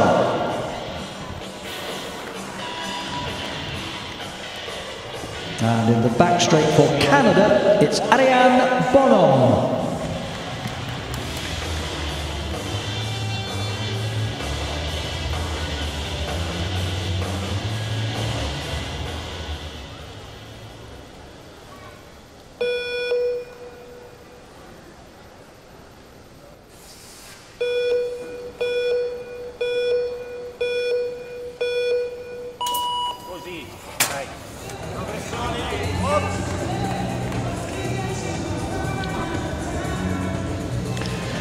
So heat 10 underway.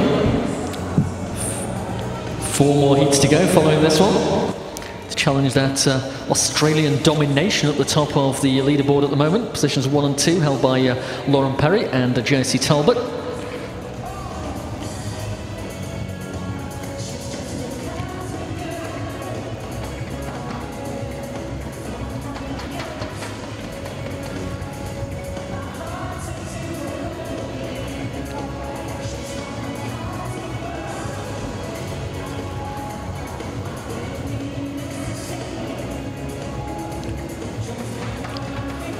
So it's Pataro of Italy, who is currently riding just ahead of her opponent from Canada, Ariane Bonhomme.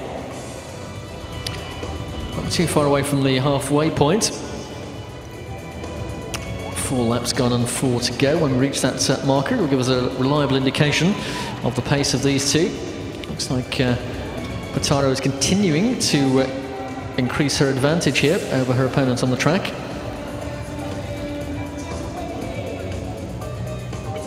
1:15.652, I should say, for Pataro after the first half of this pursuit, and 1:17.563 for Bonhomme. So Pataro is actually only just 0.6 of a second shy of the time of the current leader, but actually falling away a little bit now. She sees 3 laps to go, dropping to more than a second behind. So again, a rider who's gone off quickly, but paying the price in the second half of her pursuit. Pitaro of Italy.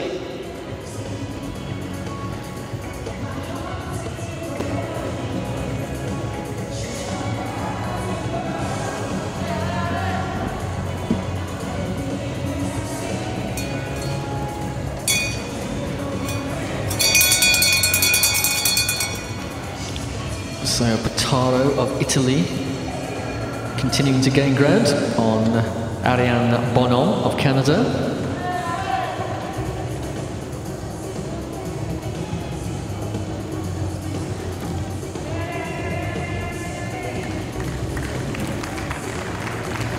And at the completion, 2:31.586 for Francesca Pitaro of Italy. And that will place her in 6th place at the moment. And the time for Ariane Bonhomme of Canada was 2:38.268. And that won't challenge for a medal ride this evening, unfortunately, for the rider from Canada.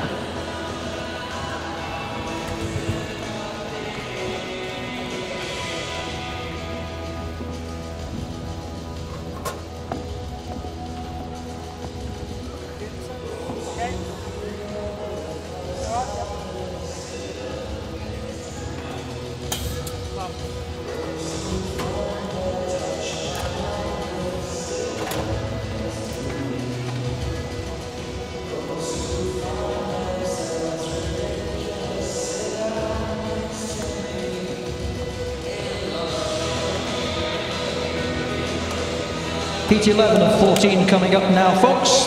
Here we have in the home straight the Italian who took a bronze medal in the European individual pursuit just a few weeks ago, Michela Maltese.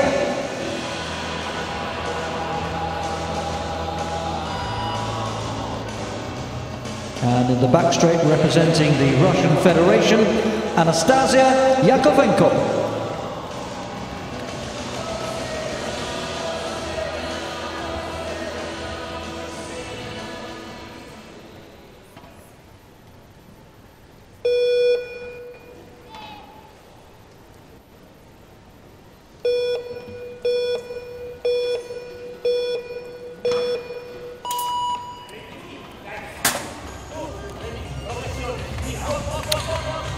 So the 11th heat. Can anyone get close to displacing our Australians in the top of the pile at the moment? I don't think so. It's looking a very good time for Lauren Perry and Josie Talbot. Of course, the stronger riders, as ever, classified towards the end of the qualification round, so we might well see those times challenged in the final 3 heats. Only 3 riders inside the 2:30 barrier so far. Canard, Talbot and Perry. Great Britain's Amy Hill clinging on to that 4th place still, in 2:34.88.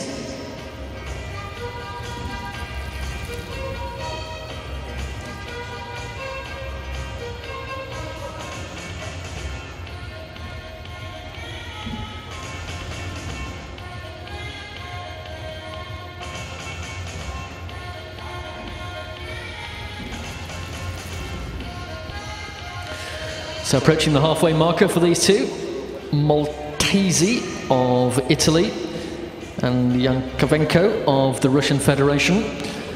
It's 1:16.314, just 1.3 seconds off the pace for Maltese, and 1:15.878 for the rider from the Russian Federation, Yankovenko. So into the second half of this pursuit. Just 3 heats remaining after this one. Still the Russian Federation rider here, who is taking the race to her opponent.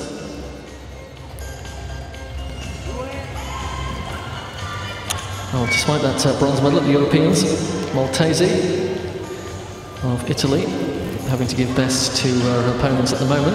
We're into the closing stages, 1.5 laps to go. And it will be the rider in the back straight who hears the bell first. So does our Italian competitor have anything to offer in the final run to the line? I think that gap is too big to close, so this looks like a win in this heat for Yakovenko of Russia, but the time, of course, is all important, and it is 2:30.508, which will place it just outside that qualification boundary in 5th place for Yakovenko of the Russian Federation and Maltesi of Italy, finishing in 9th spot, 2:32.865.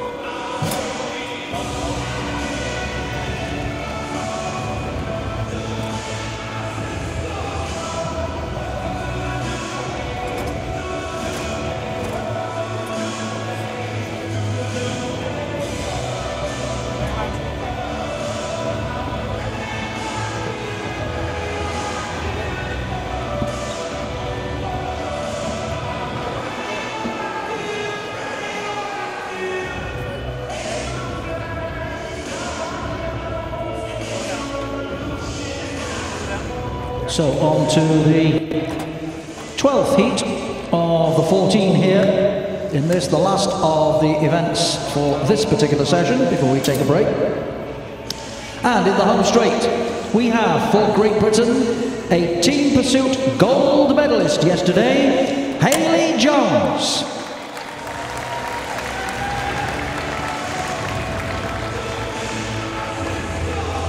And in the back straight, representing Canada, a silver medalist a couple of days ago here in the women's scratch race, Kinley Gibson.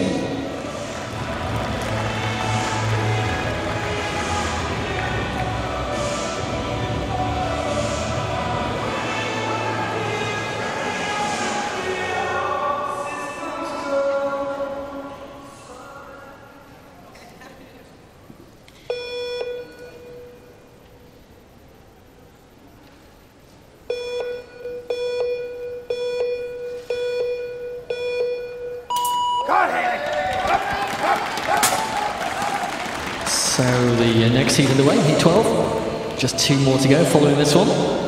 Kinley Gibson of Canada starting in the back straight, and Hayley Jones of Great Britain in the home straight. Hayley Jones, daughter of the Commonwealth Sprint champion, Louise Jones, and hails originally from Port Talbot in South Wales, now make their home in Australia. But Hayley has spent some considerable time this year in Great Britain, riding on our tracks here, and riding with a team of riders to bring her to good form, and of course taking that place in the team pursuit squad last night. And she's no stranger to this individual pursuit either, scoring a 5th place finish in the Junior Championships in New Zealand 12 months ago. So she'll be looking to improve on that today, if she possibly can. Her target initially, and indeed that for her opponent, Gibson, is to better the time of Amy Hill. Still stands at 2:34.88. That's the 4th fastest qualification place. Remember, the 4 fastest riders progress through to tonight's finals for the gold and silver and for the bronze medal.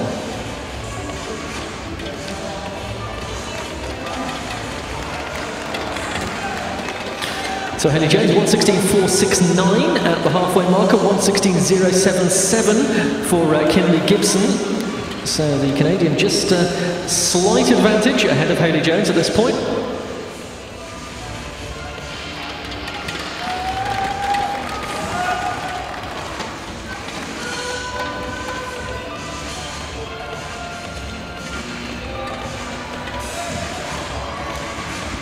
It's interesting that Hayley is pursuing the pursuit discipline, having figured, of course, in the team pursuit and here in the individual pursuit. Her mother, Louise, herself an international cycling commissaire as well, as a former Commonwealth Sprint champion, as a ferocious sprinter. So Hayley is trying to overcome Kinley Gibson of Canada, who is still in the lead in this one at the moment. 2:11.997 with a lap to go for Gibson, 2:13.823 for Hayley Jones.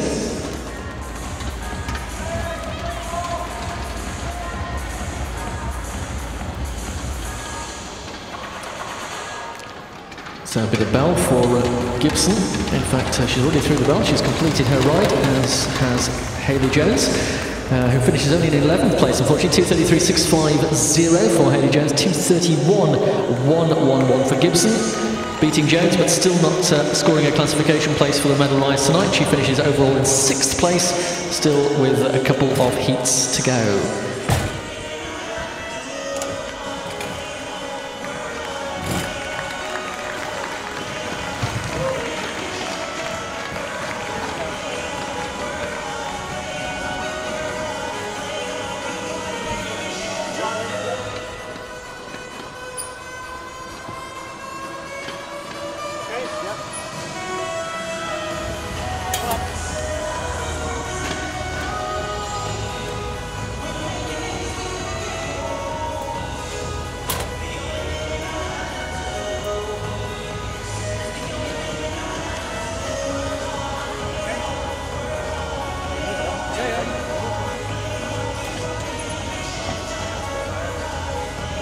So to the penultimate heat of these 14. In this 13th heat, we have in the home straight for Mexico, Sara Ferrara.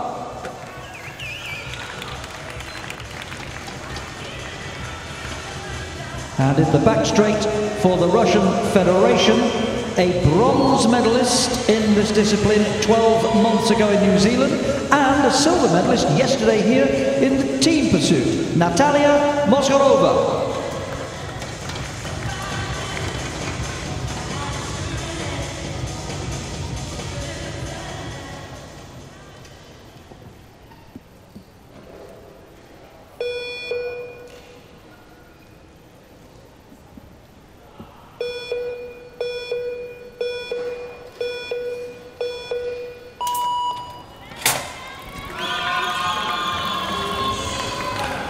So the penultimate heat of this women's individual pursuit qualification. Sara Ferrara of Mexico in the home straight, and Natalia Mozharova of the Russian Federation in the back straight.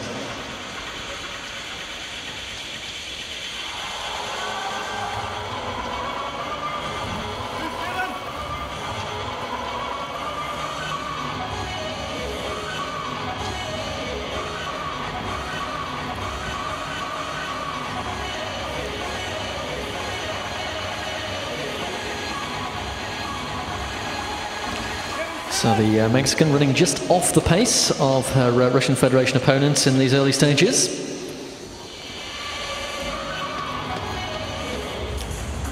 Still Lauren Perry, Josie Talbot, Anna Knar and Amy Hill, the top 4 classified riders.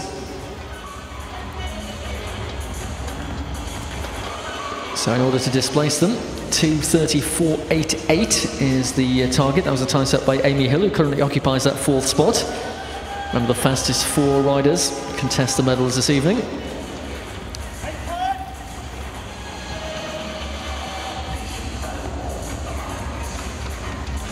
So the advantage still with Mozharova of the Russian Federation. Halfway point, she was running at 1:17.149. 2 seconds though off the pace of the leader, and 1:15.795. In fact, the other way around, I should correct that. The time for Mozharova was 1:15.795, just 0.8 outside, and Ferrara it was who was at the time 1:17.149 at 2.1 seconds off the pace of the leading rider. So we're into the final 2 laps here. Natalia Mozharova of the Russian Federation looks well placed here as she comes toward the line on the bell. 1 lap to go, 250 metres of the track to cover. And just 0.4 of a second, the deficit for Mozharova of the Russian Federation. Into her finishing straight, and we'll stop the clock in a sub 2:30 time. I think yes, 2:28.207. So Mozharova in fact displaces Josie Talbot from 2nd spot. Mozharova goes 2nd fastest with 1 heat to go. Lauren Perry still has the lead, but Mozharova clocking 2:28.207. Good enough for 2nd place with just 1 qualification heat to go. And the time for Sara Ferrara was 2:33.361.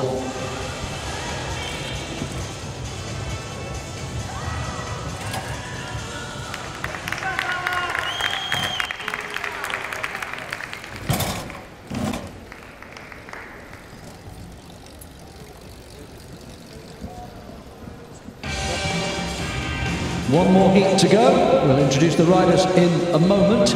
But here's a little tweet from a very interesting lady, Josie Tomic. Well, that's Josephine, to give her a Sunday name. Josephine Tomic, former world champion, watching the Junior Championship girls. 6 years ago, I won this, I remember it, and broke the world record, hoping for fellow Perth girl Kelsey Robson to do the same. Well, that's nice that Josephine Tomic, gosh, I remember her, what a super rider she was in both individual and team pursuits, a multi-world champion. Tweeting, we get tweets from all kinds of people, and she's watching this in Australia. Right, the last heat then. This could be very interesting because in the home straight we have the defending women's individual pursuit champion. In fact, she won gold in both the individual and the team pursuit last year in New Zealand. She also took bronze in the team pursuit here yesterday. Kelsey Robson.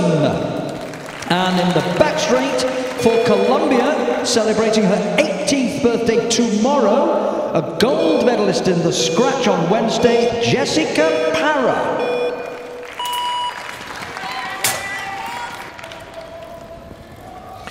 So the final qualification heat, still Lauren Perry sits at the top of that table with 2:27.890. Guaranteed a medal ride, but Kelsey Robson, defending champion, on the track here with Jessica Parra. And as we noticed in that tweet that Mike just read out, a reference to the world record, reminding you it's 2:22.499, set by another Australian, Amy Cure, in Montichiari in Italy back in 2010.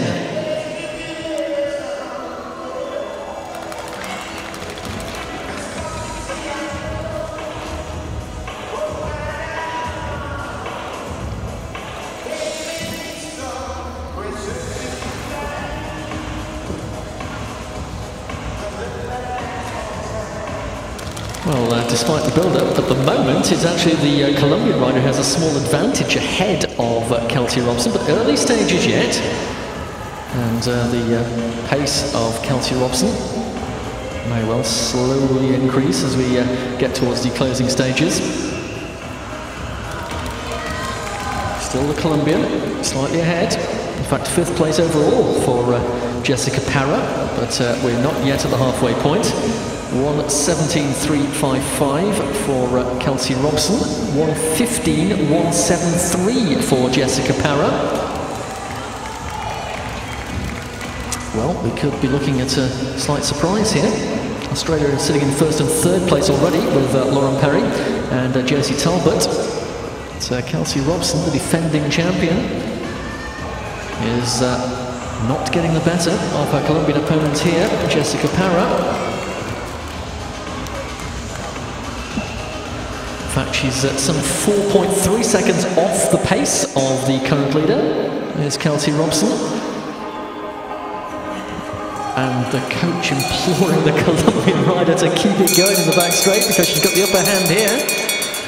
As we come towards the completion of this pursuit, the Colombian is going to take this by a considerable margin.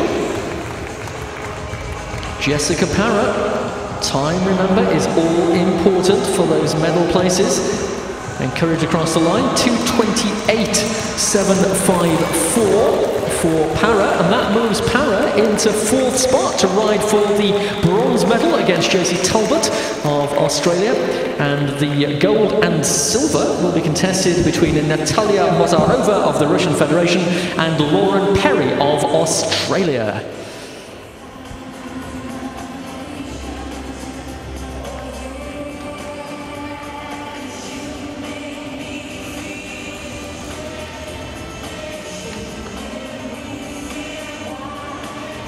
Well, there we are. A bit of a surprise there with Kelsey Robson. A little disappointed, I'm sure, with her 2:33, but a great ride from the scratch gold medalist on Wednesday, celebrating her birthday tomorrow, Jessica Parra, which puts her into 4th place. So, Lauren Perry and Natalia Mozarova will ride off this evening for gold and silver, and Josie Talbot and Jessica Parra will ride off for bronze. That's something to look forward to this evening as we bring the session to an end. And to wrap it all up for us, whilst we all prepare to take a breather, let's go down to the track centre one more time in this particular session and rejoin Kat Kuby. Thanks very much, Mike. Yes, we will be seeing the final of the women's individual pursuit this evening, so I hope you've got your tickets. We've also got the men's 1 kilometre time trial in store, the women's sprint, the men's points race, and that third round of the men's Omnium, which is the elimination race, which is bound to be a cracking competition. So I do hope you've got your tickets for that. Thank you so much for being here on day 3 of the UCI Juniors World Track Championships. A few people to thank in addition to that. Thank you to our officials, thank you to all the volunteers that are helping us out, thank you to the competitors of course and our teams and crew, and a huge thank you to you the crowd for joining us. I do hope you'll be back with us this evening for more great international track racing.